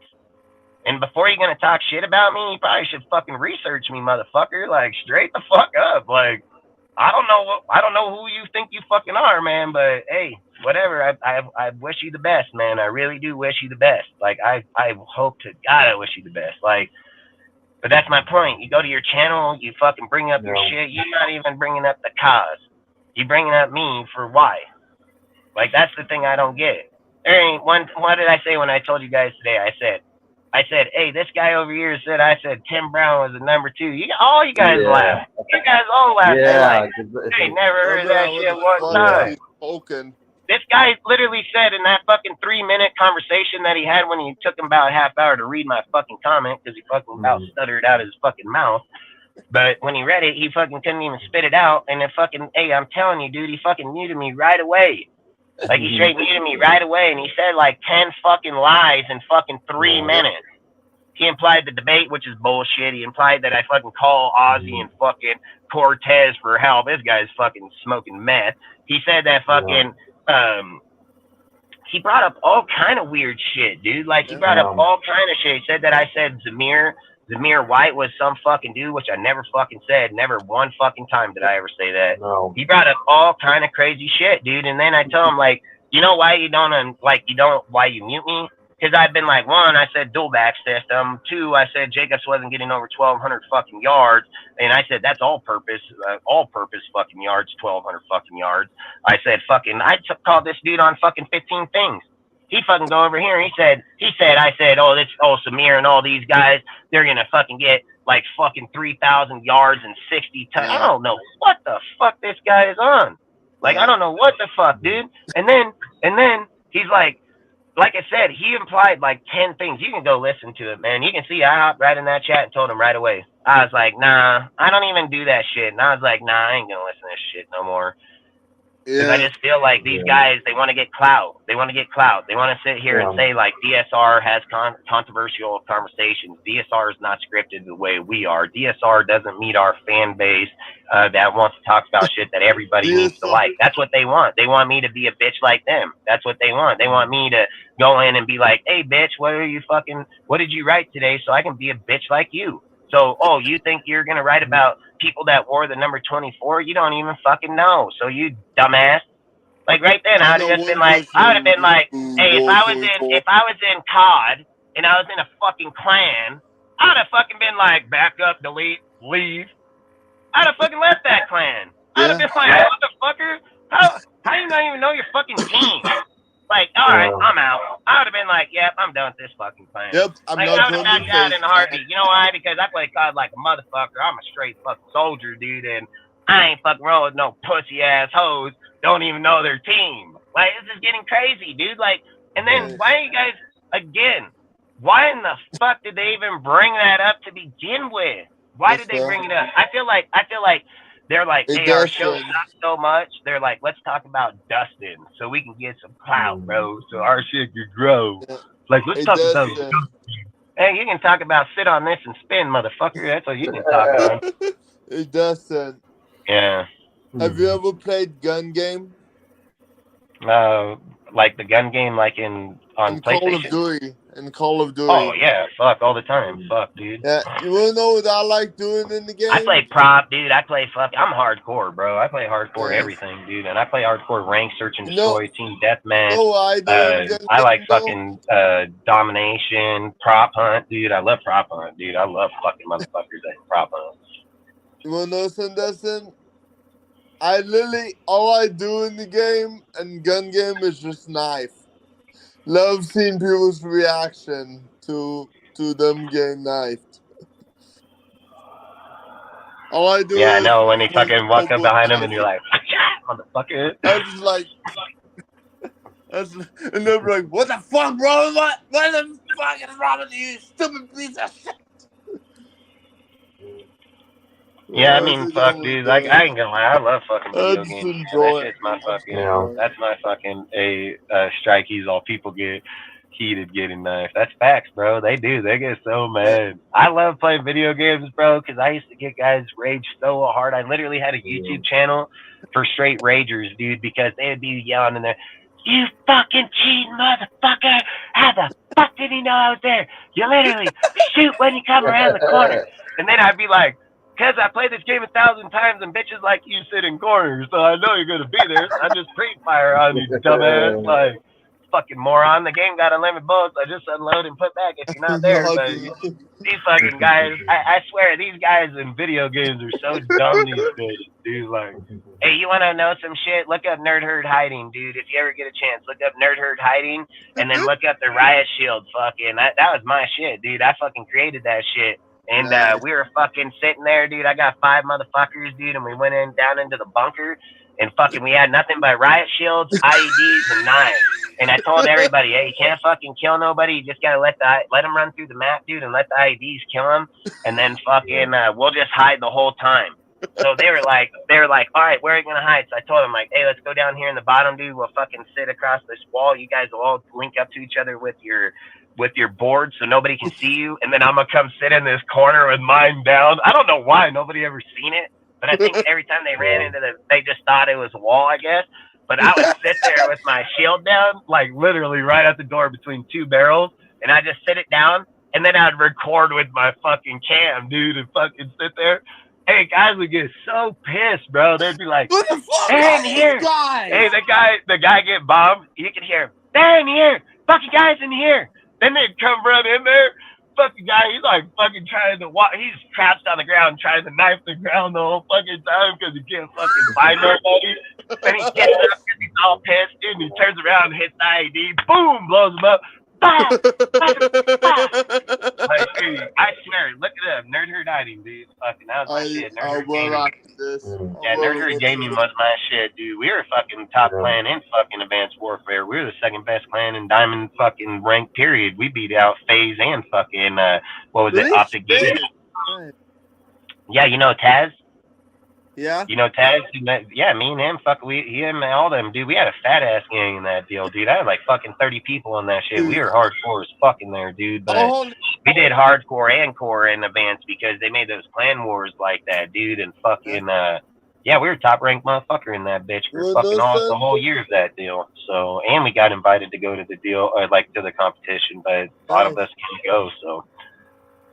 But nah, man, I mean, too many people are too simple in life. It's just like when we talk about Raiders, we get in depth. It's just like video games. When a guy sits there and says, like, hey, man, fucking, how do you get so many kills? And I say, well, the spawn's right over there, and we're sitting right here, so we don't break center. You're going to respawn there, and I'm just going to keep shooting over there, motherfucker. Like, you're going to fucking die. Like, that's how it is. You don't got the fucking balls to push out of your fucking zone. All you guys want to camp down on the ground. Well, the spawn's only going to push it in 3-4 different ways, and we're all here, so good luck. You know, like, that's how you control shit. It's just like you do in real fucking life. We're the motherfuckers that push up to the line that we know that'll flip them behind us, and we just stand right at the fucking line and just waste your ass, dude. Like, literally. And then it's just like when you come to Raiders content or anything, it's the same thing. We're front and center every fucking time. We don't go out and get everybody else's fucking fandom. We don't bring their fucking shit to the polls because we don't want the fucking drama. We don't want the snakiness behind, dude. It's like I said, even Rudy go take off for months. There's never nothing bad. You know, like any guys out here, if they get off a panel, it's fuck that dude, he's a bitch, blah, blah, blah. That's just how it is. Yeah. I don't like it. I've never been part of that life. I've always said I keep myself in a small group for a reason. Yeah. I've always said my whole life growing up, dude, I may have had like 20, 30 friends, but those are like lifelong fucking friends. Even my woman tells me all the time. She's like, how in the fuck you have so many friends from when you guys were in fucking elementary? Because we all grew up together. We didn't have nowhere to go. And we all got stuck here. That's why. And we ain't never traded on each other. And we've all been by each other the whole time, you know? Yeah. So when it comes to the way I look at friendship and the way other people look at it, it's just crazy as hell to me. And then when they try to come to me and argue or put their debate, I'm like, you're a fucking moron. I'm not even gonna acknowledge your conversation to even fucking begin with. Like, and that's why they don't win, and that's why they can't win. Yeah. They don't come with logic. They don't come with fucking, you know, argumentative shit about the team. Why you try to make it personal because you got fucking caught sucking Josh's dick? Is that why? I mean, that's literally why. Yeah, it does. And then now he wants to make it personal. Well, that would be the wrong thing for him. He might as well just keep it football related if he was a smart motherfucker. I'll tell you that right now. Yeah. You want to keep it football? Great for you, man. You can go on living your dipshit life. You ain't gonna want to make it personal with me, man. You want to know something? Back in there, I hardly play multiplayer. I usually play zombies. You know, Strike, that's facts, bro. I barely seen it at the bottom, but it says I ain't got no expert anything. I just chill and talk Raiders. Some of those motherfuckers like the fuckery more than talking football. It's facts, bro. It's facts. I mean, I even come over to your channel and talk shit with you too. I just like the debate. I love to talk, you know, like I like Strike, dude. Anybody that don't know Strike Vader, man, he got a fucking Facebook page, dude. He's got a good little page there. I keep trying to get this guy on, but he keeps coyoting me like motherfucker. No, I'm just kidding. Dude, he works, dude. We've already talked about it, maybe on a Monday or something when he gets his time, but he's got a really good Facebook channel, dude. He does like fucking Madden fucking deals. He goes on, does his, you know, goes on rants or goes on his conversations. I like to go over there and listen to him because I learned shit from him. You know, he's told me like, hey man, I don't try, you know, like as big as you guys or this and that. It doesn't matter. It's talking football, bro. I mean, he talks good football. He's got good knowledge. And there's times where me and him, you know, we'll have, he'll see something and I see it different, but it doesn't mean I don't like him or it's just debate. It's football, you know.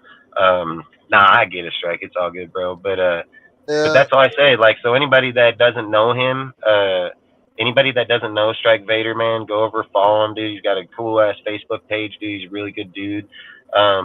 Appreciate you, Pizzle. Really do, bro. So one of these days I want to get you up over here too, man. So, like I said, Strike Vader got a really good page, man, for Facebook. So I've said he's a really cool ass dude. He like reminds me of fucking Lunatic a lot. I love listening to this guy. He raps, dude. He got all kind of shit. This guy, cool ass dude, man. So I always say, go give him a follow, dude. He's every bit worth it. I mean, it's guys like this that make the community cool as hell. You know, like I've always said, that's what I look for. That's what I go around and look for. I try to go around, try to find people that are Raider profiles or Raider deals, add them, go through their deals, things like that, so I can get to know them, just like I did everybody out here. I try to see, and when I came across his, I watched him for a while because I always say I don't want to try to just talk to anybody, but he has really good content, man. So I've always say go over, give him a follow, man. He was worth it. So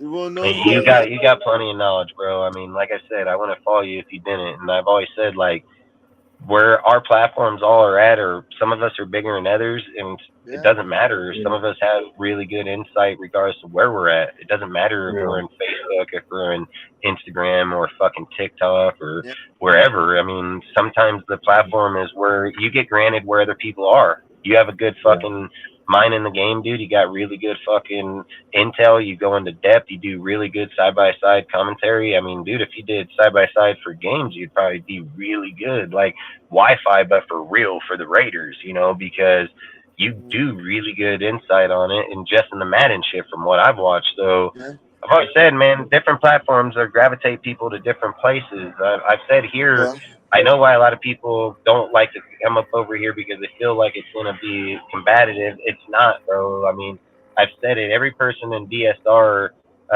we got fucking 15, 20 people, and they're all on the show for the last 2 years, you know? So I've always said, like, none of us are here to be enemies. Like, we all agreed on our shit when we talk. I just get I'm really energized, man. Like, everybody here knows it. You know what I mean? Because I'm a just energized dude, man. And when we get talking Raiders, I'm like, oh, that's my pump. Right. No. You just go to that. Well, I guess if I sent you a link right now, you just have to go to StreamYard, and then when you go to StreamYard, you'll just have to load up on StreamYard, and then sometimes you just got to make an account, and then once you get, it's easy. I mean, it's just an email and your passcode, and then it'll log into StreamYard, and then StreamYard will log you onto any of our platforms. So any guy that does like YouTube like we do, you have to have StreamYard to even get on their platform. And StreamYard's easy. Like I said, you can just go to StreamYard.com, dude. Fucking go up, it'll make a profile. It's pretty easy. It's pretty fast. And then all it does is ask if it can grant, you know, like camera or mic so you can talk if you're using your phone or computer different, you know. Listen. Yeah. I mean, I hardly like playing multiplayer back in the day, but I usually played with zombies. That zombie game mode on Call of Duty. Do they have an app? You know, StreamYard might have an app. I don't know that, to be honest. I don't know. You know, I'll look it up. Yeah, look up and see. But I just go to Google and then go to StreamYard.com, and then when it brings up the duck, I just click on the duck, and then once it takes you in there, it'll usually just ask you if you want to. Yeah, hey, Zombies is my shit, bro. Like, hey, Strike, I don't know if you play that shit or not, but Zombies is my shit, bro. I love fucking Alcatraz, bro. Like, we held the record in Alcatraz. Yeah, I like Alcatraz. When Alcatraz came out, dude, in fucking Call of Duty, we held the record in that bitch for like fucking 3 weeks. We were up every single day for a week at a time, bro. People were showering, sending kids to school while I was training zombies in the bottom fucking area of that motherfucker. Dude, I mean, I had a whole rhythm in that bottom section, bro. Like, we'd be fucking... But these guys found a glitch in the fucking game, dude, where they were able to get up on the second story staircase, and they were able to stand on that fucker at a certain spot, and then the zombies couldn't fucking touch them. And then after so long, the zombies just died. So they cheated like a motherfucker to get up there. But we did it for real, bro. When we set that record, I was literally down in the bottom, fucking just running trains the whole time with these motherfuckers. Have the golden sport fucking fucking. Dude, it was fucking fire, bro. I literally suck at the Origins map. I didn't like those maps, man. I mean, Origins, I'm not gonna lie, I was good in it too, but I'm not like those games. Those ones didn't even make sense. Like Alcatraz was fun because it had the Easter eggs, dude. They had the fucking that shit was fire as fuck, man. Yeah, to go to Pack Punch Lord, you have to go to the Golden Gate Bridge, so you have to build the airplane. Yeah. Make sure Dude, we had it down, dude, by a certain level, dude. It's been so many years since I've done that, but we had it down to a certain level. We'd already have every fucking thing be over there, packet punching our shit. I mean, like I said, we set the record in that deal for the first 3 weeks until they found that stupid ass glitch.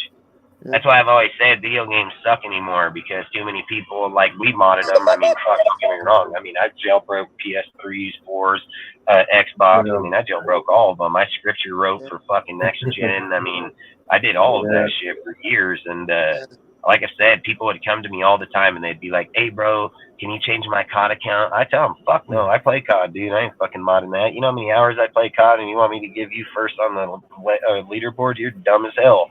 Like, I grind that shit like a motherfucker. He ain't gonna pay me to do that. Fucking, I used to tell them all the time. I actually got to the point where I just told people, I ain't modding COD. I don't give a fuck. I play the fuck out of COD.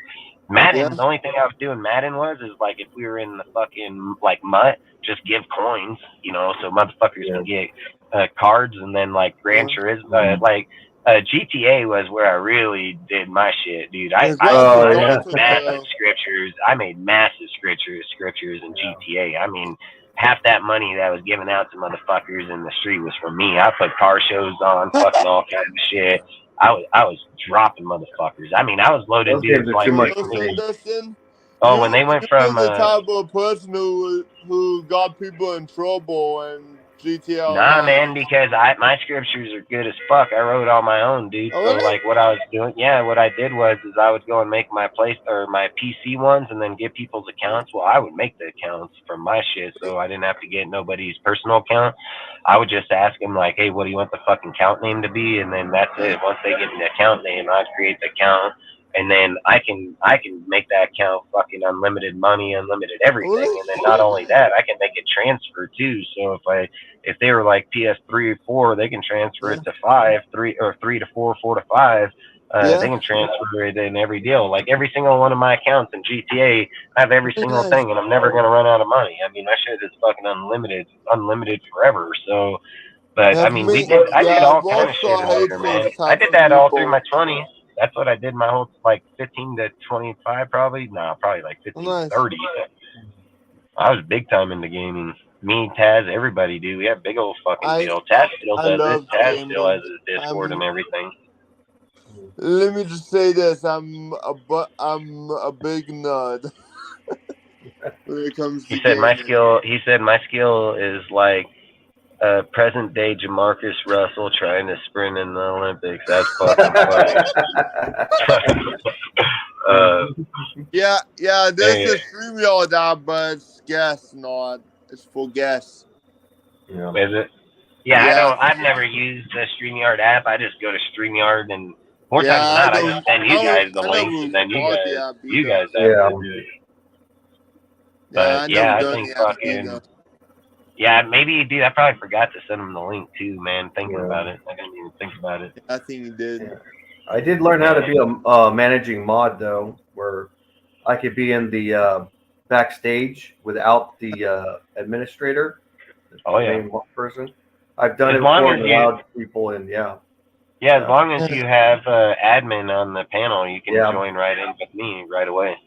Yeah, if you're an admin, you could join in, but if it's opened up, a managing mod can go in as long as it's opened up. But if you're an administrator, you can open it up for the owner. No, that's true. That is true. I learned a lot though about the YouTube thing with StreamYard. Oh, really nice. Hey, I ain't gonna lie, dude. All this shit's cool as fuck, dude. You know, like when I first started doing it, all right. So like.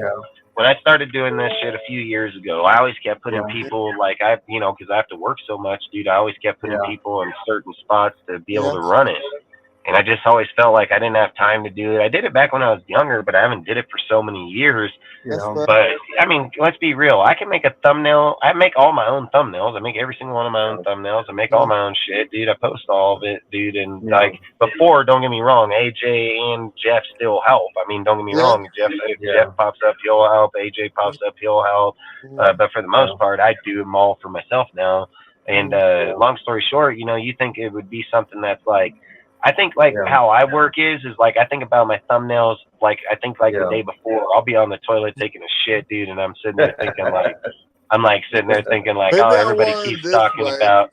Yeah, I'm like, well, everybody keeps talking about Rich and fucking Shaw, and I'm like, no, I ain't fucking doing that. I'm gonna put Gruden and fucking Harbaugh, and then Gruden with a finger like this, looking at AP. I'm like, this is perfect because I always try to look at memes. I always try to look at a meme like or something that's kind of contrast with there. Like we're elite, bro. Like he's basically like, who's this guy? And then like I like putting the songs behind them. Like for me, for the songs, I think like songs matter a lot. You know, like Auntie bullshit where I put Stop Lying. You know, like songs for me matter because when you put a song behind something that's going on, it kind of adds to it. You know what I mean? So it kind of gives it more contrast to it. Like I said, social media is cool as fuck, bro. I mean, it's hard. Like I do all my shit from my cell phone.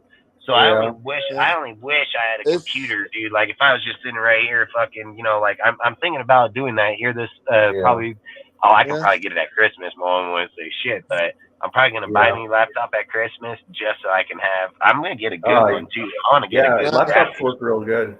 Nice. Yeah, because I like graphics, dude. I mean, that shit touches a lot with me, and I love posting shit to like Instagram, dude. Like that's why I think our page grows as much because I support other people's pages and ours. So it's not like we're just trying to grow us; we're trying to grow everybody. So I think that helps out a lot. And then not only that, it's like I like fucking. I like seeing shit what other people say, and then I like fucking twisting it up sometimes. So I say like, hey, this motherfucker thinks like this is so given. It's not. So I'm like, all right, fucking just like the post I'm going to make here tomorrow is going to be like when Harbaugh gets here, which quarterback you think he's going to go? I'm not asking motherfuckers where you think he's coming. I'm going to start putting shit out like when he comes. Like when he don't get here, I'll fucking move on to the next conversation. But I'm going to keep advocating Harbaugh to this motherfucking team every time I talk because I don't know how we're bringing up anybody else's. Like it's got to be Harbaugh. It's got to be Harbaugh until he's off the board. Like nobody else. It's got to be Harbaugh all the way till Harbaugh gets pulled off the board. Then we can start worrying about all these other motherfucking guys. Like, and that's why I think, like for me, my post, like I said, that's my shit. I'm gonna just start being like, hey, fucking, hey, when Harbaugh comes, what are we doing? Like, who we getting? What's going on? Because this guy is gonna change his shit, man. And I just think like the problem with too many people is like they want to be better in the nation, right? But we keep fucking talking about mediocrity. You know what I mean? Like we can't. Like for instance, right? Let's say that I'm in my company, right? And fucking my manager fucking quits, but my best friend's on the staff.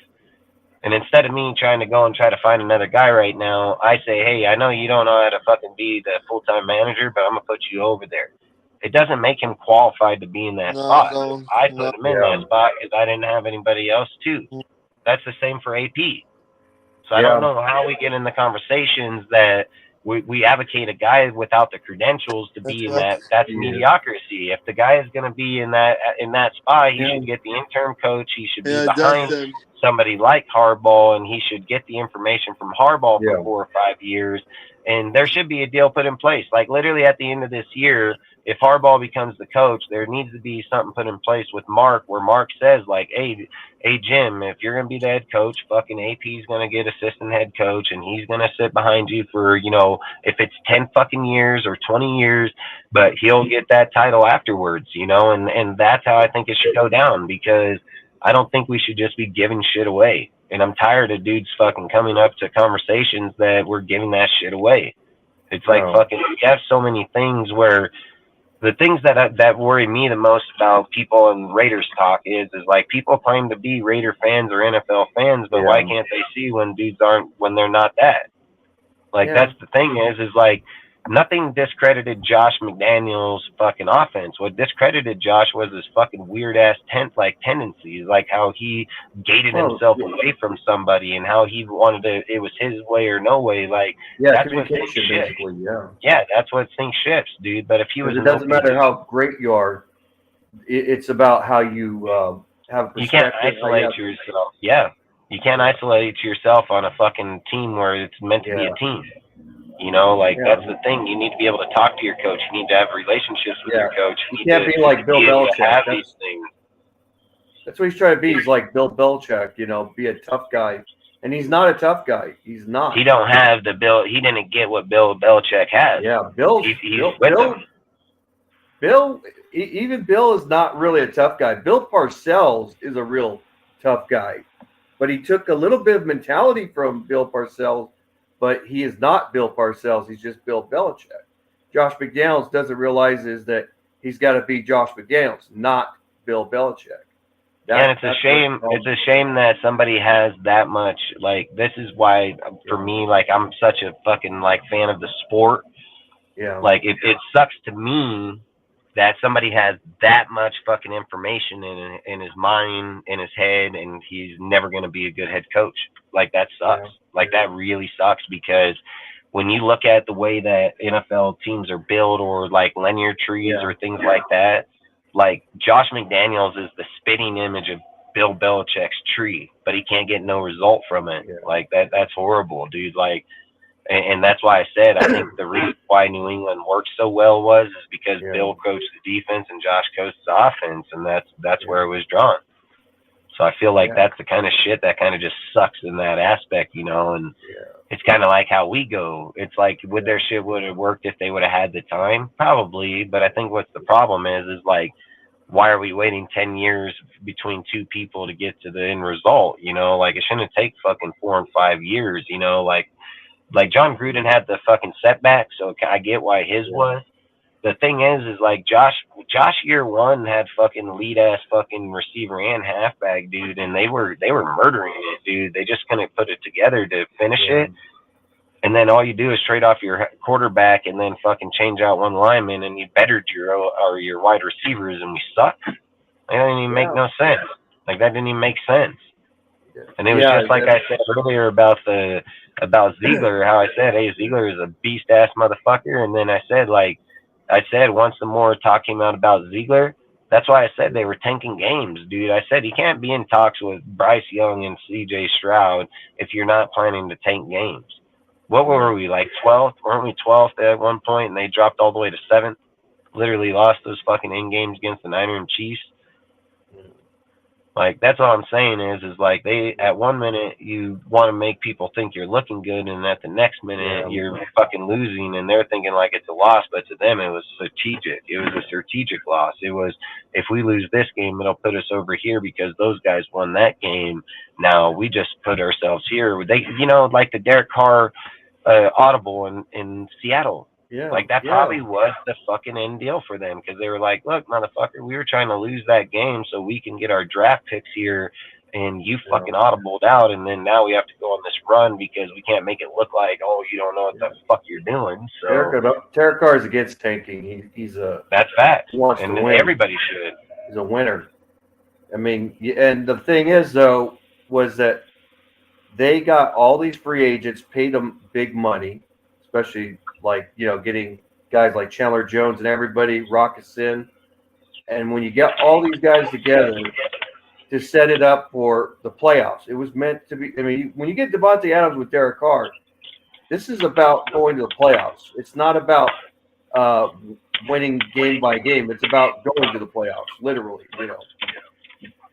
And it didn't go that way, you know. So, like, for, like, the Menace, he says, do you think that Jim has the same ego as Josh? I don't think so, man, because, like, this is the thing. So this is what I keep trying to talk about when we're doing the Harbaugh, John, and all this talk. Jim did not get where he's at in the NFL or college because he has an ego. He didn't get to come off of the Raiders fucking QB squad, get hired in Stanford because he had an ego. He didn't rebuild Stanford from a losing team to a winning culture, pass it off to David Shaw, go to the Niners, and have the ego. That what happened was in the Niners, when he wanted more control within the organization because he felt like the Niners was suffocating him from winning the motherfucking Super Bowl, he asked that he not only got his cut, he basically did like John Gruden did. Like, John asked that he wanted he wanted to be GM and fucking scout deal, this and that. And Al said no. And that's kind of the same thing that happened there, dude. The Niners were like, no. And he said, he said at that point, like, the fucking NFL is unfaithful to coaches, this, that, the other. I mean, like, look, dude, Jim Harbaugh has played with all these young kids from college. If Jim was such this bad dude everybody's portraying him to be, why is he so successful with young kids that are, like, the most rebellion there are? You know, like, young kids partying and fucking going to frat parties and getting drunk and all this shit, and this guy's fucking, 10-year fucking badass. Like, he relates with anybody and everybody, dude. I don't think Jim has an ego, dude. I mean, people keep implying, like, should Jim get fucking control? Why shouldn't he? Jim has shown that he can draft, that he can develop, that it's his coaching staff, it's his people. Jim has shown all the way down the board, like I have asked people when they bring up this conversation, you tell me why he shouldn't have it. You show me what he's done in his career that has not deserved him of those titles. When John Gruden got those titles, he was out of the NFL for 15 years. There's a big difference. He's out of the fucking NFL for 15 years. Yeah, I don't agree with him getting full control of our shit. Yeah. Harbaugh been playing at the highest level for the last 15 years. Longer. Like, I don't see why he shouldn't have it. Yeah. And I've said it. It doesn't matter if it's Dobbs or him. Dobbs will relinquish it to him, or he's going to give it to him. Or Bill or Jim will give it to Dobbs. They're close friends. They know each other very well. I don't think they give a fuck about who's getting what, but they ain't here like Josh and Ziegler. They're not here hoping. These guys are proven. Yeah. Like, that's the thing about Josh. Josh was hoping to be a head coach. He never fucking had a player evaluation, drafting, all that shit. He's never been through it. He's never done it. So when you're bringing in a guy like him, you're hoping he surfaces with those qualities and traits. See, he didn't. Harbaugh already has it. He's done it and has it. And he's still doing it right to this fucking day. And he's probably about to have 18 to 22 fucking draftees come through the fucking draft right now. So he's not, I don't know why people keep on relating him like he shouldn't have it or he shouldn't be why isn't he qualified for it? People want to relate John to him. That's two totally different that's apples to oranges. And that's why I keep saying about people talking about our team and our fucking history. They don't even know what the hell they're talking about. Most of these guys talk on coaches and players and they don't even know who the fuck they are. Like, they act like Harbaugh been over here and crucified people. Harbaugh made great picks for the Niners, dude. Actually made statement pieces over there. I've said it, dude. Yeah. Navarro Bowman and Patrick Willis were like some of the baddest ass motherfuckers over there at that time, dude. And wasn't it Bruce Irvin was picked up then at that time too, wasn't he? I mean, they got a lot of good fucking dudes that came through on that fucking deal. Like, Harbaugh is no fucking slouch, dude. Like I said, Harbaugh is way more fucking certified to be in that job than any fucking guy in the coaching position. I've said it. Tell me where Ben Johnson's rebuilt a team, restructured any team, taken a losing team to a winning team. Tell me where Ben Johnson's even developed any types of players. I mean, Jared Goff was from the fucking Rams, dude. I mean, he was already playing good fucking football. St. Pierre and Jeremo all came from high quality fucking schools. Fucking Gibbs comes from a fucking deal. So did Swift and Jamal. So did TJ Hawkins. I'd love to fucking know who this guy fucking just went out and totally made. Same thing about Dorsey. I said the same shit with fucking Ken Dorsey, dude. These guys are getting way too much overclouded. Like, and then you're acting like they're gonna come to the Raiders and rebuild a fucking failing franchise, dude. Like, no. Like, the way you hire a guy like Ben Johnson or fucking Ken Dorsey is if like Gruden was here for 5 years, had this team rolling on all cylinders, offense, defense, special teams, and then Gruden was gonna retire, and all you needed was a fucking offensive coordinator. Like, that's when you hire Ben Johnson.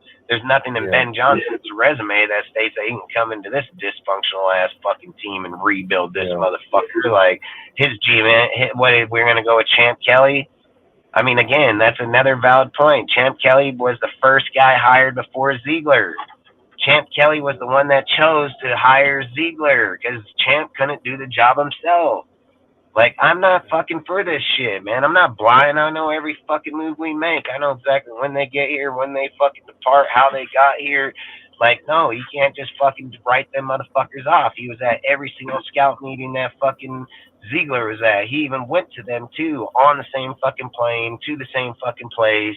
No, I'm not doing that. So I can't. Now, listen, if Josh wants to suffocate people, great. I mean, it is what it is, but there's nothing that's indicated in their aspect, not in fucking Chicago, not here, anywhere, that we should just fork over our whole franchise to them.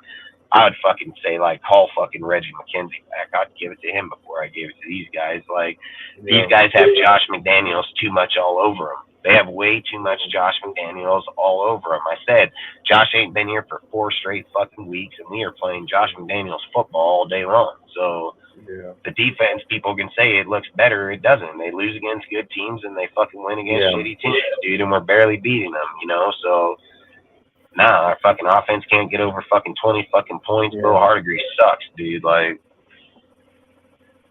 you can have his one trick play here and there. You got to play 4 quarters of football, man. You can't just can't go out there and have 2 good plays and be like, yeah, that's the game. I don't know, man. I wish everybody their luck. You know, I don't want anybody to, you know, be bad or not have a job or not, but we got to be real about the franchise. I've said it. I'm about the shield, not the fucking players. I'm about the shield first, man. And the shield needs higher quality of fucking standards. It needs to be able to sit here and say we have a proven motherfucking champion winner in our motherfucking locker room. That shit matters. I've said I don't think people should just bypass in the NFL. It's not how it works, dude. 98% of the fucking head coaches were play callers easily. Probably 99% of them. Yeah. But, you know what I mean? Like, we're just at a point, I think, where a lot of this talk is just talk at the moment. I've said, like, we'll probably be able to indicate more on Harbaugh and all them, dude. I mean, let's be real. If they go in, win their championship in December, January, Harbaugh might get a contract and he may not even be an option anymore. But until furtherwise, like I said, I'm just going to talk about shit, see how it is. Yeah, it's facts, the menace. It's about the shield, bro. I mean, at the end of the day, I love the players. I love the names, man, but shield first. And if people don't like that, it's tough shit. I'm not for the individual player. I've always said I own their jerseys and I'll own them when they leave too. So that's just how it should be. That's how it's always been. So for me, I've always said I'm not trying to change what I grew up watching. I'm just trying to come to this platform and wonder why the fuck other people are. You know, like, the history is the history. The games are the games. The players are the players. The teams are the teams. The coaches are the coaches. We're over here advocating fucking dudes that don't have any fucking degree, anything to be head coach, and over guys that are just skyrocketed for it. And then people get in their feelings and say, this is just, it's tiring. It's hella tiring.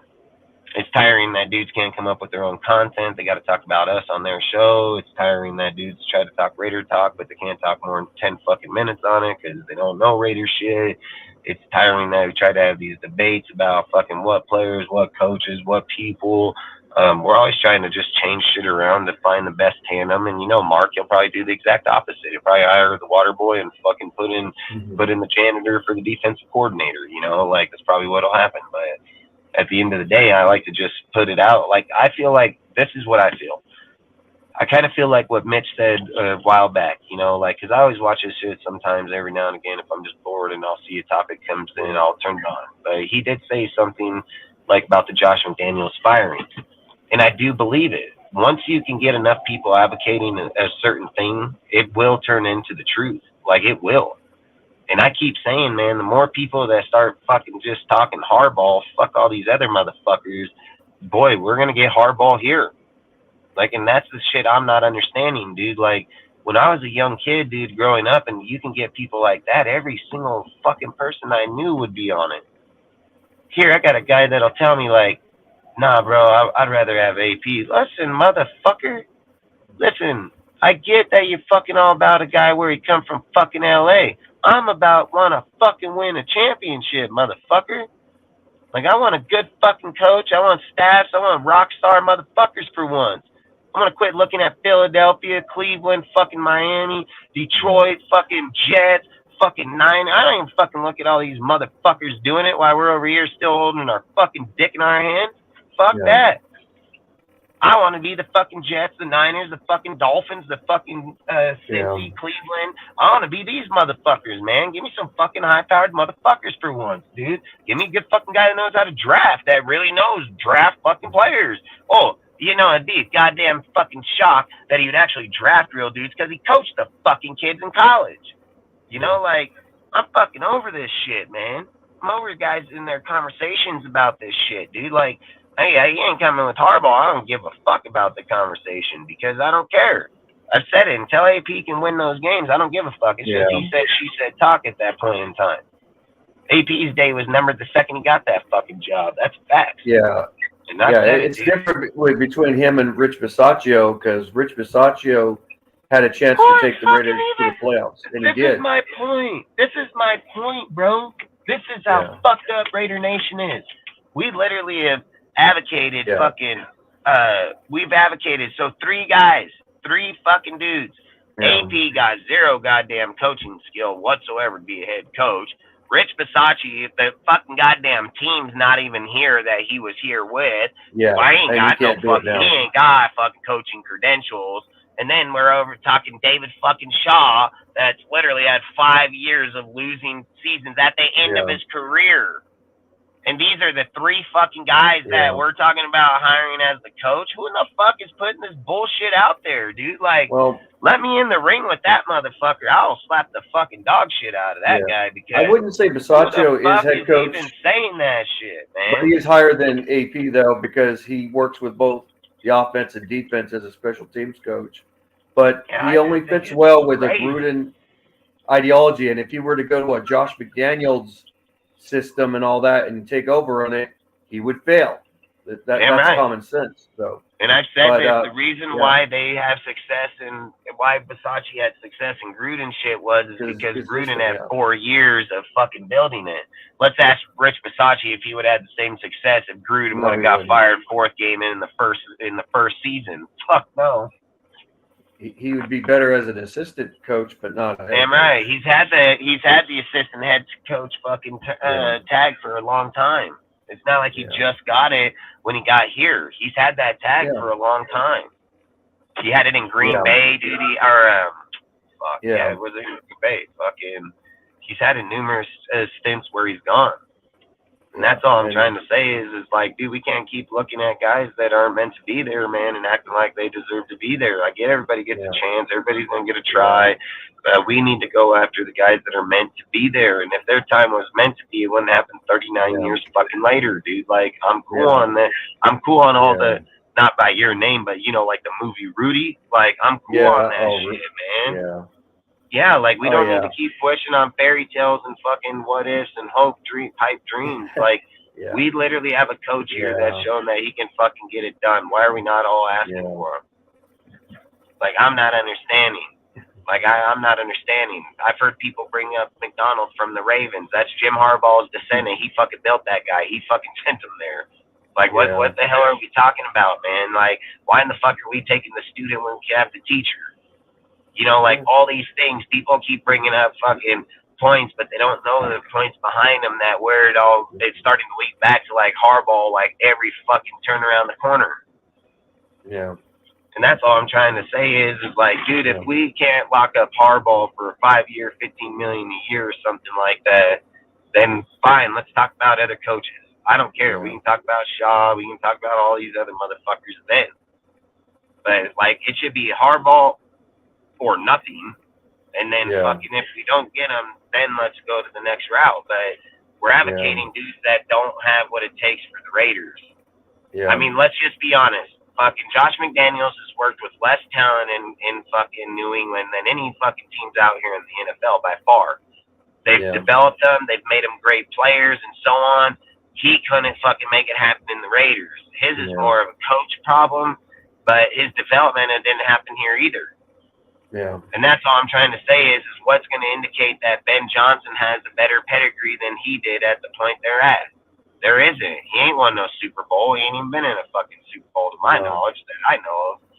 And I don't want to speak like if he is or not. I'm just saying, like I said, in my knowledge of what I know. But we're asking dudes with lesser deals. And I get it, dude. Like, people are like, hey, everybody's got to get a try. Look, there's a reason that Eric Bieniemy, or however you say his fucking name, there's a reason that when he left the Chiefs and went over here to the fucking went to the fucking Redskins, he got Sam Howell fucking slapping out like 400 fucking yards a game. Yeah. Like that guy, you can probably tell his offense is potent as fuck. But let's sit here and say about Ben Johnson, right? Ben Johnson, we played him and we fucking held him down to 20 fucking points. Yeah. So, like, I'm not gonna sit here and say that this guy's some fucking mastermind. He played us, dude, and our team fucking sucked. So I'm not even, hell fuck no. No way, man. It's leadership and management. It's not always skill. It's always about leadership and management. If you don't have any of those things, then you can't be a successful head coach. I mean, just like Andy Reid, he learned from Holmgren, and so did Gruden. They learned from him, And Andy Reid said that Holmgren had to be a hard ass. He got hard on him when he screwed up as the OC. And he took some of that he learned from Holmgren. That didn't mean he was trying to be Holmgren, but he was his own guy, But you got to take in what you learned from your mentors. That's what you got to do. But you have to learn it, but you can't be your mentor, And that's what the problem with Josh McDaniels. He was trying to be Bill Belichick. That's facts, and that's why Sean McVay and Kyle Shanahan's had such success from Gruden. Yeah. Because they weren't trying to be Gruden. They just learned his tree, learned where they were good, and then they made their own. That's what great coaches do is take people's templates and then create it into their own template. Yeah. So that's why those guys shine like they do. And they've been taught that from day one when they go in and do these things. They go in, they get taught that, hey, we have we have a game plan. It's up to you to form the game plan to your liking. That's what they do. It's the same principle as cooking too. Like you learn about making a bourbon steak, right? So bourbon's the ingredient, but you add a little more extra ingredients. You modify add a little bit of garlic salt or garlic powder or fucking something in it that's going to change the flavor. Or Himalayan pink salt or anything, but to your own. Yeah, that's the same way with coaching. You can't make it original. You can't. If you make it original, you're not going to go anywhere, And that's what Josh McDaniels went. I just hope people keep speaking Harbaugh into existence. I hope people start studying him more, start learning this guy more. Like I've said, he has 115, 116 now since they dusted Iowa. But he's 116 and 46, dude, in college, man. He's got a 59, 36 and 1 in the NFL. He's 5 and 3 in the playoffs here. I mean, this guy, dude, I mean, he's what we need, man. He's better than John, man. He's better than he's better than any coach that's out there. I would love for someone to show me. I would love for somebody to show me a coach better than him. I'd love to see it. It's not. It's just like, like Strike said right here. Everybody wanted Harbaugh until AP. And all I'm asking Raider Nation to do is just think logically. I'm not telling you who to choose. I'm not telling you who to pick. I'm not saying, hey, this guy or that guy. All I'm asking you to do is say, if Josh would have finished out the season, would AP have been chosen to be a head coach? And the answer is no. The answer is fucking no. That should be the end of the conversation. It shouldn't be a fucking debate. It shouldn't be, no. If he went out to the end of the fucking season, he stood out with Harbaugh, he would not even be considered in the same fucking category. They would ask why he's there. They would have said, like, is he here to fucking hold your fucking backpack, or why is he in here? And it's nothing against him. It's because he doesn't have the credentials to be there. I said when Rich Bisaccia took over when John left, I said the thing I'm saying right now. Why in the fuck did Gus Bradley not get the head coaching job? He has morale. He's fucking favored by the players. Yeah. He fucking should have been the head coach because he is a fucking head coach. So why in the fuck didn't he get the job? That's exactly what I said. And I'm saying the same shit here. Was on the Raiders longer though. It's because he was on the team longer. It doesn't matter. It doesn't matter. Head coach, man. The head coach is head coach. I don't give a fuck he on there for fucking 3 days or fucking 10 years. Like, if the guy has the head coach title, he's a fucking head coach. Rich never had the head coaching title. Gus Bradley did. And again, Gus Bradley maybe and didn't again, want to coach, though. Yeah. And again, I mean, I don't buy that. Why would he not? Why would he fucking not? What do you think? You want to be a defensive coordinator the rest of his life? I don't think so. I think every guy's goal is once they get down, they want to go right back up. I mean, at least for my knowledge in the NFL, that's what everybody's done. I know he's coached with Tampa Bay as a linebacker coach when Gruden was the head coach, but technically he was a part of the Tony Dungy clause. That's where he came from, to cover 2 defense, and Gruden likes Dungy guys. He came from the Legend of Boom, bro. Dan Quinn, fucking from Seattle. Yeah, well, if you think about it, all clocked up from Dungy, though. Dungy was before. That's where he walked from. But all I'm trying to say is when you see Patrick Graham get bypassed, I mean, come on, man. Patrick Graham got a head coaching job interview right before he came here. You know what I mean? Like, all I'm saying is why are you bypassing people with those credentials if your intention was to give a head coach a job or give him a try? Yeah. You got a guy that has the credentials in AP, right? Or in Patrick Graham. I don't like him. I don't. I've said it and I still don't fucking like him. I think he's falsified as fuck. But his label is not. He is qualified to be a head coach, and they just jumped right over with a guy that's never even coached a day in his fucking life. Yeah. And when people do that, it just tells me, like, you're not looking for the coach because you went with the less qualified guy, dude. When you had a guy right fucking there you could have went with, that probably would have won more games just because he has the experience, and we're trying to try motherfuckers out. Like, I don't buy that shit, man. I would never do that. Like I've said, if I see a guy at my company, dude, where I'm like, hey, this is a good dude right here, and I think, like, hey, he can be good at operating equipment or shit like that. He's not just going to hop in a fucking $1 million fucking piece of equipment. Yeah. I'm going to bring him over, and I'm going to be like, hey, man, let's put you in this excavator, see how you work in there. Let's put you over to the dozer. Like, he's going to go through steps. You're not just fucking hop up in my shit. I did This remember Gus motherfucker Bradley. surpasses the whole entire fucking, I mean, what did he get? A fucking Willy Wonka gold ticket? Like, at the end of the day, man, you can't do that shit. You can't, and we can't support that shit, dude. Like, there's a guy here that surpasses him credential-wise by fucking miles. Yeah, and it's got to be like, hey, kudos to you, bro. Yeah. When he was with the Jaguars, Gus Bradley, they had a close game with the Ravens, and that was with John Harbaugh. It was a close game. It was all defense mostly. I think the Ravens barely won. I'm not sure. I can't remember. But it was a really close game, with Gus Bradley when he was the Jaguar head coach. This is a tough question right here because I don't know. Like, Mark Davis is wishy-washy. I mean, I don't know. He doesn't know what he's doing. Yeah, I don't know if, like for me, like, so when I think about Mark Davis, I think he's a coyote motherfucker. I feel like unless your name's John Gruden, like, you're just fucking bait. And for me, I don't know if his intention was, like, put AP in there because he's less successful to succeed. And even with the players behind, you got to think about it, dude. Yeah. Mark isn't the guy. They got fucking analytic people that sit behind Mark, dude. There's all kind of motherfuckers in Mark's ear, dude, that are telling him, like, hey, if we play this guy, we're going to win these games. If you play this dude, you're going to have these games. Yeah.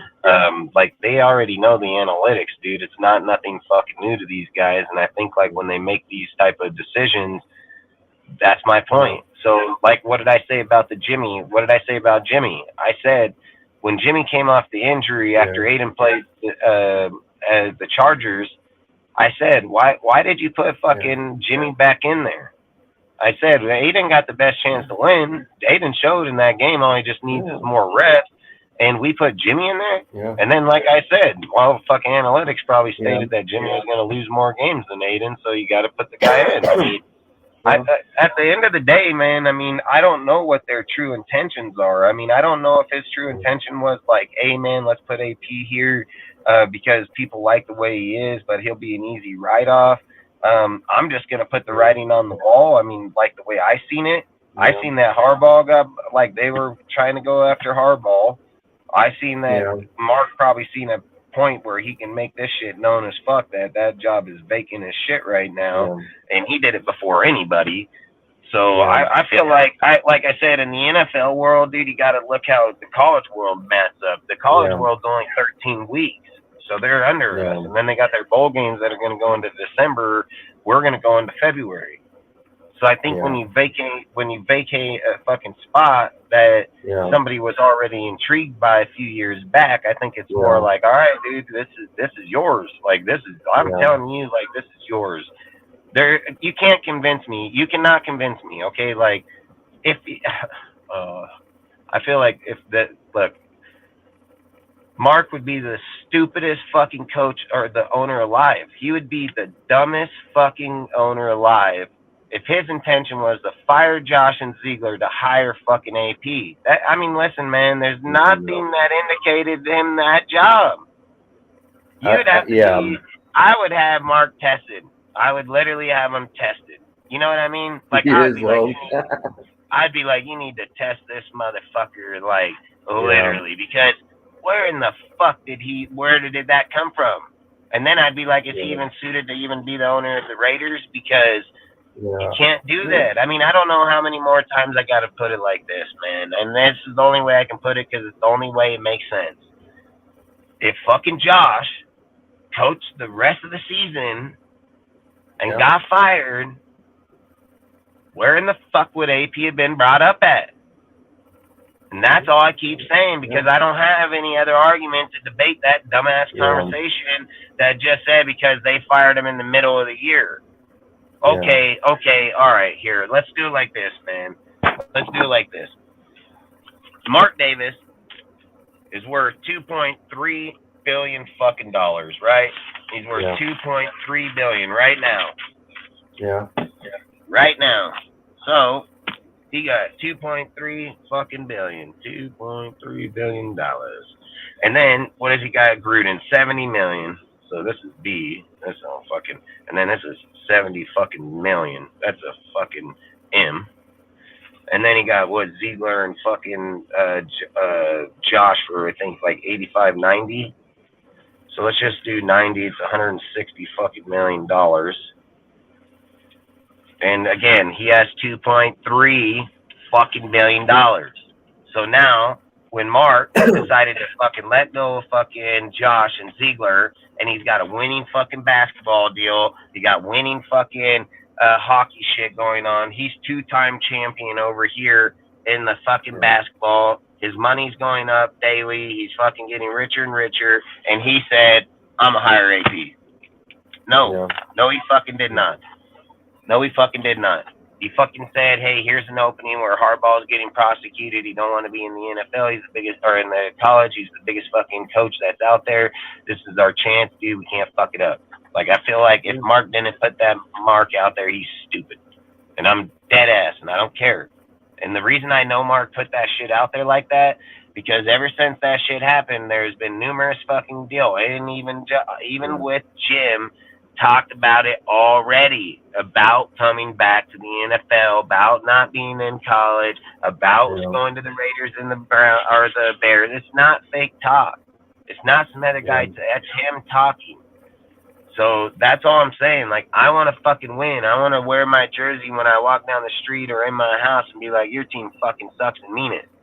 You know, like, I hate fucking telling a guy, like, hey, we're going to beat your ass and we get dusted. Oh, we're going to fuck up the Chiefs, dude. We're 14-0.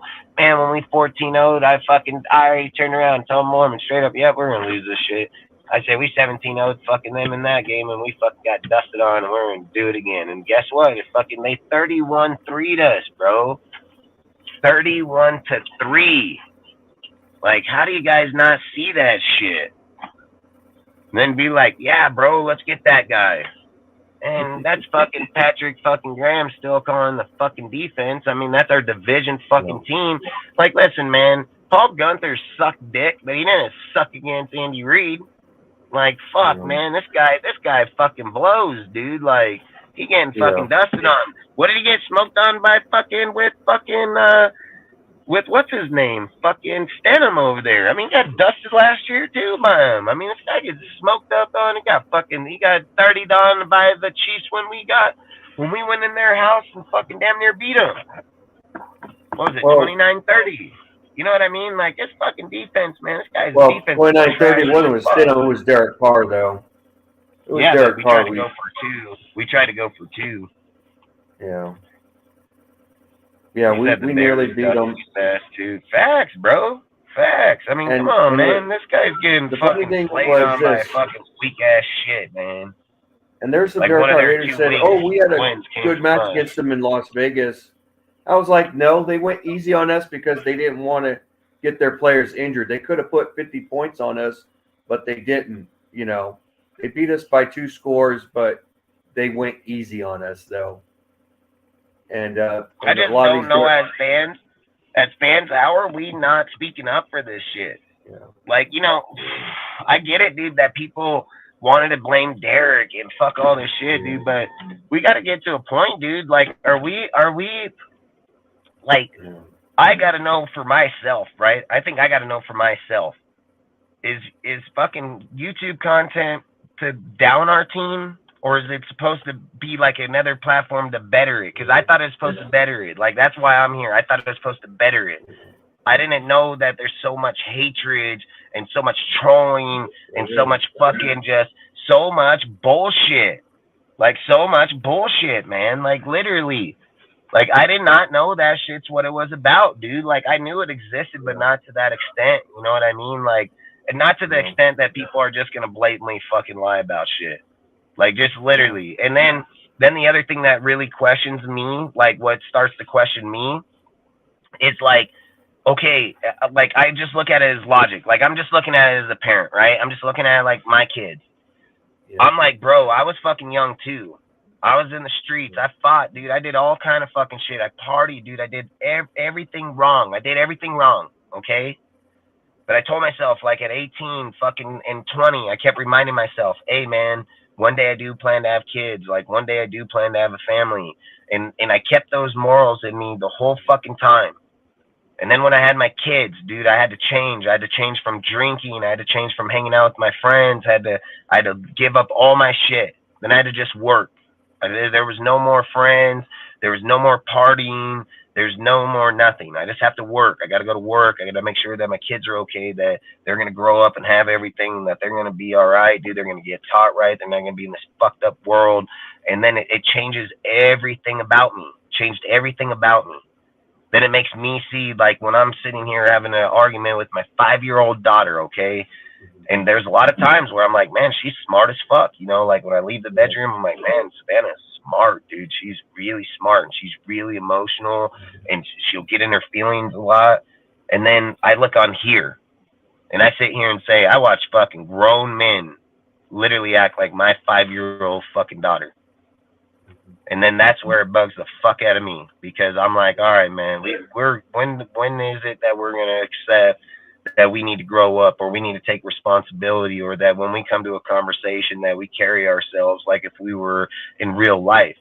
Here, they don't do that. They don't carry themselves like they're in real life. They carry themselves with no emotion, no affection, no anything, no results, no outcome. Well, there's plenty of outcome when you come over here doing that shit. Because I'm fucking 40, dude, and if I walk into my grandma's house and put my elbow on her fucking table, she's still going to stab me with a fucking fork. Yeah. Principles put into place for a reason. Yeah. And that's why I keep saying, like, you got to keep fucking, you have to have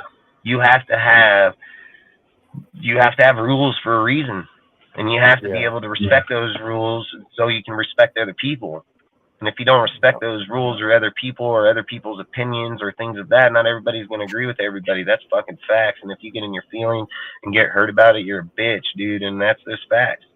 And I've always said those people should be weeded out anyways. They're going to be listen, I look at it like this.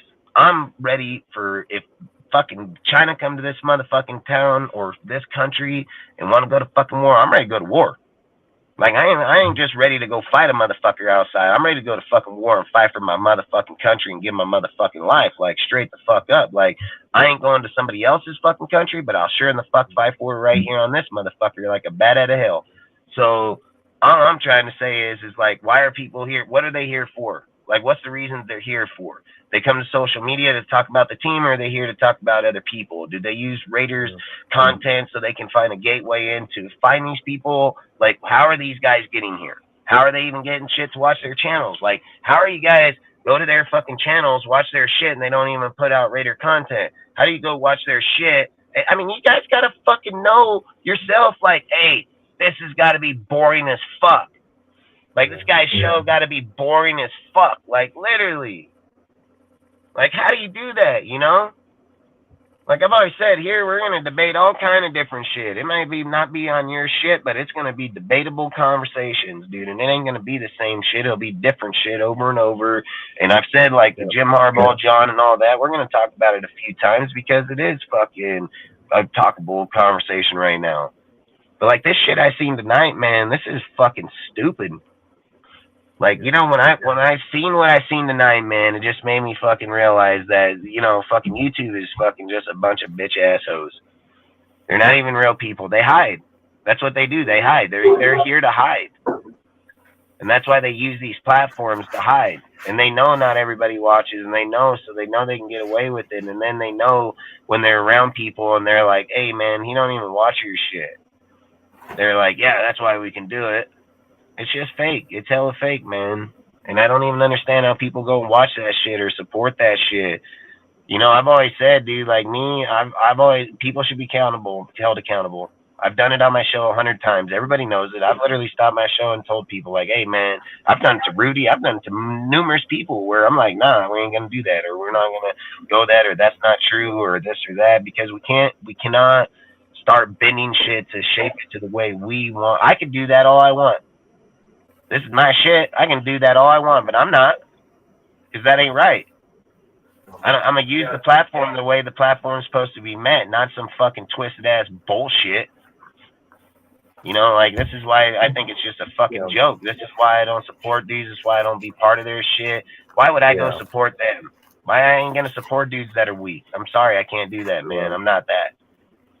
Like, I just think, man, we get to points anymore, dude, like, I want to talk Raiders. They want to talk fucking bullshit, you know. And they try to do this shit to everybody. They're gonna get lumped right in their throat with me, man. Like, literally. But it is what it is. I don't really care. I'm not gonna spend my time going forward, fucking wasting my show on fucking people that don't matter. Like, I'm gonna make that fucking facts. I'm not gonna fucking come on my show Wednesdays, fucking Fridays, Sundays, Mondays, Thursdays, whenever the fuck we're live, and talk about other people's channels. I'm not going to do that. I'm not going to sit here at DSR and worry about low-life motherfuckers like them that fucking make up lie after lie.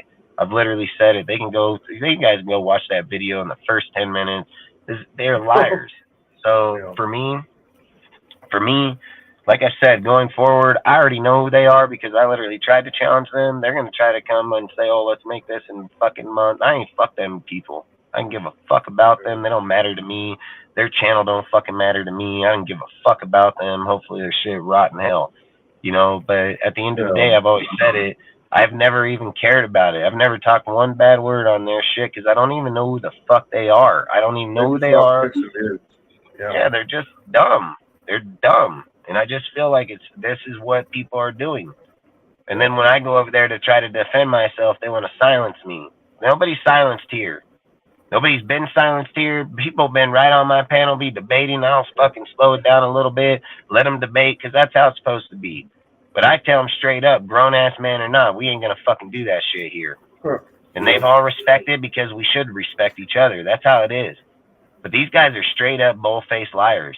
They're straight liars. I've never come on my channel and lied to anybody about anything. Like, these guys are straight fucking liars. And then to sit there and act like they laugh, like, it's got to be like dude, it makes my bones cringe when I hear a fucking guy that's a grown man be like, well, we're not gonna go. What the fuck are you talking about? Like, that fucking guy don't know me. He's never even talked to me. He's fucking said like 2 fucking words and then sit behind his shit and hide. Like, I fucking hate these that are fake like this, dude. And that shit bothers the fuck out of me. It's just like I said, where I come from, man, I walk the streets every fucking day. I ain't fucking scared of nobody, dude. And I'll stand face to any motherfucking man on this earth. And if it's my time to go, it's my fucking time. I don't give a fuck. But I ain't gonna let no motherfucking coward-ass, bitch-ass motherfucker ever fucking talk on me like I said something. I've always said it. Everybody fucking guy that watches my shit would have known if I said Tim Brown was a wide receiver too. And I'm gonna tell all you motherfuckers that were in that chat, hey, you guys are fucking dumb too. Like, I'll be dead ass serious because you should have said something too. That's why I say this is some coward ass bullshit. You guys are fucking fake as fuck, dude. Like, I literally call them out. I was in the middle of my job, straight doing shit. Go over here and talk some dumbass motherfucker in the fucking chat of a no life fucking channel. Like, that's my point. This is getting to be fucking dumb as fuck. Like, and what now? Now I feel like if I got to go over and tell some dude I never even said, that's what I got to do. I got to defend shit I never even came out of my motherfucking mouth. Like, that, this is getting crazy. My football IQ ain't fucking dumb. I know that. I know that for goddamn sure. So I don't know how in the fuck any motherfucker would even imply it or even indicate it. Motherfucker, you don't like me? You don't fucking like me, man. I don't give a fuck. But I ain't fucking stupid. I know more about the Raiders than most of you motherfuckers even watching shit. Like, straight the fuck up. Most of these motherfuckers even fucking trying to put on a YouTube channel. I fucking know about my team and our shit more than most people would even fucking think of it. Straight fucking facts. And I study my shit, debate my shit. I put my shit public. I put my fucking information public. Any motherfucker got a problem, they can hit me up at any given time. I'm not going to be right every time. I said it 100 fucking times. I don't expect to be, but I hit on my shit 80%. Easy 80%. Yeah. So I don't care if people don't like it. I don't care about their feelings. Yeah. You weren't the only one that thought that Josh McDaniels was going to do great. Jim Rome thought that the Raiders were going to do better with him. I'm a 40-year-old man. I can choose whoever the fuck I want if I think he's going to be good. That's my decision. I mean, there were a lot of people that actually thought Josh McDaniels was like, that's great, how you fucking learn from shit. It ain't no fucking other guy tell me who the fuck I'm gonna pick, and then try to talk about like, oh, because I like Josh. Josh's record spoke for itself, motherfucker. He just sucked as a coach, dumbass. That's how you know these guys ain't football IQ. They're not football savvy, dude. These guys are not football savvy. They all just want to have dumbass conversations. They can't. They're just weak. They're weak, bro. And then it just irritates the fuck out of me. But like I said, going forward, I ain't even going to acknowledge them. They're not going to get no clout here. They ain't getting shit. Motherfuckers want to debate, hop up over here any given fucking time, man. There ain't no censoring on this motherfucker. I'll destroy you. I'll destroy your fucking channel. I'll destroy them. Their shit'll be done. You might as well did not fucking finish DNF, motherfucker, because we're not going to keep playing these stupid fucking games. Fucking guys over there talking about fucking players they don't even fucking know. Talking about the fucking team. They don't even know play calling. They don't know fucking play calling. They don't know fucking nothing. They don't know scheme. These guys fucking, they don't know shit. It's like fucking, I sit here, I talk about pre-games. Let's see their fucking pre-game fucking talk. Let's see their stats. Let's see their numbers. Let's see how they talked about the team and where they were. I'd love to see their videos that talked about our team being where it was fucking 3 weeks ahead of time. I got it. I got the video. I got it right here on DSR. I got it right in my fucking video archive. And guess what? I hit on all my shit. So let's see theirs. Let's see their shit. They talk about I don't know football. Let's see how much they do. I'd love to get all their information. I'd love to see how much shit that they think they know more than me. That's what I'd love to know. Like, I don't want to be a bitch and I don't want to act like I fucking know everything, but motherfucker, I hit on my shit. Where's their shit? It's easy to talk about a motherfucker not knowing, but I got my shit. I back it up every fucking time I go live. Every motherfucking time. So I'm just wondering, where's their shit? Where's their pre-game lives? Where's their information on what they're talking about? You know, I'm willing to bet that if we pull up their videos, dude, and fucking go and grab other people that are part of that shit, I bet you their videos mirror other people's videos. Like, I'm willing to bet anything I own. Anybody want to take that bet? Like, I'll take that bet right fucking now. I'll bet if we go pop up their shit gonna mirror other motherfuckers like motherfuckers. They don't come up with their own shit. They don't come up with nothing. Why are they even talking about me? Obviously, they watch my shit, apparently. Motherfuckers, you know, like, I'm getting tired of this shit, man. These fucking guys sit here and talk about, why don't you debate your shit then, motherfucker? You got such a big ass fucking mouth, dude. Get a dick out of it. Get over here and start talking, motherfucker. You motherfuckers try to censor shit, dude. I hopped in your fucking deal once, dude. I laughed at all you. Like, that's the shit. You try to censor motherfuckers. I just straight laughed at you. Told them all, you guys are grown ass fucking men playing little ass fucking kid games. I told him, a guy like me ain't fucking meant for motherfuckers like you. I said, a guy like me rides alone because I ain't got time for motherfuckers like you.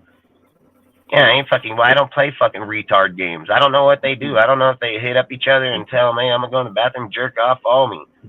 Like, I don't know what the hell these guys are doing, man, but I don't fucking do that shit.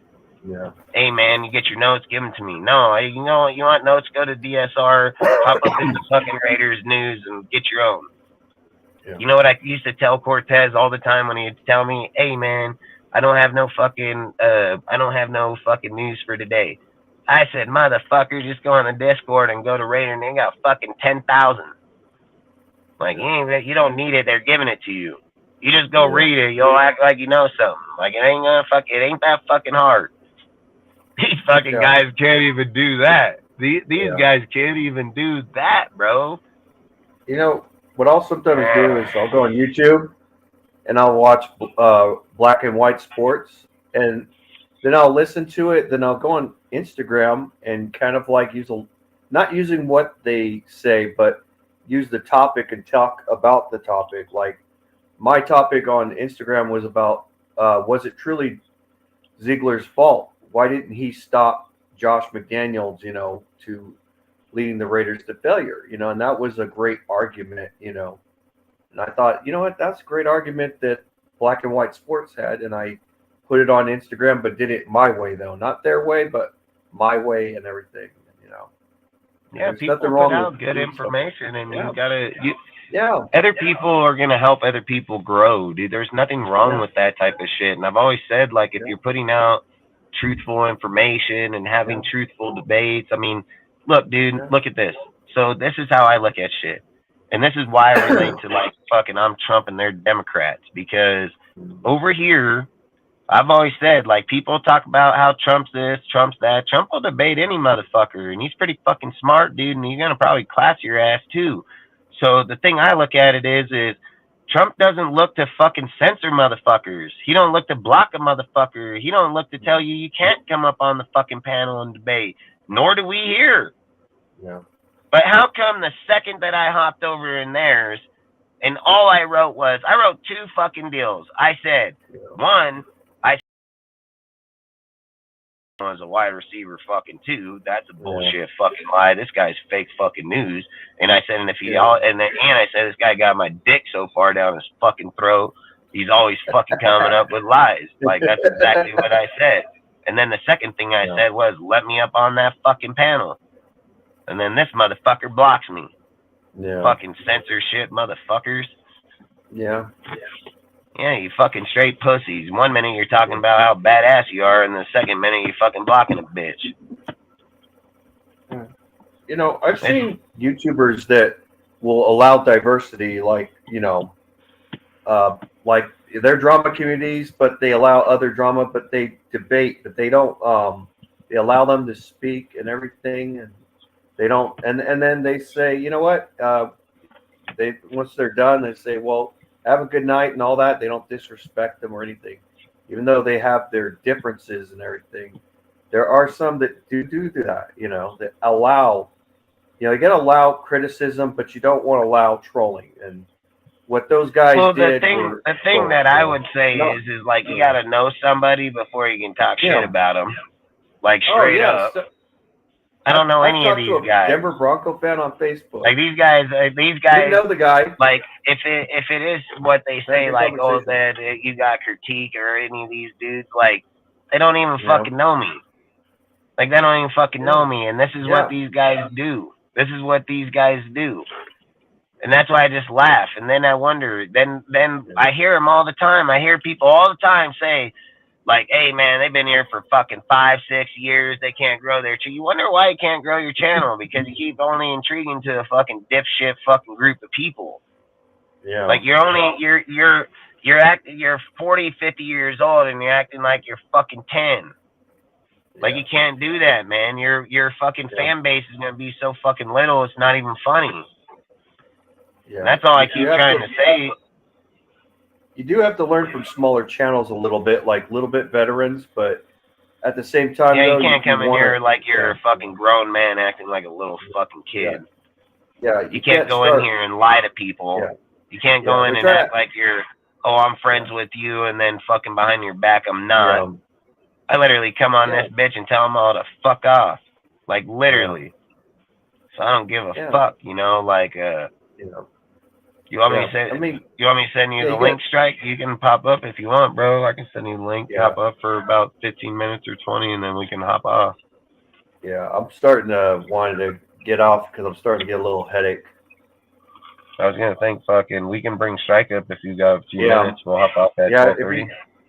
Yeah, he's in Facebook. I'll send him real quick and then see. Let's just see if it works, and then we'll see if he comes on the next one.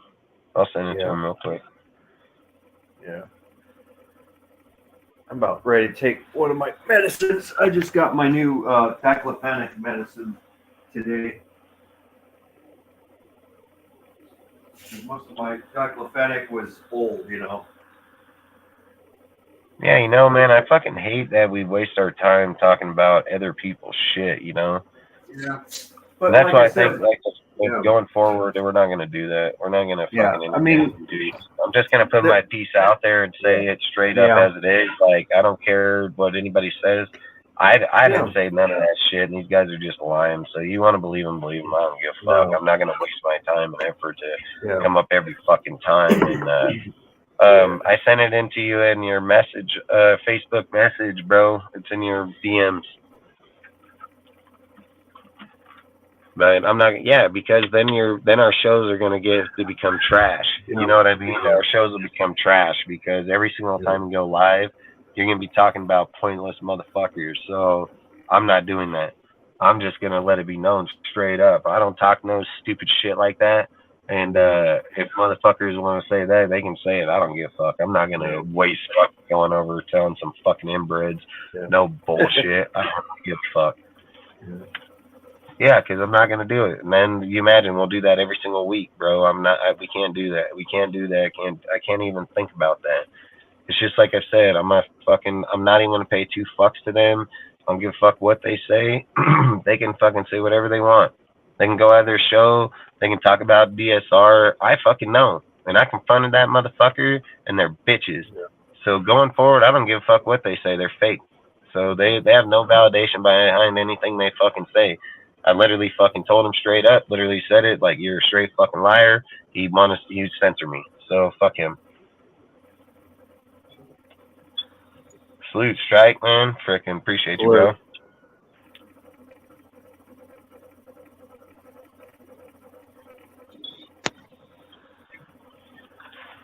Yo, what up? Not much, man. How you doing? I'm doing all right. First, man, I appreciate you reaching out and giving me a chance to even come on here, man. Oh, fuck, man. Like I said, from when I first seen you, man, you seem pretty good, dude, man. So I've always said I resonate pretty good with people, and I think you're a pretty good dude, man. I like your content. I like what you do. I mean, I think you're a pretty good dude, man. So, but I've always said that's what this is all about. DSR is about fucking reaching out and bringing people and bringing to different levels. I mean, I like what you do, man. So I'd fuck with you for sure. So that's why I have been. So I like what you do. I support it, and I put you out there, and I appreciate you. So thank you. I hate to go ran on tonight, but them fucking dudes pissed me off, man. I ain't even lie. Those guys straight pissed me off tonight, man. I understand, man. Yeah, it just gets old that that's what dudes want to come on and do. You know what I mean? Like, I just want to talk Raiders. I love talking Raiders, man. Like, I like watching your Madden shit, dude. I like listening to, like, that's the kind of shit I like. You know what I mean? When we're out working or busy and shit, dude, you always want to get away from what you're doing, so you always want to listen to something good, you know? Like, you want to be involved in it, so I don't know. That's why I like Lunatic shit with his fucking, with his little puppets and shit. Him and Dirty do that shit. That shit's cool. Yeah. Fuck yeah, I get baked as fuck listening to that shit. And then Stan, dude, how he fucking does Stan, I'll fucking be wrong, bro. Yeah, man, when people start, when people start putting people's families and shit into it, it's like, come on, man. Yeah, it's not. Yeah, that's why I always say them dudes are fake. You wouldn't say that shit to my face. I'll fucking bury that fool. That's why I say when people. I've always said like DSR's limit is family. The second you bring up anybody's fucking family or kids, you ain't gonna be here. I always tell people straight up, like, hey, debate all you want, go back and forth, talk your shit. Fucking, I encourage talking shit because that's football. Football has shit talking. But to sit here and bring down some motherfuckers you don't know, that's even next level fucking weirdo shit. So. But you know what it is? I'm gonna tell you what it is, man. People don't like being wrong. Yeah, that's facts. But some, real men accept. When they get dusty, then they do that shit. Yeah, I always say real men want to learn. Like I've always wanted to learn. I've never felt like I'm not gonna live here forever. I don't know everything. I want to know everything the best that I can while I'm here. But you're buttoned up with you, right? But you're buttoned up with your shit. Hey guys, I'm gonna drop off. I'll still listen. You study. A lot of people don't study, bro. A lot of people don't study. All right. Good night, Rudy. I'll talk to you on hey, good night, bro. Yo, I'm sorry, I got a Wednesday echo, so it's hard for me to hear y'all. Like, no, I mean you're right. I think you're right, dude. Because I think a lot of people don't like to study or read books or read into things. I think they just like to voice what other people are saying. I think that's where I think for me, like when I'm watching people, it's the mirroring of what other people say. And then I think like when they do that, I think it makes it harder to be able to learn things because if you don't have an area in yourself to learn, then how do you know if you're right or wrong every time? Like I've always said, you got to be truthful to yourself first. If you're not truthful to yourself, I mean, you can't be better at it. And then people want to get mad that people take the time to be truthful to themselves to learn it, and then other people want to hate on it. You know what I mean? Yeah. Like that doesn't, to me, like you think about it. You read all the books, you study, you shape yourself, you form yourself, you form yourself to be somebody.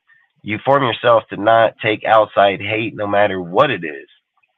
So by the time you shaped yourself and formed yourself to that person, those people they don't matter. They're non-existent. Well, you know what it is, it doesn't bro. matter if they're screaming at the top of their lungs. They don't matter, Yeah, because when you look, we all know like the general stuff, right? Like, and when I say that, I'm not saying like everybody's super anybody really has the super knowledge behind all the layers. We see what we see, and people take shit and run with it. Like they're like, yo, AP, he's a good, he's cool. He's got the cool factor. And I was somebody who bought into the early part of that. Like, yeah, he's saying the shit that you want to hear because we haven't heard it in a long time. Yeah, it's cool. Yeah. But no, he's not qualified. I mean, how could he be? The dude hasn't done anything. So I'm like, wearing tennis shoes and a jacket and driving a car don't qualify. That's cool, I get it. It's like you were just saying the cool factor. Like I came from there, dude. Like that's all we did. That's all we were around. So like, yeah, believe me, I want that shit more than anything. But there's also a part of me. Yeah, there's a part of me that it's like you go look on my Instagram, the Renegade Raider one. That's over fucking 1.5 million views, dude. 70,000 fucking likes. I mean, yeah, we all want something that was what we like. That's what we grew up. But we also got to know at one point, dude, like we're not ever going to be that either. And the only way we get there is if somebody comes in that knows how to get us back there. And if we don't accept those type of deals, then we're never going to get there. People bring up the John Madden. They had Al Davis right there calling defensive plays. Yeah, that's like, totally different. I understand. Yeah, that's totally different with the linebacker argument or linebacker coach. Yeah, when you're making transitions to certain areas, there's usually somebody there to make that transition too. And that's why I keep saying it's not a knock on AP. It's not that he's a cool dude, man. He's a cool dude. Put him behind. Nobody should have an issue with putting him behind Harbaugh for fucking 4 or 5 years and then let him be the head coach. Like people should be like, yeah, let's do that because that's what should be done. Every guy, he needs to play call at some point. He has to play call at some point in time. Right, and he doesn't have the resume to do any of that. I understand that. No, like, not yet. That's not even to me. Like with the Harbaugh thing, like even when I was on the live and was talking to you, like my thing is not being opposed to any of that because there's no argument for AP. There's none. There's none. None. That's how I feel. That's exactly. Does he have? Does he have like probably a pretty good, a pretty nice defensive mind? And now over the short period of time that he's sort of been coaching, and yeah, I'm sure he could contribute to that. That's great. But what and players like him. So you got somewhat of a defensive mind where you could do some things, and players like you. Dope. That's great. Are you a head coach? Hell no. No, not right now. Yeah, no. That's what I say. It's not right now. That's the key word, man. It's just not right now. And it's not he's bad. cool. Nobody doesn't like AP. Nobody doesn't like him. It's just not comparable. If you go back to my lives before he took the job, right? When we had to talk that week. We had to talk that week about the possible firing of Josh, because I knew it was probably coming, but I just didn't think it was going to happen. But I did have a possibility, so we talked about it. And I literally said, "Hey, man, I don't want AP to get the fucking job because it's gonna fuck up shit. Because if he takes the job, we're gonna end up losing a fucking good ass dude, or we're gonna be arguing over the fucking dude. If you put Patrick Graham in there and he sucks, it's fucking done and over. It's that easy." And I said AP could have been converted right to linebacker coach. AP could easily make the transition, but now this is where the problem becomes. Statistics say 98 to 99% state he will not have the fucking job. That's statistics. No, interns don't typically. That's not mine. Yeah, that's not me saying that. That's them saying that. So his you know what it is. Are already against him. But then this is the other thing is like you're already batting. You're batting against the impossible to begin with, and it's not like, okay, let's say like this. It's not like okay, let's say like Rex Ryan, right, or Rob Ryan. Rob Ryan be on the team for fucking 10 years. He's calling defensive plays and fucking. Then they go to an intern, and then it's him. The odds are he would probably have a really good chance to get the job because he has the resume behind him to back it up. Why did they overjump a guy that had the resume to back it up? That's all I would say at the end of the day. Like when you leapfrog dudes that have the resume to do the job, all it tells me is that your intentions weren't to keep anybody in a general. When you had Rich Bisaccia, you had Gus Bradley. Gus Bradley is a proven head coach, dude. He had a good team. They were all playing against each other. You leapfrogged him with the same exact talent. It's not coincidence they're doing the same shit. This is what I want to know. Fire a guy with nothing than it is to fire the guy that has something. Hands down. This is what I want to know though, because this is the thing that you've been saying for a minute. And since I hadn't actually got to ever speak with you, which by the way, again, very cool to talk to you, dog. I very, very much appreciate it. Same way. Yeah, no doubt. Look, I'm just gonna say, like I said, I ain't no super knowledgeable. I ain't none of that. I'm just a regular dude. I know a little bit, and that's it. But I like to talk about the team because obviously it's a team I love. That's it, man. But this is what my question about that AP shit when it comes to like, yo, he would have never even been a motherfucking thought. I'm sure he's a very cool ass dude and a nice addition to the defensive staff, and players love him. So yeah, he's a Raider. That's great. But other than that, you don't have any resume to say anything. This Harbaugh shit, you're not even in this cat's.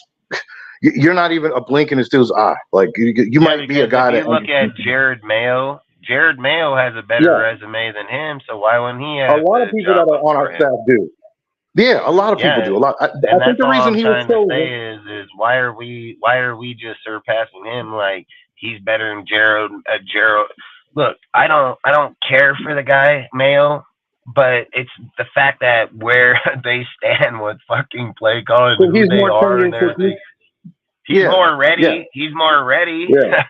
You know what I mean? Like I think he's more qualified for sure. He's more ready to fucking go. I really believe when this cat Mark, okay, when motherfucking, I just call him. I'm just I joke around and shit, and I call him the freckled monk and shit because he got that goddamn monk haircut. Yeah, I'm just fucking with that. Yeah, he does. Cat was like a grown orphan Annie. But anyway, this is the thing, right?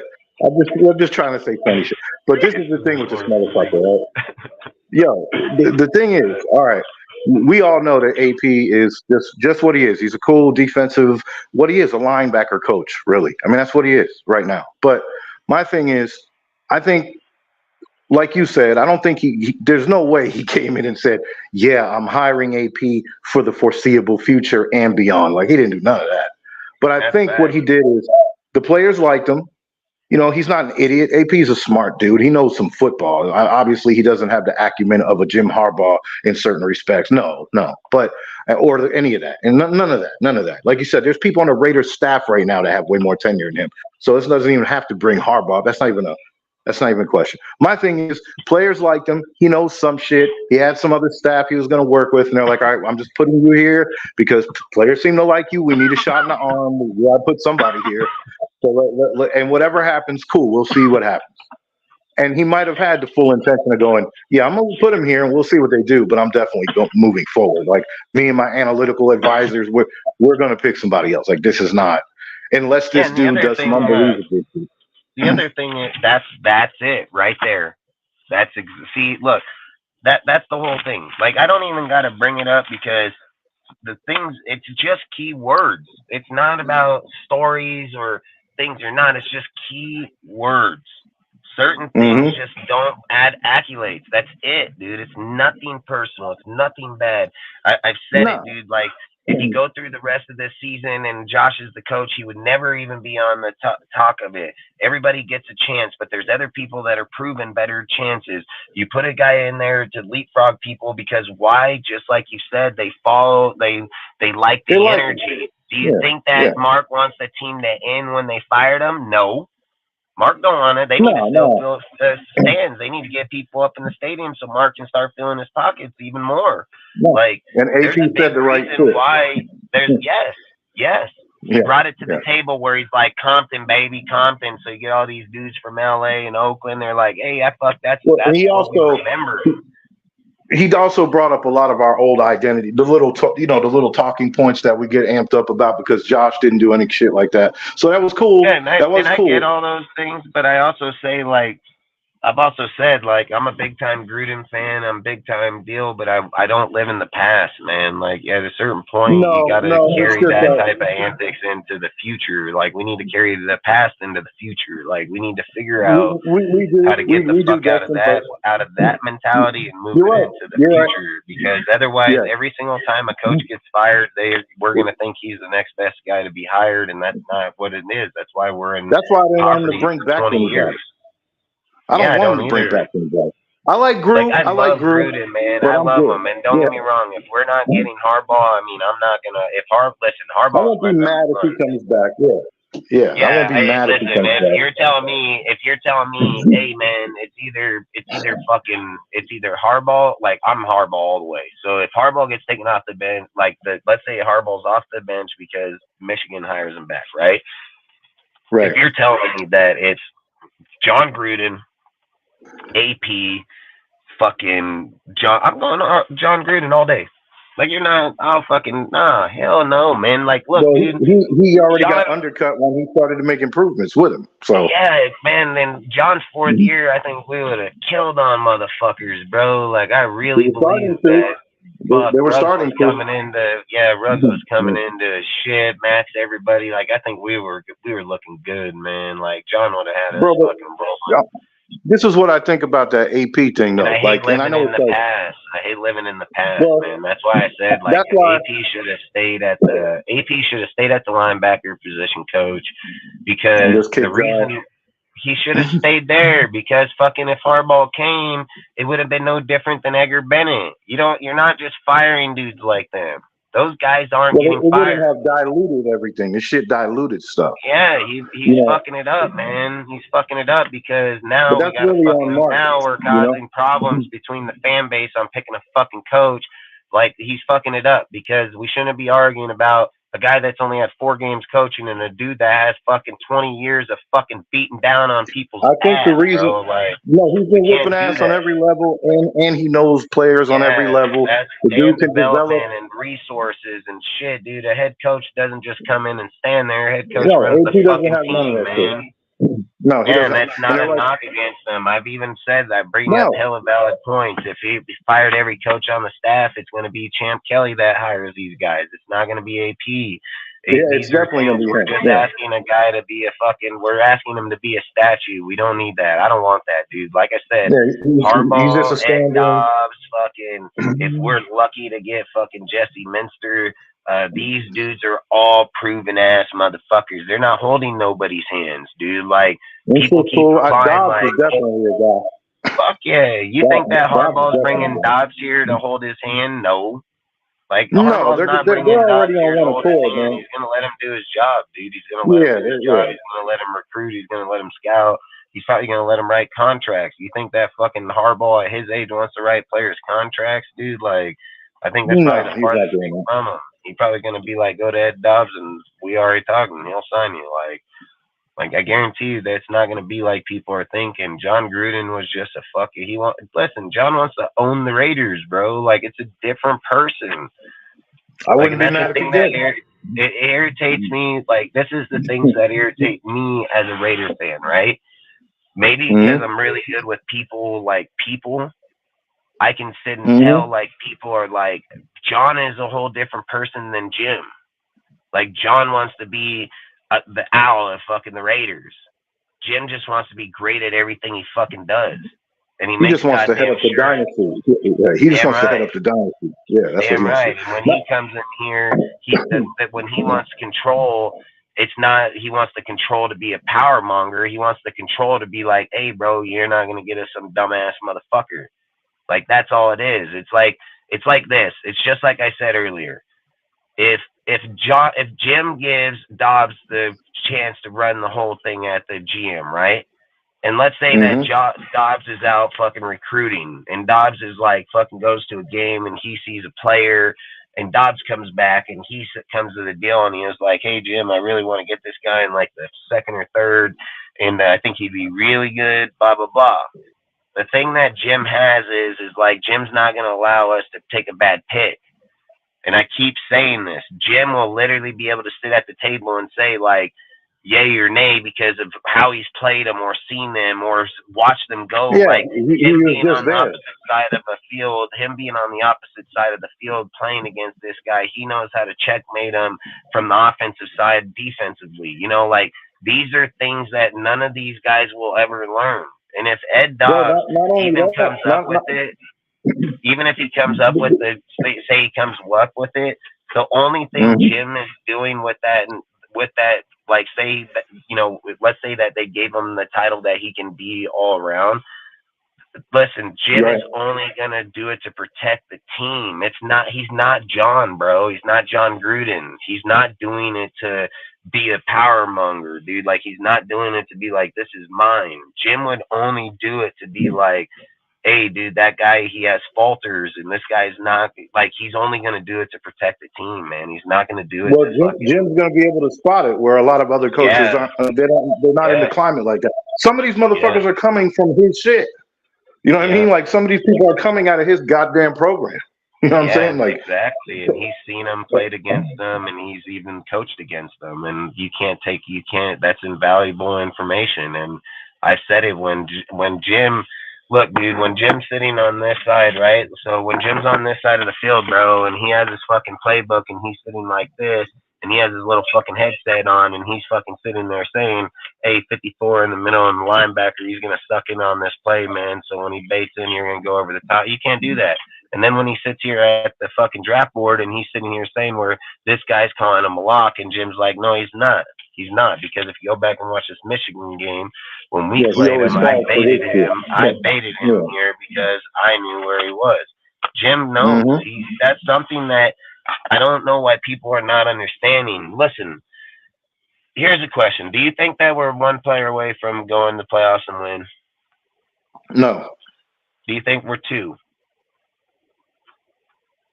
It really depends on how good these dudes are and what positions they're at. In my opinion, I can't. That's hard for me to answer that. I'll be honest with you. I really have to think about that, man.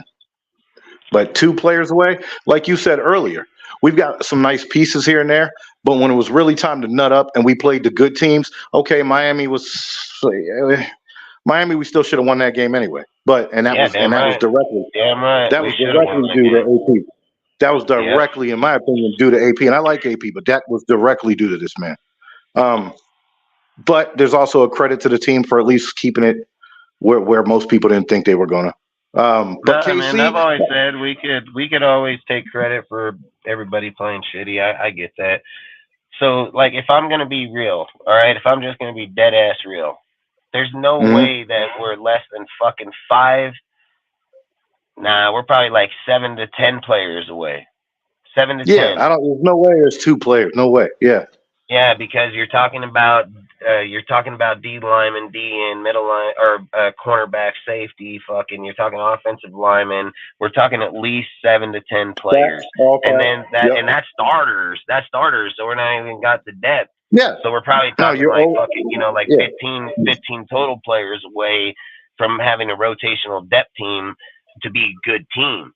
So all I'm saying is everybody that thinks that we're just this 1-2 guys away. No, you're not. You're 1-2 guy away till an injury happens, and then you got to go to that guy. And more time than not, injury does happen because we've had it happen to every single damn player damn near on our team this year and even last year. So all I say is when you're looking for things that are that massive and that drastic, you have to make change.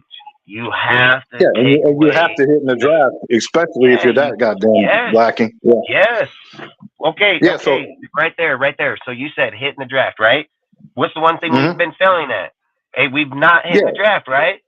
No, Jim will do that. Yeah. We got a guy right now that literally is gonna have 18 to 20 players that he developed, that he trained coming in this bitch, and he gonna play against all the. This motherfucker got more information than him about development and player, people, personnel than any of these guys out here thinking they're going to scout him. Yeah, but then not you personally, but then people wonder, what about Ben Johnson? Man, they just threw his name out there and you guys jumped on it because he's a name. I think so.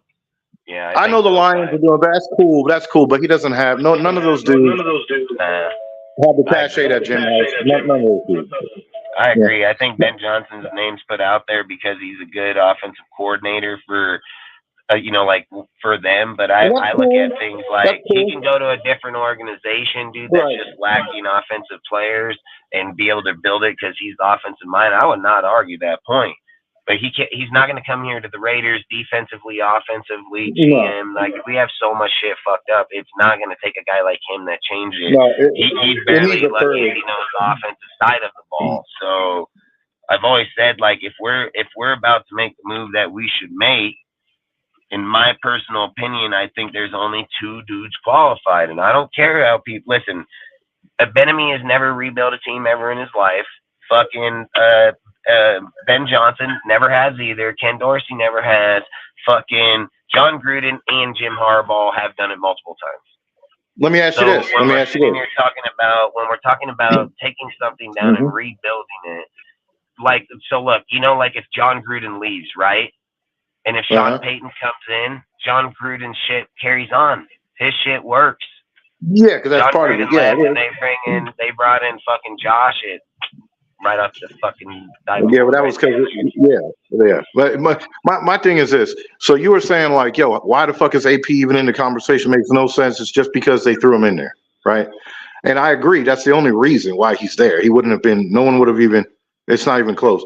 But I think because it's the way that you got to get people off of the negative talk. So, like for instance, if you fire Josh, right? You have so much things that happen. You fired Josh. You got rid of the GM. So like now you're like double punching your team, like your fan base, right? So half of the team's like, hell, fuck yeah, this dude's fucking gone. Some people are pissed off about the Ziegler deal. So you're having a lot of emotion pick there. To throw AP in there was easy. It was easy. Do you see any players on that team doing that to Graham? Nope. Not at all. No. Guess what happened with Rich Bisaccia when they went on that 5-6 game win streak? It's the same shit. It's the morale. It's what he brings. It's the that's energy. all it is. That's all it is. There's too much similarities. There's too many similarities from Rich Bisaccia to him. That's the whole shit. Because you were like, why are they even bringing him up? I'm like, that's the only reason, though. It doesn't help his case and credentials. No. So I know that doesn't change anything. Like Jim's still to do. Like, come on, it's who AP has no. But I'm just saying that's why. It's because people want something, and instead of looking at what's ahead, going, this dude is proven as fuck. Instead of that, you're like, but maybe this dude is the guy, and we like him. That's it. We Yeah, like we're him. saying maybe when we got a guy that is. Right. That they don't care. That's the thing. You want to win, but they're just like scared. Like if we let him go, I'm like, let him go. He's not doing anything now. Yeah. And He hasn't that's done the thing. anything So, now. like, this is the thing I'm looking at. So, like, two things, right? There's two things I look at.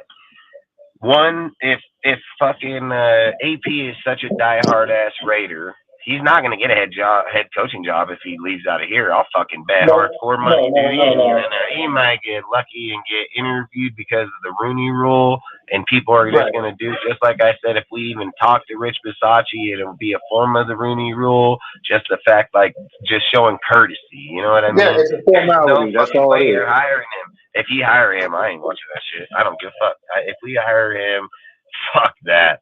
I mean, we're a fucking joke. I might as well just let a circus fucking. But bro, that's what I'm asking. But that's what I was asking you though. Like about it. This is what I was getting to and shit.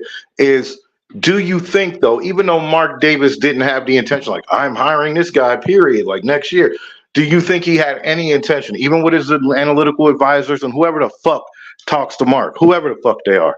Do you think? Yeah, well, hold on. That they had a possibility of if he did well, that they would do it the next year. So I'm not gonna say like if he came out and so like this is why I keep speaking like for me why I feel like why AP hurt himself. Like this is why I think it hurts him. When Rich Bisaccia took over, I mean, there's a lot of things like and. So when Rich Bisaccia took over the team, he took over a 4-year team that was oiled, ready to go. It was John Gruden's shit. That team was ready to roll. So anybody could have really coached the fucking team, to be honestly with you, by that time. I literally said if Rich Bisaccia took over in year 1 and week fucking 4, would he have the same outcome? Hell no, he wouldn't have, dude. He wouldn't have the same outcome. So this is where it hurts AP.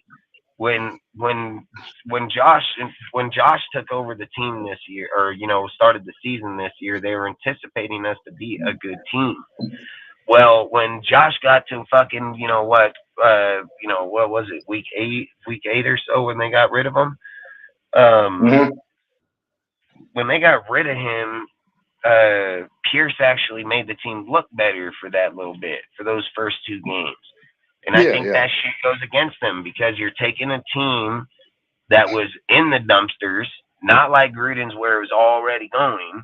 You took a team where it was already in the dumpsters. Now you're showing, okay, now you can get the team up, but what you're going to show is you can't finish. And you're going to show that if you did make the playoffs, you're going to get fucking humiliated. And you shouldn't even have got there to begin with. There's a point in time where you need to respect your boundaries as to respect yourself and your team. You're going to go in there and get 30 or 40 points in the playoff and act like you're going to get that job? No way. There's no fucking way. There's no way they're talking at those podiums, dude. And what happens if that's against the Chiefs? Nuh-uh, not happening. You're not even getting that job.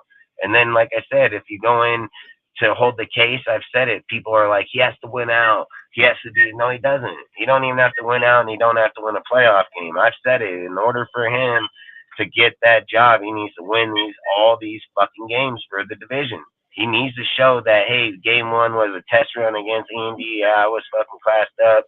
Game 2, I didn't go in their house and beat them up. Like, that's what he needs to show. He needs to show that, hey, the fucking Chargers are a failing fucking organization, dude. They got like 3 fans. Their fucking coach sucks ass. He goes for it and forth. He's garbage. He hurts his team more than he helps it. We need to win that game. And then he needs to somehow figure out how he's going to beat those fucking Broncos because that's going to be a tough ass fucking game. It is. They're good. They're doing strong now. And the thing is too, like they talked about, his hey, you got 9 games or whatever. All right, cool. All right.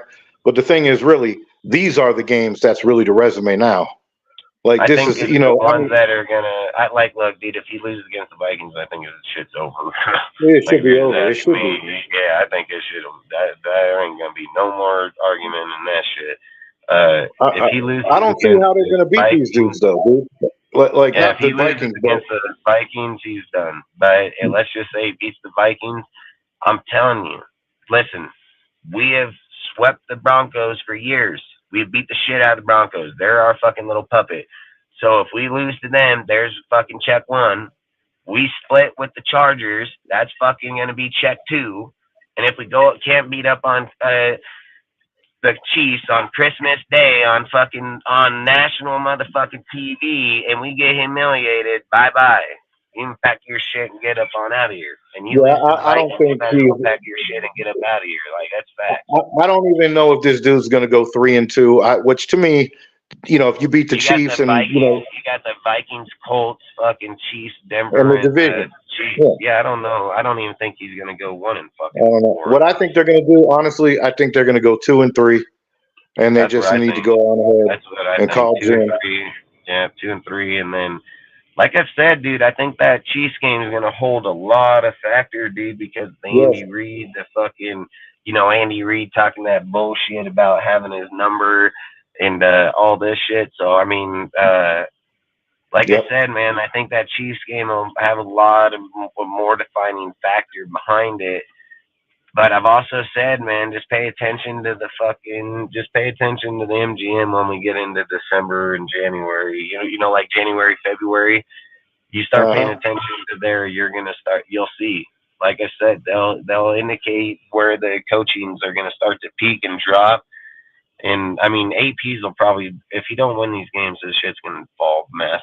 But yeah, because if they don't there's no way. Look, there's no way he loses the Viking game. Motherfuckers like, yeah, he's still gonna be the they shouldn't be. And there's no way that he goes in the Broncos game and then loses that one, and then like he should still be the Raiders fucking coach. Like, how would you even have those conversations? I don't think so. I don't think it's even it was really not really ever one really. And then we're sitting there saying, like, so we're willing to give him the pass. So like, this is, again, we're willing to give him the pass that he can lose those games, get the job, but we got Harbaugh here and we're not even trying. I'll tell you this. Yo, if that happens, seriously, like something you already said, but we all like, something seriously has to be wrong with Mark Davis if that happens. That's fucking nuts. Yeah, I'm gonna be like, straight drugs, bro. If this Lego hair son of a bitch, the Lego hair where you can pull that bitch off and on, I'm like, it's true. I'm like, you motherfucker, if you actually pass up on the one time we get another shot at this dude, because you ain't getting another shot at Jim, probably. You won't, dude. I mean, I think if we fuck the pooch on this one, we're done, because look, I'm gonna tell you right now, I don't think I've said this earlier. I don't think it'll be smart to give Jim an instant 10-year contract. But if somebody gave him a 5-year, 15 million, and then made him have to prove it, and then Jim's gonna prove it. He's gonna prove it. He'll prove his contract out most likely. But that's cool, because you're not throwing money away. Yeah, because you get two things. One, if he fails out, you can move on. Two, if he succeeds, you got your fucking guy for the future. Like, literally, and it wasn't going to cost out much. I mean, listen, if we don't do that, somebody else is going to do that, and then every coach we bring in and fuck up and don't get, and then we got to move on next year, the year after, he's going to still be locked the fuck up. Like I say, you don't get a chance at dudes like John Harbaugh and those guys because they're locked the fuck up, like literally. If they pass on this dude, right? I don't want to speak it into existence, but I'm just keeping it real, right?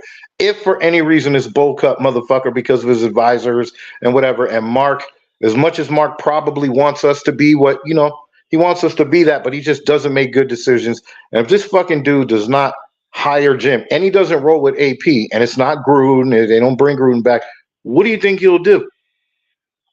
That's a hard ass question because it's, but I'm wondering, like, if he doesn't bring Gruden or Harbaugh, or who would you like to see if for any reason they didn't do what you really wish they would do, but you're like, God damn, but okay, who would you say, all right, fuck it? I think if we're asking that question, okay, look, so the only reason that I feel so confident in Jim, because this shit for real. He's for real. He's not no fucking joke. So I feel what are we in week 13? We're in week 13. I feel 100% confident that there is not a better fucking coach that is in the motherfucking NFL or in college that is better than him. So, and in his age and how long he can be here, like, he is perfect timing, perfect everything. All that, for me, if let's just say that he's off, we're gonna have to wait till the end of the season because there's no way to say that Ben Johnson's the guy because look how many people said that Ken Dorsey was the dude and he fucking got shit canned. Like there's no way to say that about any of these dudes. Yeah, that's my point. Him. So that's my point. So I think the reason why I said I would have to wait till the end of the season is that way I can see who had the better result of them and go off of there because. Yeah, I mean, there's no way, like, you know what I mean? Do you understand what I mean by that? Like, with Jim, you already know, your result. You don't know anything about these other dudes. Yeah, you don't know. You know what they've done and what offenses have looked like or what, whatever. But yeah, none of them have that. Yeah, you know the finished result with him. Versus what's it called? Fucking these coaches. There's no finished result. And this is the issue. Like, I don't know if there's any coaches. Like, let's just keep in mind: is there any coaches that was taken last year that was from like the Eagles, right? So they had the offense and defensive coordinator. Who's the guy coaching the Colts? Is there what guy? I don't even know. I really don't know. I think he might be the other Eagles coach, but I'm not sure. But all I'm trying to say is, because I don't know who that is. Yeah. To my whole knowledge is, no matter the coaches and where they come from, most of them are all losing teams right now. Yeah.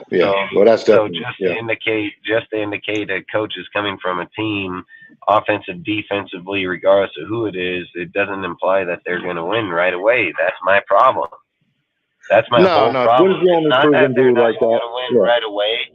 It's not that it's not if they're going to win right away. It's not if they're going to win at all.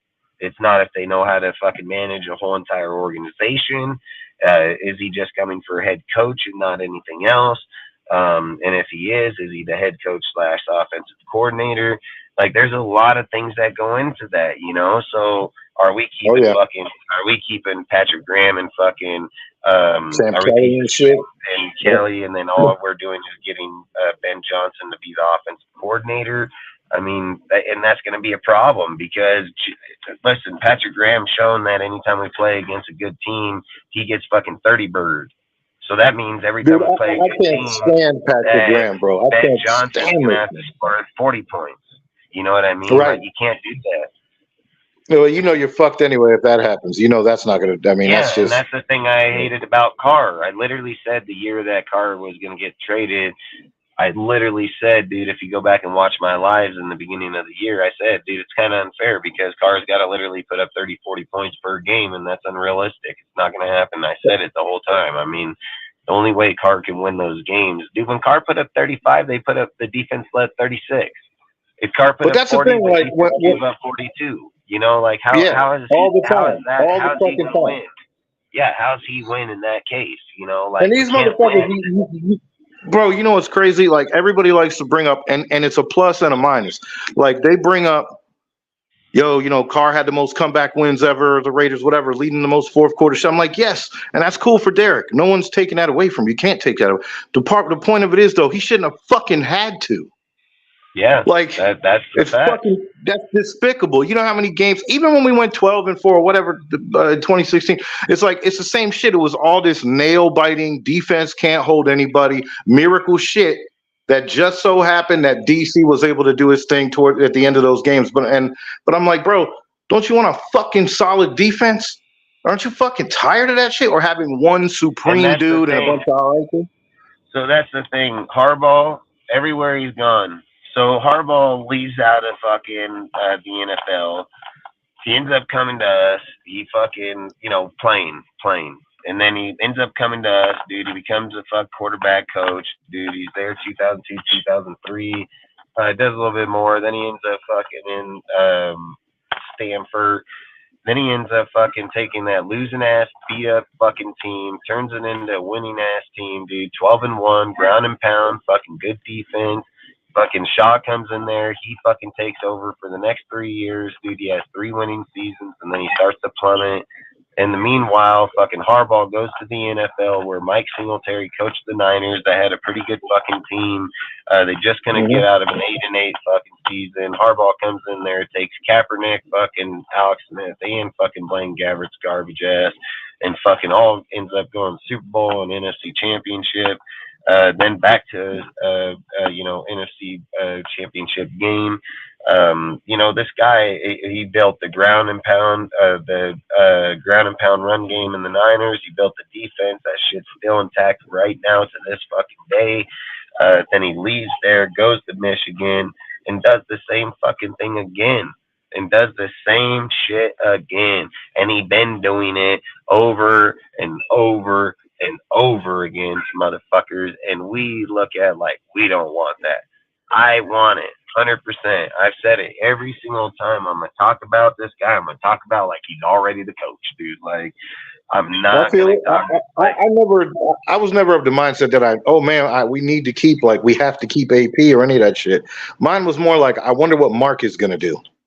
You know what I mean? That's said it like this. I said it like this when it happened.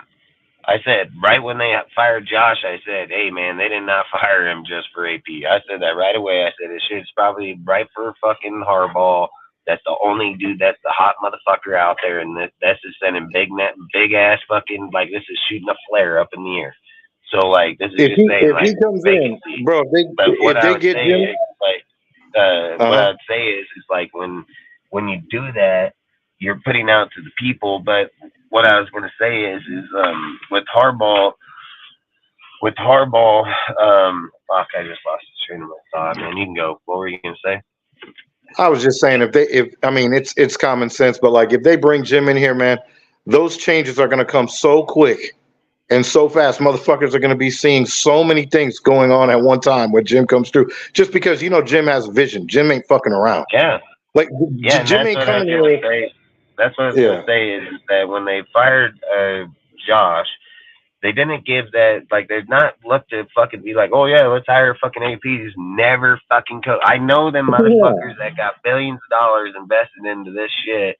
They're like, we're already losing. And if we get a low draft pick and we get a guy like Harbaugh, we can intrigue them. I've said it, like, people keep arguing about, oh, if Harbaugh goes to the Bears, they're going to have the first in this pick. Yeah, sometimes that's not what you want, because sometimes when you go to organizations, especially like the fucking Bears that suck dick for so long, their coach might be like, we want Caleb or we want this guy.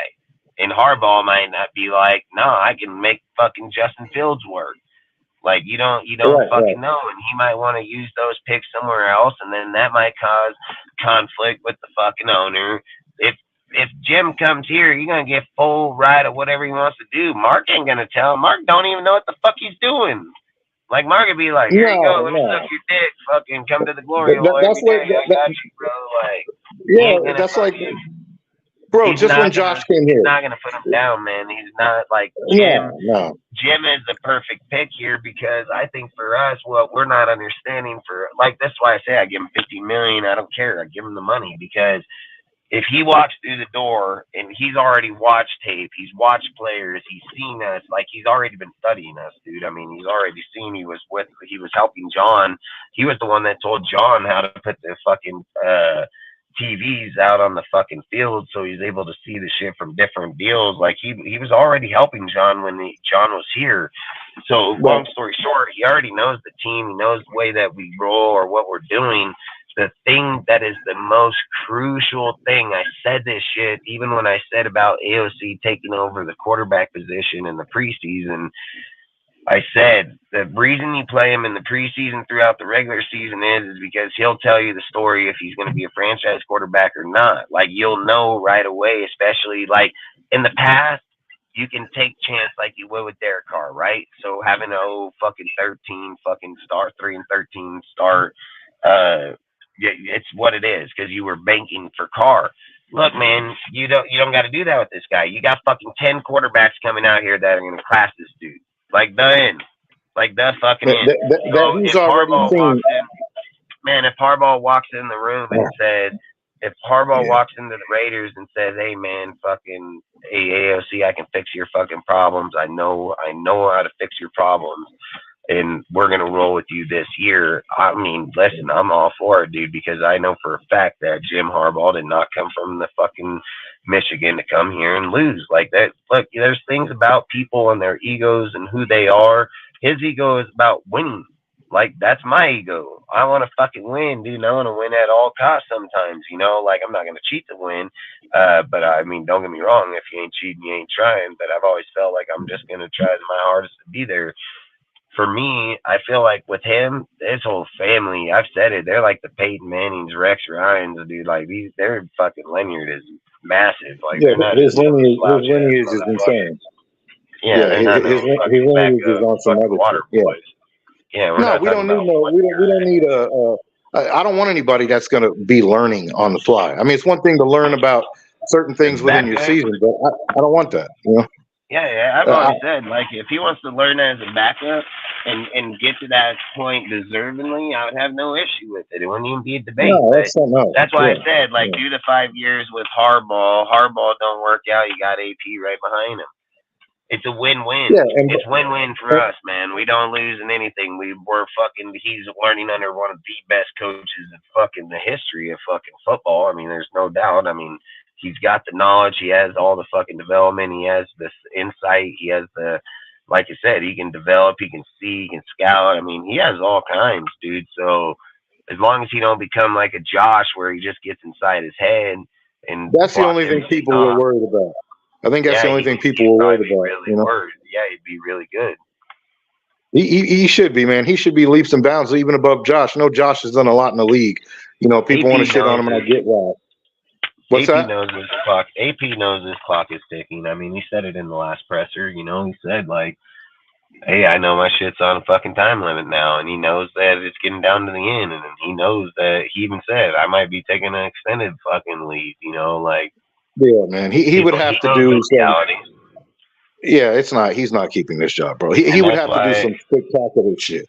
Like it would have to be earlier. That's why I said earlier why I wish he would have just stayed the fucking linebacker coach, because if like now is he looking at it is it demoralizing him that he has to downgrade from the head coaching job? And then like let's be real. So you got like a 98% chance that you got 99% chance that an interim coach wouldn't even become a head coach, right? So that chance is already against you. Now you're saying like, okay, if they don't hire me here as a head coach, somebody else will hire me there as a head coach. No, that shit probably like almost even goes up more, like 99. Yeah, I don't know about that. So now, you're settling back. Now you're resettling back for a regular job. You know what I mean? Yeah, he's going to be doing what he was doing. Yeah. Yeah, exactly. Well, so now it would be an upgrade though if he got a DC job. Yeah, but somewhere else. Oh yeah. You know, let me ask you something though. Would you rather have AP it's one thing just keep him on staff like what he was doing and let him learn under somebody who's a G, right? Like Jim Harbaugh. Okay, cool. That's that would be ideal. But like, do you think that he would be worth giving a DC shot to someone? I mean, he hasn't done that specifically. So do you think he would be like, where's his playbook? Right, that's the thing. But I don't know how are you gonna get to that point? You know, the only way is gonna be being under somebody for a hot minute. That's how everybody has to do it. So I don't know why we're all assuming like he just gets this fucking walk on water. I mean, I don't understand. No.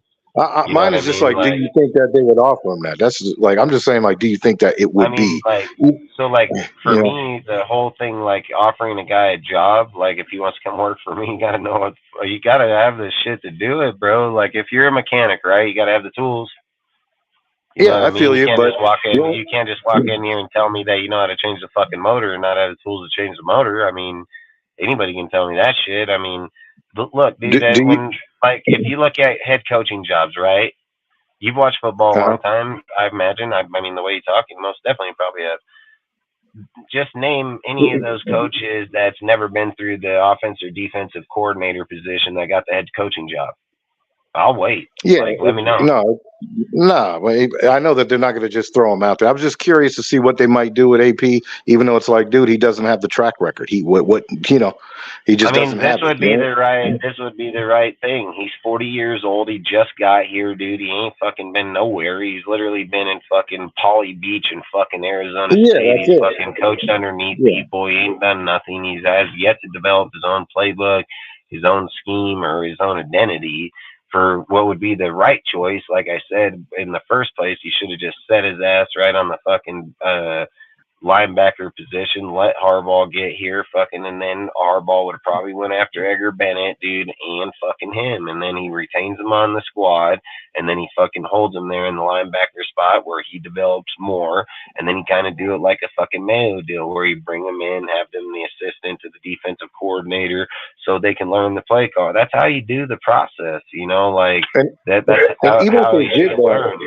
4 or 5 years later, man, nothing can say that he's going to be a head coach, you know? Yeah, I was saying that the same thing that you're saying really is just that also dude's age is like, he's perfect for that. He's perfect for that. Like just to be retained. Look at McDonald from the Ravens. I mean, and then look at the dude, Jesse Minster, that I'm talking about. All these dudes are younger dudes, and they've all done the same. They've reverted one reverted from college to the NFL, and the other reverted from NFL to college. You know, like that's how they're making the transitions, because they're like, okay, we can knock these out in faster times where these guys can become head coaches in 4 to 8 years. Because, like, for instance, you look at McDonald's, he goes over to Harbaugh, he's sitting over there 4 years, teaches him, sends him here to fucking Jim or John, and then now he's fucking played for a few more years, and now he's becoming fucking, everybody's looking at him be a head coach. Like, he's gone through the rankings. So that's why I feel like if AP was smart, he would hop on fucking Jim Harbaugh's shoulder and fucking literally sit behind him, because he's literally going to learn from offense and defense, which he needs to learn offensive game management. And I've said, just because he knows fucking Coughlin, what are you gonna bring him up from the grave? I mean, fucking but that's not. You're not bringing in current day. You know, like you're not bringing in current time, current day, current shit. You know, Harbaugh is bringing the top shit. Like, you know, like if you're gonna go to the cannabis club, he's top shelf. Like he's that in the back room top shelf shit. Like, if you're going to the club, like, he's the VIP motherfucking room over there. You know, like, if you walk into a fucking crowded area, he's going to get the fucking alley spread for us. Like, this is the motherfucking guy. I don't see how people don't see it, don't recognize it, don't know it, because he is that guy. And there's nobody, no matter how they relate conversation, how they want to turn around, you know, move this, move that, there's nobody by him, man. And like I said, it's got to be 100% all for Harbaugh. People need to advocate Harbaugh. So then when Chad Sports, Harbaugh, then when fucking, Harbaugh, you know, all these guys, when everybody just starts talking Harbaugh, you're going to talk them into existence, dude. And that's what we need, man. We need a guy that's going to come in here, break this fucking team down, get our money back, dude, move a few players around, be back in contention that year, if not the following year, and for real. And that's the other thing too, man. We have way too many holes for it to be just anybody. We have way too many holes for it to be somebody who has not proven really anything yet, other than a couple of cool little things like, hey, this offense will be. Yeah. Harbaugh can literally come in and say, all right, man, you're lacking at a fucking corner. I got a corner for Michigan. He's going to be at this pick, and I can pick him. And I already know how he plays. He knows fucking Jesse. He knows how Jesse plays. He knows Jesse fucking Minster's fucking defense. So we'll grab him. And then let's say we're in the 5th round, and he's like, okay, we're having a problem with the run stop. I'll get my next guy from Michigan because he fucking eats motherfuckers alive in the run. Like, that's the thing. He knows what these guys are capable of. He's not going to pick a guy that played for him in college and then bring him here to the NFL and not get the production out of him he did in college. He's going to get the exact same shit. He coached that dude. He developed him. He knows what it is. This guy's not changing programs either. He's coming straight to his head coach's program. Like, he's going with what he's familiar with. Damn right. Yeah, he's going to go with college to the NFL is better than anything. Like that's valuable, invaluable as can be, because But you know, show another up thing here is, and not. you know, like Josh and Dave and shit, you know, they were going off nothing but question marks too. You know, like everything was if like, you know, Jim's not going to do that shit. Jim ain't doing that. Jim is not doing that at all. Yeah, Yeah, you're Jim's right, like, I already know what this dude's going to do. I'm not going to bring this Yeah. dude in and I'm going to be like, I think he might. He's not going to do that. Like Jim's like, I know this fucking kid to be able to do it. Not only that, who do you think had a heavy hand in developing the dude in the first place and already coached him? Like, I already know what Dude, this and kid it's is. facts. If you look at Stanford, right? So if you looked at Harbaugh when he went from Stanford to the Niners, to have the conversation like we're talking right now, I probably wouldn't have had that conversation, because I would have just said like, oh, it was too short of a time. He just got there. It'd be tough. But when you're talking about where he's at right now, like, bro, he's had top 10. He's been for 10 straight years one of the most dominant develop and play people that there's been in college. Period. He's been top in the fucking the division. I mean, in their conference. I mean, this guy ain't no fucking joke, dude. And I mean, the problem is like Nick Saban, right? Saban's already been to the NFL and been tossed out. He even left with the losing record. Not very many people, regardless of what their fucking name is, can make transition to the NFL. Harbaugh can make it like walking in and out of a store, like literally. Like, that's the difference. He doesn't have that problem with the transition. He obviously, I think the reason his transition's so easy is just because his brother, his dad, just the family. I think they just football's football for them, you know. And then when you have the resources of like his fucking staff, his staff is going to be elite as fuck, dude. He's going to get every fucking dude out there. There might be guys we don't even know who the fuck they are, and they're going to be like fucking best at what they do. Bro, the best thing is, though, the thing that you said to me that like is the easiest thing to say, other than like, look at everything you see, because, you know, obviously you're going to go over everything that he has working for him. But the bigger question, the bigger way to put it really is, tell me why he shouldn't be. That's really it. Like, we could say all the other shit, and those are all facts. Those are all facts. But just considering all that on some 1, 2, 3 easy ass shit, it's like, just tell me why he shouldn't be. Yeah, and I think that's how you gotta end conversations sometimes, instead of like going into storytelling, is those things. Because it's like I said, you can go back and forth. It was just like when they bring up about he shouldn't be management, or tell me why. You know, like at the end of the day, you gotta fucking tell me why. You can't just sit here and say that I can bring up fucking 20 reasons and fucking 20 years of reasons why he should. Like, I just want to know where in the fucking what information you have that impedes him from it. Like, that's all. The only reason why have it is just bullshit. You know, nobody's gonna have a real why. Nobody's gonna have enough of a why. The only why that they have, I think, they don't even know him enough to. Like, they're just the only point. Like, yeah, they just want to not, because they don't like the big name and they attach it with arrogance, even if they don't know the whole story. But most of the time they don't. But my only thing that I understand when people say this, and I'm not saying I agree with the shit, but I get it. The only valid why, and I'm not saying this trumps all this other shit of his credentials. I ain't saying that. But the thing that I'm like, all right, I feel you on that maybe, is when you're like, yo, is he going to take the control, and is it going to be what everybody's all afraid of and shit? Is he going to do the Josh shit? Like, not like him exactly, but any kind of way where it's to our detriment.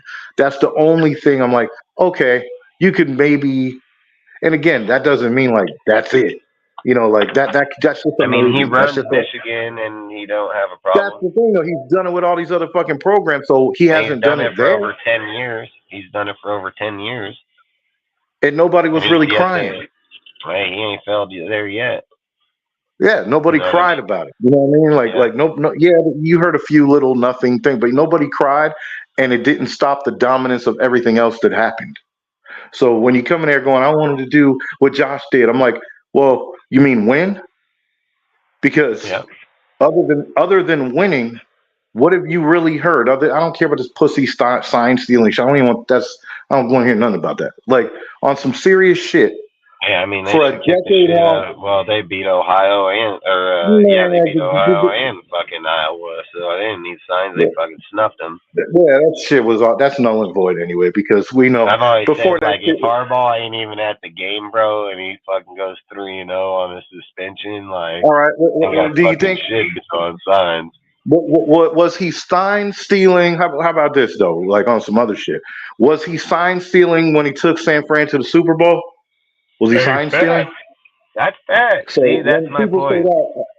that, and they throw that in there like that's actually an argument. I'm like, yo, eat a gorilla dick. Like that means nothing. Like that's the dumbest, bro. The dude has turned around not only everywhere he's been, but like we said, the dude has the in the know and the temperature of the draft and a hand in actually developing these motherfuckers and seeing top dudes in college in real time. Who do you want? The other thing is like, okay, so who else do you want to evaluate your college talent then? If not him, Dude, that's he's fine. gonna have 2 years. Like we'll have at least 2 years of prime picks from him, easily. At least 2 Yeah, years. that's hands down. So my shit And then with we're this talking was about never. we're talking about 7 picks just starting this year. That's not implying that if we were to trade Devontae to the fucking Jets and get there first, dude, and have another top fucking 10 or top 5 pick. Which we need I to mean, do. we're not Which we need talking to about do. if we traded other players defensively or offensively to pick up more picks. I mean, that's the whole thing we're not even looking at. Like, we're just looking at 7 picks in one deal, and he might have anywhere between 10 and 12. Like, that's all I keep saying. He has invaluable fucking information for these next few years. Like these next few years, it's like top secret shit, dude. Put him in his own vault. Fucking, he knows the kids. He knows these kids. Like he knows all of them, man. Like he is not no And the dumbass. question He's is, smart as fuck.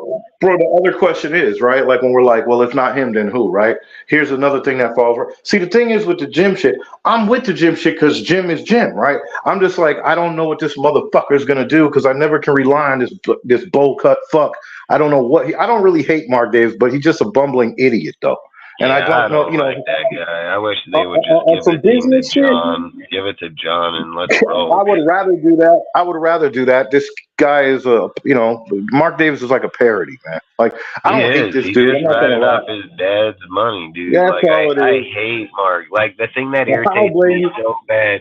Like the thing that irritates me so bad, like when people are like, "Yeah, but he's the great." No, you're crazy as fuck if you believe that.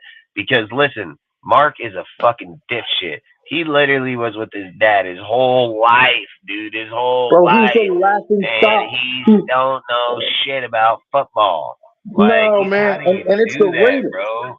How do you do it's that? the Raiders John Gruden too. would have been more of a son to Al than fucking Mark was. Like, Yeah, man, he does. Mark. I don't know. He's just that dude. Other than a couple of people who have royally done some unbelievable shit in a bad way, Mark is a laughing stock of these motherfuckers. Other than the fact that, okay, yeah, you're in Vegas. It's always gonna be because that's like I said, Jerry and Kraft, dude, are the ones that landed us in Vegas to begin with. Like Mark don't even have enough say. He got fucking capped in LA. So if Al would have never been silenced by them, and Al would have never been vetoed out of LA over fucking the Chargers and the fucking Rams. No. Out of here. That's the thing, though. Even the Vegas shit. That's really, to be honest with you, that's off of Al's cachet. Yep. It really is because so Jerry and Kraft blocked us in LA. Yeah. They blocked us because they knew that they can get the deal done in Vegas. And I don't know if it was more like maybe Jerry felt like he owed Al. I don't know why they did it like they did. But he vouched for him, though. Yeah, he douchebagged us, dude, and sent us to fucking Vegas. I mean, he did. But the thing about like we're talking about, dude, if we would have sent them sorry ass Chargers to fucking Vegas and we stayed there, I would have never wanted to share a stadium with no fucking body, though. I'm gonna tell you that right now. I would have shared it for that year to get mine. Oh man, well, for a year. Our fans are LA, bro. Our fans are LA. I know, man. But I hate the fucking Chargers. You know what I mean? I hate being in Vegas. I hate being in Vegas and not have our fans in the stands. I hate that shit too. It definitely would be better to have your Oakland, rowdy ass fans. Oakland, you know why you can fucking go to Oakland and fucking be all right with losing, because everywhere you look is fucking Raider fans, and then the motherfuckers that aren't. Hey, it's like, dude, this is what I love about it, because you can be at a game and you look around to everybody. It's Raider. You're fucking getting your ass beat, and you look over at this dude. He's like wearing his whoever the away team is. And then you're thinking like, all right, is this guy a good guy? Or let's see him get smart, because I'm gonna beat his ass real quick. That's how that shit always was. Like, you don't want to beat up no old people or nice people, but motherfucker, you always looking for that dude. Like, maybe not that, but if you I loved it, win or lose or not, man. That place was fucking crazy, bro. No, that shit is that's silver and black blood in that shit, man. There's nothing like a raucous ass Raiders crowd. There's nothing like that. And Vegas is a fucking shiny fucking prepackaged some other shit. It ain't that. But it sucks. I hate that shit. You look in our shit and you're like, yeah, it's beautiful shit, but goddamn, every motherfucking jersey somebody else because you did it. Harbaugh feel that shit, bro. Harbaugh feel it'll bring that energy, dude. Like he will. If we win, yeah, it will. It would definitely transform it a lot better than it is now. But it is what it is, man. Hopefully we'll get dude. I'm for it because he's really, there's really no one else. I mean, the dude has everything in line to be the coach, and he's probably. Like you said, I'm sure it's in the mind, like, I might have to do this. Hey, if you don't take it, you don't take it, and then we'll be on to the next conversation. I just feel like I don't like when I talk about things. I'm not going to talk about garbage, dude. Like, I'm going to talk about the best and stay on it till he's no longer an option, because like I said, if we keep talking it, Harbaugh, dude, he'll be like, Raider Nation wants me. Raider Nation wants me there. You know what I mean?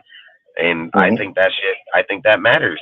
They don't call it talking it into existence for no reason. Harbaugh might be caught in between, like, hey, maybe I want to go to the Bears. Maybe he might have a little bit more intrigue over there. But then if we're over here, like, every time a Raiders content or YouTube or anything pops up and they're like, Harbaugh, hey, he might be like, fucking that fan base is for me. Like, let's go, So I think I really, I don't know exactly what the man's thinking, but I do believe that there's got to be a huge slice of him that he would love to do this. I think he would like to. I think so. Sure. He wasn't here first last time. Like I said, we interviewed him on a conference call, and he was the first dude and everything, but just fucking didn't work out. And like I said, it was just like Champ's a bitch, bro. Like. If Champ would have if he wouldn't have fucking did that, we would have had Dobbs and Harbaugh, dude. But he fucking probably was like, oh yeah, we can get fucking Ziegler and Josh, and we can all sign up, and I'll be the a lot of people forget though that he was already here, man. He was already along for the ride with those dudes anyway. And it's like they wouldn't have. Dude, he was hired here first. Yeah. He was hired here first. Champ was here first. He chose to put on Josh and Ziegler, and that's why I kept saying about the fucking when people brought up the Marcel Reese firing. I was like, yeah, right, dude, that shit was intentional, man. They didn't want that. They got their guys here right now. I already said that whole thing the whole time, and that's why I just say, like, for me, the writing's on the wall fucking half the time for the Raiders. They're too fucking dumb to hide shit, dude. These guys gonna fucking hide shit anywhere. Fucking you play hide and go seek, motherfucker, go stand at the goalpost. Like, fucking, man, I hope he's at the 30. Fucking, you can't see me.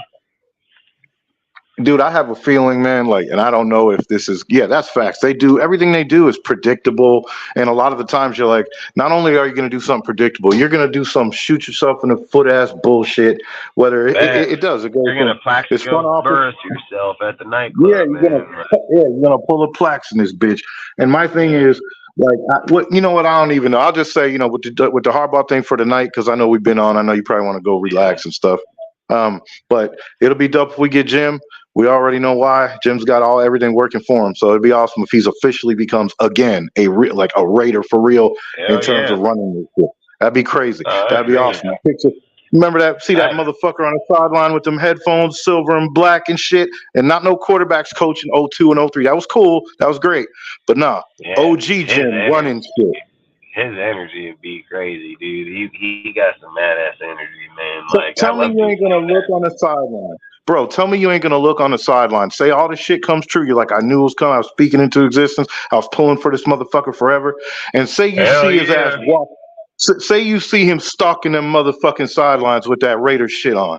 You're I ain't like, gonna what? lie, dude. I'd love it if fucking talking. And I mean, I'm not gonna lie, I'd love it. I mean, I feel like I'll be kind of disappointed if it's anybody else. Like, I'm just being honest. I feel like Well, like you said, just keep riding with your conviction. Like it's motherfucking Jim, and he's coming through. And you got it until further notice. But you're right, dude. We should hop off because I got my woman. She's been messaging me like hell crazy. No, I'll let you do that, man. No, but hey, dude, I appreciate you popping up, bro. I'd love to have you on more, dude. Like, if you want to come on Mondays, dude, when you have time, like, hop on, bro. I want to have you on. And I talk to you behind it, so I'll send you a link or something or tell you. So, but yeah, I'd love to have you on, man. I love your conversations. You got good insight, dude. And that's what it's about, conversation, man. So. All right. Well, like I said, bro, I'm going to let you get, because I know what it is, but I appreciate very much, for you to be able to even just extend that to me. I thank you for that stuff. Oh, yeah. I don't have that. Like I said, dude, I don't have no special knowledge. I'm not that dude, but I do love the Raiders. I want them to win like anybody else. But the one thing is, I'm at least somebody who's open to common sense about some shit. Some people don't. And I've always said, I think that's what's the best part about conversation is it's having the conversations like we have. Like, I think that's exactly what you need to look for. You have questions or need answers. Fucking, this is my take. And what's your take? Is it similar how you feel or how you don't? Like, why do I feel the way I do? Why do you not? Like, how come if you feel that way, I don't feel this way? Like, I always say, you can't find the definitive answer unless you get put into the motherfucking ring. I've always said I'm not afraid to get in the ring because those are the questions that need to be asked and talked. Listen, I'm not fucking God. I don't know every motherfucking answer to every question. I'm just gonna give the best insight I know. Like, that's it. And I'm pretty fair at what I do. Yeah, a lot of people aren't trying to do homework, bro. I'm fair. A lot of people aren't trying to do homework. I'm not. Exactly. I don't do extensive homework. But that's my biggest problem with Raider fans and their talk is I've always said, like, you don't have to do crazy research. Like, if you're not trying to talk crazy shit, you don't need to do that. The problem why I research it as much as I do is because I seen years ago, dude, how these dudes were in YouTube. They're fucking crazy. And I knew, I'm like, no, I ain't gonna get into a point where some dude's gonna fucking get me cornered and I'm not gonna know. So I researched the fuck out of it because I've always said, like, if we're at the bar, dude, and some dude fucks with my friend, dude, and he thinks he's gonna beat up on a weak dude, I'll push to the front and fight that motherfucker. Like, I'm not gonna let my friend get beat up, dude. I'm gonna fucking beat this dude up. Like, I've always said, like, I'm not afraid. I'm not the guy that's going to stand on the outside. I want to be the guy that's in the fucking ring, So I think the more insight, the more intel, the more allows me to enter that ring. You know what I mean? And stand confident on it, no matter how many people tell me this or that. And what I tell them is if I'm wrong, I'm wrong. Everybody's watched me on my own show telling people straight up, I'm wrong. I'll eat crow. I don't have a problem. But motherfuckers know, too. If I'm not wrong, I'm old Pat hardcore because they know. If I'm only hardcore, they know I know my shit. Like, they are like, yeah, he knows the answer to that. Now people are going off of emotion with limited facts. It is. With limited research. 1,000% truth. That's once in a while, bro. Once in a while, the people with just emotion that have some common sense, once in a while, they might have a cool point. But the problem is... When they don't, though, there's a lot of times that they don't, or they don't have the full story or whatever. And when they don't, and then you come at them with a bunch of shit that, like, bro, I ain't saying I'm God. It's not even that. It's just I know my shit, and I fucking study this shit, and I know the records, and I know what this dude did, and I know what his lineage, like where he came from, his coaching tree. I know this. I might not know every little thing, but I studied a couple things. I know some shit. So you don't know that, and you're telling me we just don't. Just because you don't like him. It's like, dude, you don't got like into, like, if you look at my Instagram and shit, like in Instagram and shit, people comment like things of those, and they'll say this one, like, they'll bring up this one shit, and then I tell them, like, bro, like, whenever you're ready to watch tape and you want to come over here and watch it, I said, let me know, because otherwise you're just trying to talk. Like, you don't gotta just talk a lot of times just so you can feel your fucking voice heard and down a dude that has the credentials, because for whatever reason, social media feels like it gives a platform to dipshits and people are gonna value their opinion. I'm not. No, I don't care, and I don't give a fuck how people feel bad. I don't care if people say, hey, you think you're better? Yeah, I am, man. You know, like, at the end of the day, I don't want to act like I am, but yes, I am. I mean, that fucking guy dumb as fuck. I'm just saying I'm better than him. Like, I don't care, because we got to acknowledge that at some point these guys don't know what the fuck they're talking about, and I don't need to fucking say, like, so he has good feelings that, you know, no, fuck that. Get out of the ring, dude. Go sit in the seats, dude. Like, let the big boys play this game. You sit back. You want to learn. Just like I said, you want to learn, man. Sit back here and learn. Like, there's nothing wrong with learning, but there's a level of, I'm just going to talk Raiders talk and general talk. Then there's the next level of where we're going to sit and try to pick picks or players or personnel or things. Then there's another level where you're going to start predicting stat griddings and everything. You can't predict those type of things unless you know the numbers. You can't predict those things unless you know the history of how they run or what type of system they run, how they got there, who was there, what got them there, how are they averaging fucking 4.9 yards, how did he turn into fucking 2.8 yards. Like, all those things tell their own tale. I've always said, fucking numbers do not fucking lie. They will be the truth of all truth, man. Numbers don't have friends. They don't have friendships to Colton Miller or fucking James or fucking anybody. They don't, but you know, but bro, the biggest fact to me, and again, this is a dude that doesn't know a lot of all that shit. I was never a dude that came on any of this shit and said, man, I know all this shit. I just came on here like, yo, what's up, y'all? You know, like, I was just talking, hey, what do y'all think about this game? I didn't come in there with the intention I didn't come on there with the intention to say, I'm going to educate you motherfuckers. I came in there to be like, you come in with good stuff too, though, and that's like I don't have everybody has their different degree. I think because I have OCD, dude. Like, I have OCD. I have fucking like ADHD. So, like, I think the reason why I probably go into more extent is just because my mind's never stopped. My mind doesn't stop moving. You know, like, I was reading a book the other day where it said, the book said that most people, like, they said like a high percentage, like 60 to 70 people in the or in the world, literally stop thinking during the day. And when I read that, I thought, like, what do you mean? I can't do that. Yeah. Fuck no, dude. You think if I can't even stand there fucking more than 2 fucking seconds without being like fucking even my talking problem to myself, you know, like, mine is like, I have that, but mine goes like, I can't do it on one thing. It just can't. And as much as I can't be repetitive on one fucking deal. I got to move around. That's why I do like 10 at once. But with the Raiders, you know, I understand. But the thing with the numbers and shit, right? Like, how did this even happen? That's the whole thing, man. The numbers are one thing, but it's like motherfuckers don't understand how the numbers became that way. You know, like there's mad, like you said, there's just a lot of contributing factors. But anyways, I appreciate the time. You already know what it is. So I'm gonna let you relax with your family and stuff, man. Hey, man, I appreciate you, bro. So, like I said, dude, I'll hit you up. Fucking, you know, I know you said they work Wednesdays and Fridays, so I'll hit you up next Monday, and you're always welcome on here, man. So if you ever just want to hop on, just hit me up and let me know, man. I mean, the invite's always there. I've always said everybody's welcome up on this motherfucker. That's what it's supposed to be about, the community. So get an insight from everybody talking the Raiders, man. Yeah, no doubt. I was saying, and I'll try to, I'll see if when I go on, you know, just run regular on Facebook and shit, I'll try to make sure I like promote for you and shit. You know what I mean? Just so more people see it. I'm sure a lot of people do. I have AJ, dude. Once he gets done doing what he's doing, I'll have him throw your link in the Nightbot, dude. So anytime that we're going, you'll see it. No, I do it for everybody. Don't worry, and I might clear some motherfuckers off that anyways, because some of them dudes ain't even worth fucking supporting anymore anyway. So, well, you know, some of the people that like, I'll have them swap it around.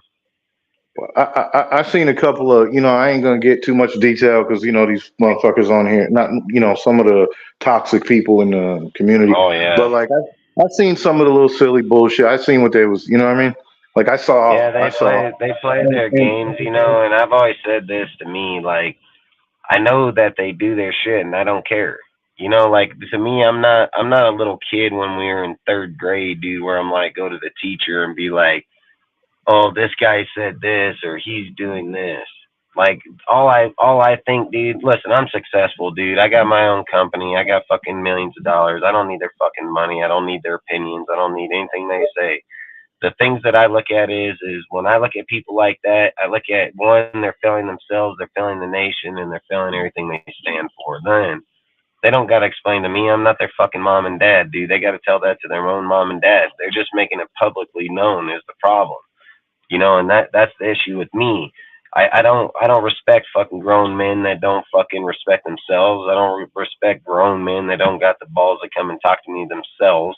I don't have respect for people that can't even tell me why they have a problem to begin with. You know what I mean? Like, so for me to go and worry about their memes, you know, like I guess the one thing I would say is if you would have ever just paid more attention in those memes, is you know, like life, you'd probably be a better off person. But these guys, after a while, they want to go make stupid shit and then go to a grown ass man and be like, "Hey, look at this." They just dumb. Like to me and my grown ass other than you that come making from like the streets, we don't do that shit. Like we don't look at little kids shit. you and doing. laugh. It really is because after a while, I'm like, all right, great. You made like 2 of your little friends laugh, and like nobody cares, bro. Like nobody even gives. Yeah, it's like, dude, like where I come from, dude. You don't pick on fucking handicapped people. You don't bully people because you're bigger than them. If I'm at a party, dude, and some dude over there fucking picking on some dude, I'd probably beat his ass. Like, and I'm dead ass. And you think I'm fucking kidding? Just look it up. I'm not fucking kidding, dude. Like, that's literally how I came because I didn't like people picking on my fucking family, my brothers and my sisters. I literally chase dudes down in vehicles till I can get that fool fucking penned off on the side of the road and get out and fight him right on the side of the road. Like, I don't play like that, dude. Where I come from, man, you fucking with my family, dude, you're going to be fucking with the wrong people, dude. And that's how we always were raised, and that's how we were taught. And I don't like when I see grown men, when I see other grown men fucking acting like 5-year-old kids and then they want to talk to me. Like, what, fuck, come on, boy, I'm going to teach you like you're my fucking daughter, dude. Like, what part of you showed me that you were man enough to talk to me? You know what I mean? Like, what the fuck is wrong, dude? And then when I acknowledge them as little kids. So then when they're going to talk, I'm just like, it's like I tell my kid, go to your room. You can fucking throw your fit in there. Like, literally. I'm watching TV. I ain't got time for that shit. But it's also like, yo, we can do, like, you know, a lot of people that say all that ain't gonna say it in somebody's grill, even though some people try to act like they will. Oh, them dudes, no, I'm talking about dudes like that. Yeah, I'm not even. I try not to touch on the fight, but I'm like, you know, it ain't nothing to cave somebody's shit in. My thing is like, man, that ain't no tough guy shit. That ain't no touch his chin with my fist, like. Nah, man, I don't like that shit either because I got my kids, I'm not even doing that. I know where I come from, and I know that shit. It is what it is. We don't turn around from that shit. Damn right. I don't run away from fights. I never have. Right. I'm old fuck now. That's the way I look at it. You know, like these guys don't offer anything to the nation is the problem. Like they don't that's the thing, man. They don't offer nothing to the nation. They're always out trying to troll on dudes or talk on dudes. They don't bring nothing to the table, man. And that's the problem. They're not used to people like me. They're not used to people just saying it how it is. They're not used to, you know, a guy being so vocal in his voice and not worrying about how other people view him. Like, they're not used to me, man. They're not used to people like me. And they want me to be like them, and I'm not. I'm not a bitch, so... And I didn't come from a bitch world, and I didn't come in here asking people. I didn't say, hey, can I be part of your shit? I said, hey, man, I like what you do. You want to talk? Like, that's how I'm a real dude. Just like if we were at a bar or fucking at my house and you were with your wife and knew my woman and came over, like, that's how I look at this shit, dude. Like, I look at it as an extension to what is in my house, but I can't have because I work too fucking much. So, like, when I look at grown men, I look at them for one of two things. Like, are you a grown man or are you a little fucking kid? And then, like I said, every single time I have an environment or anything I do, I take it as, and like I just said, your fucking wife knows my woman, come over, like, you want to hang out, you know, Raiders, oh, now it became even better. Like, you build friendships in those ways, dude. But when these guys just come out to talk blatant ass bullshit lies, you're not doing nothing for the community. You're fucking toxic. You're fucking, and then that's what they go on, and then they think they're fucking somebody. Like the way that one guy does it, because he monitors it, he has his shit, doesn't mean because these other dipshits try to go out mirroring him, they're gonna have the same reaction. I've always said, dude, people can't do what I do because they don't have the voice I have. Like, you can't just go around and act like I can do this because that guy did it. You gotta carry yourself that way, motherfucker. Like, you want to be him, you got to do what he does. You can't just come over here and be like, I know what he knows and not do the work. There's not a reason. I've said it. I can get in any kind of conversation with the Raiders at any given fucking point because I've studied every fucking thing about them I can. Like, literally sit over here and look for refresh till I can see a new fucking article. Like, literally. There's a difference. If I get caught in a conversation, dude, I might start pulling up stats. I might have fucking 10 papers deep with fucking 4 different fucking people on there with what state, what years, what time, who was there, what did they play, what systems did they run, what was their fucking average yards, what was their average fucking defensive yards. Then I take those stats, put them with the stats that we have with Josh or somebody and say, okay, at these point in time, they were at this point, they were damn near mirroring each other's stats. I don't talk on bullshit. I talk on the fucking work I do. I don't go off some other dude's shit. I say, I know you're full of shit because I did the work right here, so I know you're wrong. Like, I don't need people to validate my shit. I didn't go to Twitter for them to fucking validate what I talk about. Like, I'm not like these dudes. Like, I'm going to sit here and I'm going to do the shit. And if I'm going to stand in the ring, I'm going to make sure that I'm conditioned to be in that fucking ring, dude. Like, if we're going fighting, I'm conditioned to fight. If we're going Raiders talk, I'm conditioned to Raiders talk. You know what I mean? Like, I'm not like these dudes. My whole life, I've done nothing but train, man. Like, no. I've always said, like, we come from a place where you don't know if you're going to live tomorrow, like, literally. So outside of that, they can take it for whatever they want. I know what I took mine for, so I'm not here to debate where I'm at in life. Like, that's not what I started these shows for. You know what I mean? So these shows, none of the work. That's what it's supposed to be about, the teams. But that's the thing, man. Like, none of the work or preparedness or any of those things. There was never a point in time, even if you just like, I can, I'm a let somebody know what it is. I could school them on some shit if they're not up on it. Like, that's one thing. But it's another thing to be like, you know what? I'm so mad, or I want so much attention. I want laughs. I want whatever. Like, I'm going to go make video memes about this guy. Yeah. I'm going to go. And lies at that. Like, hey, listen, if you're going to make a video meme of somebody, at least make it truthful. So at least it has some more standing point. This is why I say, like, for me, right? The way I view these guys is like the kid like when we were in school that I'd literally chase his ass all the way till he got to his fucking mom's house and then fucking stand behind his mom and be like, oh, you can't do nothing. Because that's the way I look at it. Because the way I look at it is like, one, you claim that you're a Raiders fucking talk and you're a Raiders channel. Why are you fucking making stupid ass shit about my shit? What is my shit? I don't know what they said. I don't know what they said on any of that shit. They don't have nothing to say. The only thing that they say is that I picked fucking Josh, that I stood by Josh McDaniels. That's the only thing they got. And that I told them that Josh Jacobs was an elite halfback, dude, and that he wasn't going to get over 1,200 yards this year. That's the only fucking thing they got to say about me. These guys are bitches. They don't like that I don't fucking ride with them. Josh is the lead and I suck his dick. I'm not a faggot. I don't suck dick. I eat pussy. Sorry, two different things. But bro, even if you said, like, that's funny, but like, even if you said, yo, I really believe in Josh because of the track record or whatever fucking reason, I'm a grown man. I'll say whatever the fuck I want, and if you don't like it, you don't gotta watch my shit. I don't give a fuck what he thinks. But yeah, I didn't come on this motherfucker. I didn't come on here and pay him to come over here. I didn't come on here and ask him to come watch my show. I didn't come on here and invite them to watch my show. I didn't invite them here to give me their opinion on my show. I didn't ask any of that shit. I don't go to their channel and say one fucking thing because they're fucking dumbasses. I don't go and support their channel. I don't watch their channel. I don't do shit. You know what I say all the time? They're fans of me. I'm not fans of them. Like, they're in. Like, there's no justification of anything these guys say. There's no this, that. No, there's not. I don't fucking support them. I don't roll with them. There's nothing that they say that even validates shit about what they talk about. They come with lies. They're liars. They don't have shit. I care less about their memes. I care less about who they are as individual people. They stand for nothing. Then I'm not. I don't care. Like, the next conversation is a different conversation, because when you talk about people like them, you give them air to breathe.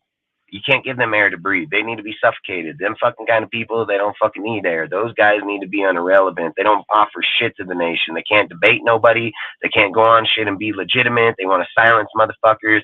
My platform open to every motherfucker. Always has been and always will be. There is nobody banned in my shit. There's only one kid banned in my shit. His name's Tori, and there's another guy named Dirty Low, but it's not that Dirty Low that does the shit. It was a guy that was marrying him with a fucking fake account. But my shit ain't fucking, and I've been live for fucking 2 years, well, a year now. Let's go to their channels and see how many they got. 50, 100, fucking 200. They fucking mute their people. They dictate how they speak, dude. They dictate what they want people to fucking listen to. They get in their stupid ass little cliques and little groups and act like, oh, if I don't fuck with Josh, I ain't right. I'll fucking beat your ass, and I don't give a fuck how you think about it. Then I don't give a fucking what, dude. You want to suck dick? I don't suck dick, motherfucker. I'm a Raider, shield first, motherfucker. Then that's how you know these guys are fake. You know how they ain't fucking real Raider fans. Real Raider fans ain't never put a player before the shield. That's how you know these guys are new bred motherfuckers. You know that they're fake. You know that their talk is fake as fuck. These fucking guys advocating dudes that are rented. You know, they're rented. I haven't heard anything they've done. So I don't know. I haven't heard shit they ever did. Only thing I ever saw was some meme. I think I was connected to them because I just have a bunch of Raider shit added to my, you know, like just your friends and shit. So I had a bunch of Raider shit added, but I didn't even know everybody at the time. I was just trying to get as much Raider stuff, you know, added so I could just see what's what. But I've never watched anything of them, dude. I don't even know those dudes, you know. All I saw was, okay. Yeah, so anyway, but like you said, this shit is irrelevant to anything that's really going to be productive. I'll be honest with you, dude. I'd have never even watched any of their shows. So, I mean, I feel you, don't care. I mean, I watched them back when I first started, but I watched a lot of their shit was fake. I mean, look, dude, I go around and I support everybody, dude. Like, go to my Discord. I got all of them in my YouTubes. I got them all on my panels. I support everybody that got real talk. I went around. I seen these guys years ago when they were assaulting all these fucking dudes. These guys are fake. They don't know shit. And I left them then and still left. And I've never even talked about them since. The only reason I even knew, because Cortez obviously watches everybody's fucking shit. And he was over there said, oh, that guy said, you said Tim Brown was a wide receiver too. And I was like, this guy's just fucking stupid. Like, I thought this guy's just fucking dumb, and I'm fucking tired of this dude. So I went over there and told him, like, you're stupid as fuck. You're a crackhead. Like, literally, fucking, all you do is come up with lie after lie after lie. And then he blocked me. So I don't care. Like, you know, to me, I didn't get where I was at in life because I worried about fucking losers like them. Like, sorry. You know what I did was is either beat their fucking ass or don't worry about them. Like, that's why I'm where I'm at, because I don't care. Like, these guys act like everything they say people care. No, I don't. I don't watch their shit. I don't care what their opinions are. I don't care how they debate or talk their shit. The reason I don't care is because their channel is pointless. Why, if they didn't care about mine so much, why are they over here talking then? You know, why did they go on their channel and use my shit? You know what I mean? Like, that's fake. That's fake as fuck. You use my content on your shit and then tell me, I don't know, like, you're crazy. You fucking... Bro, like, those are guys that need evaluations in fucking mental hospitals, dude. Like, literally. Dude, I know a lot of the Raider content creators now over the last couple of years, probably. And I know I'm not going to release. Only reason I'm not saying everybody's name because I'm like, yo, I don't know about all these. Like, I know who some of the people are, but I don't know every beef like a lot of these dudes have. But I just know that got beef. I mean, every single YouTuber, like outside of myself, because I can give two fucks. But I listen. I knew all these guys. I know all these guys, and every single one of them have this coyote fucking ass, fucking straight coyote attitude. Like, it's straight up coyote. Like, listen, dude, when I was growing up in the hood, right, you'd literally be friends with gangsters, dude, that would literally fucking, if you turned your back on them in the house, they'd straight beat your ass. even being their friend. So at all times, no matter how you felt in life or how you felt comfortable or not, you never took your fucking eyes off them, even in your own home. Like that's how this is, man. Like these guys they don't understand. Like they just don't understand. They're coyote as fuck. And that's why I always say I can see through these motherfuckers like no one's business because I've fucking been there my whole life. I've watched these dudes. I've lived with these type of people. I've lived and breathed with these people, man. Like, and I've never liked it, and I don't like it, and I don't care. And that's why when I see it, and I tell people like Cortez and 15 other people that hit me up and tell me about the memes, don't bother me. The meme doesn't mean nothing to me. What means something to me is when a guy over there trying to say that I said Tim Brown, a number 2 receiver, that guy's a fucking crackhead. I can care less about the meme. The meme means that guy had to take, like, look, you ever hear the phrase rent free? You ever hear that phrase? I don't wake up at any given day. I've never got up. Like, look, man, look. I don't get up and go in my notes and have any of these guys' fucking shit in there. Nothing. There's nothing with their names on it.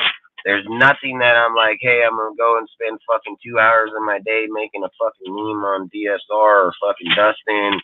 There's nothing like that because they're not worth the fucking time or the effort. Like, no, I don't know. I don't know what these guys do with their lives, but bro, I mean, they can live off the government for all I give a fuck, dude. Like, I don't care. Like, I don't. Like, with me, man, I'm a man. I don't know if they're men. Obviously they're not, but I don't really care. I'm not here to judge them, man. God will judge them at the end of their path, That's pretty much everybody. I don't know the dudes.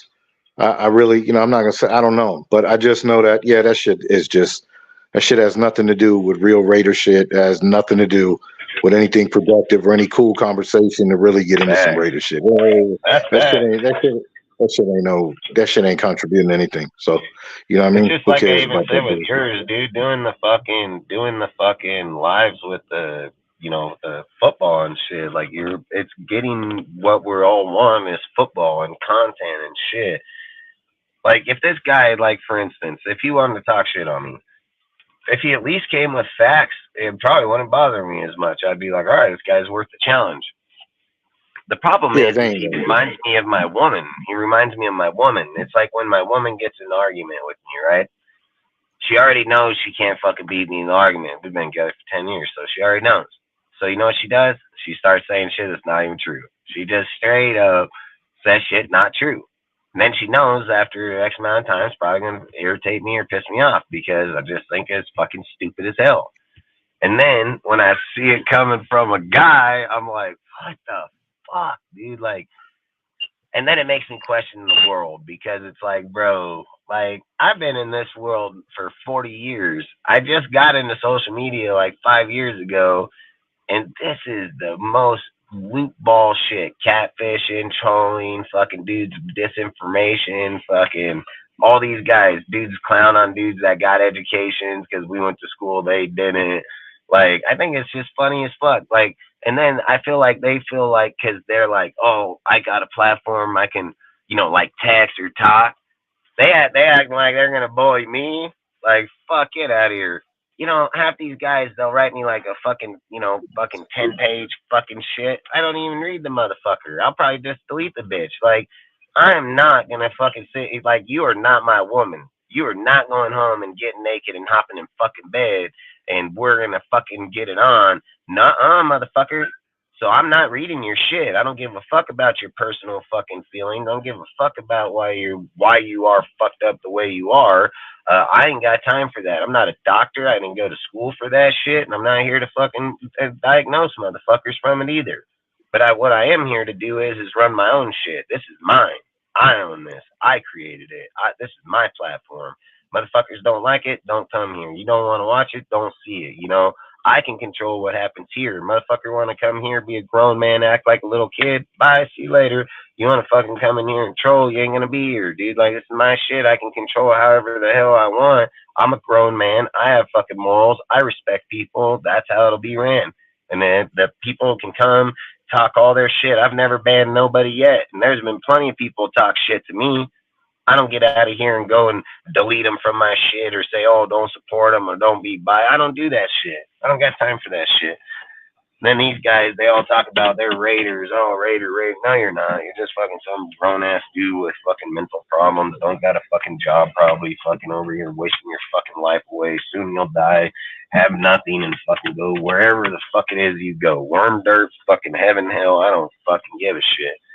I just think more it's people a waste of life. I think it's a waste of fucking life. Why would you want to live on this earth and do that? Like, that's a waste of your life. That's what I'm saying. People are more interested in that than the actual Raider content. Yeah, it's dumb. You know, well, they're not going to fuck with me like that. I come from there. I've been doing that since I was fucking 4 years old, dude. I can clown the fuck out of anybody. I mean, that's not a problem. I can make fun of motherfuckers easily. Just let me see that motherfucker, and I'll come up with a whole fucking mile of shit. Just like I said, Auntie, dude, he looks like a fucking defective bobblehead fucking over there with fucking Alzheimer's. Like, this guy looked like a fucking crackhead Mr. Clean, you know? Like, these guys are fucking dipshits, so I don't really care. I said it, my channel wasn't created to fucking make fun of people. My channel was created to talk shit about Raiders. Man. Yeah, it's ridiculous sometimes, man. Sometimes the shit is just like, yeah, I might have to get wrong because my woman keeps on messaging me. She's messaging me like 15 times, fucking. Yep. But either way, I appreciate it, man. And then I'll hit you back up on Monday, man. If you want to pop back up. We go live 7 p.m. Pacific, fucking 10 p.m. Eastern. So.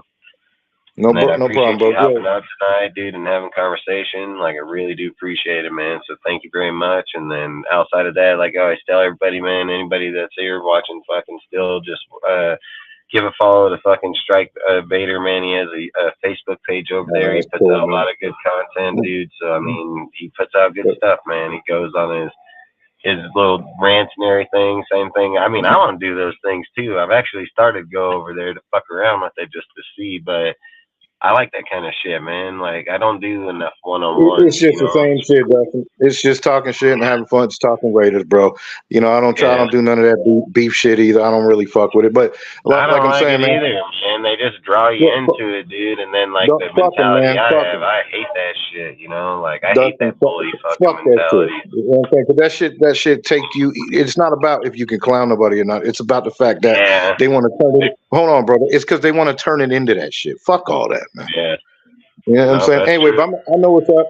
I'm gonna let you get to it because I know, you know, we've been talking about like your woman was texting you, and you know, and I know we've been on, but again, I appreciate you too, bro. Thank you for letting me come on here, and hopefully we'll be able to do it again pretty soon, bro. Hell yeah, man. I hope you have a great night, man. And outside of that, hey, peace out, Raider Nation. Appreciate you all, man. Salute to the chat, salute to the mods, salute to everybody been here up on the panel tonight. Really do appreciate all you guys, man. Like I said, we'll be back Wednesday. Wednesday, 7 p.m. Pacific, 10 p.m. Eastern. And today is Monday, is it not?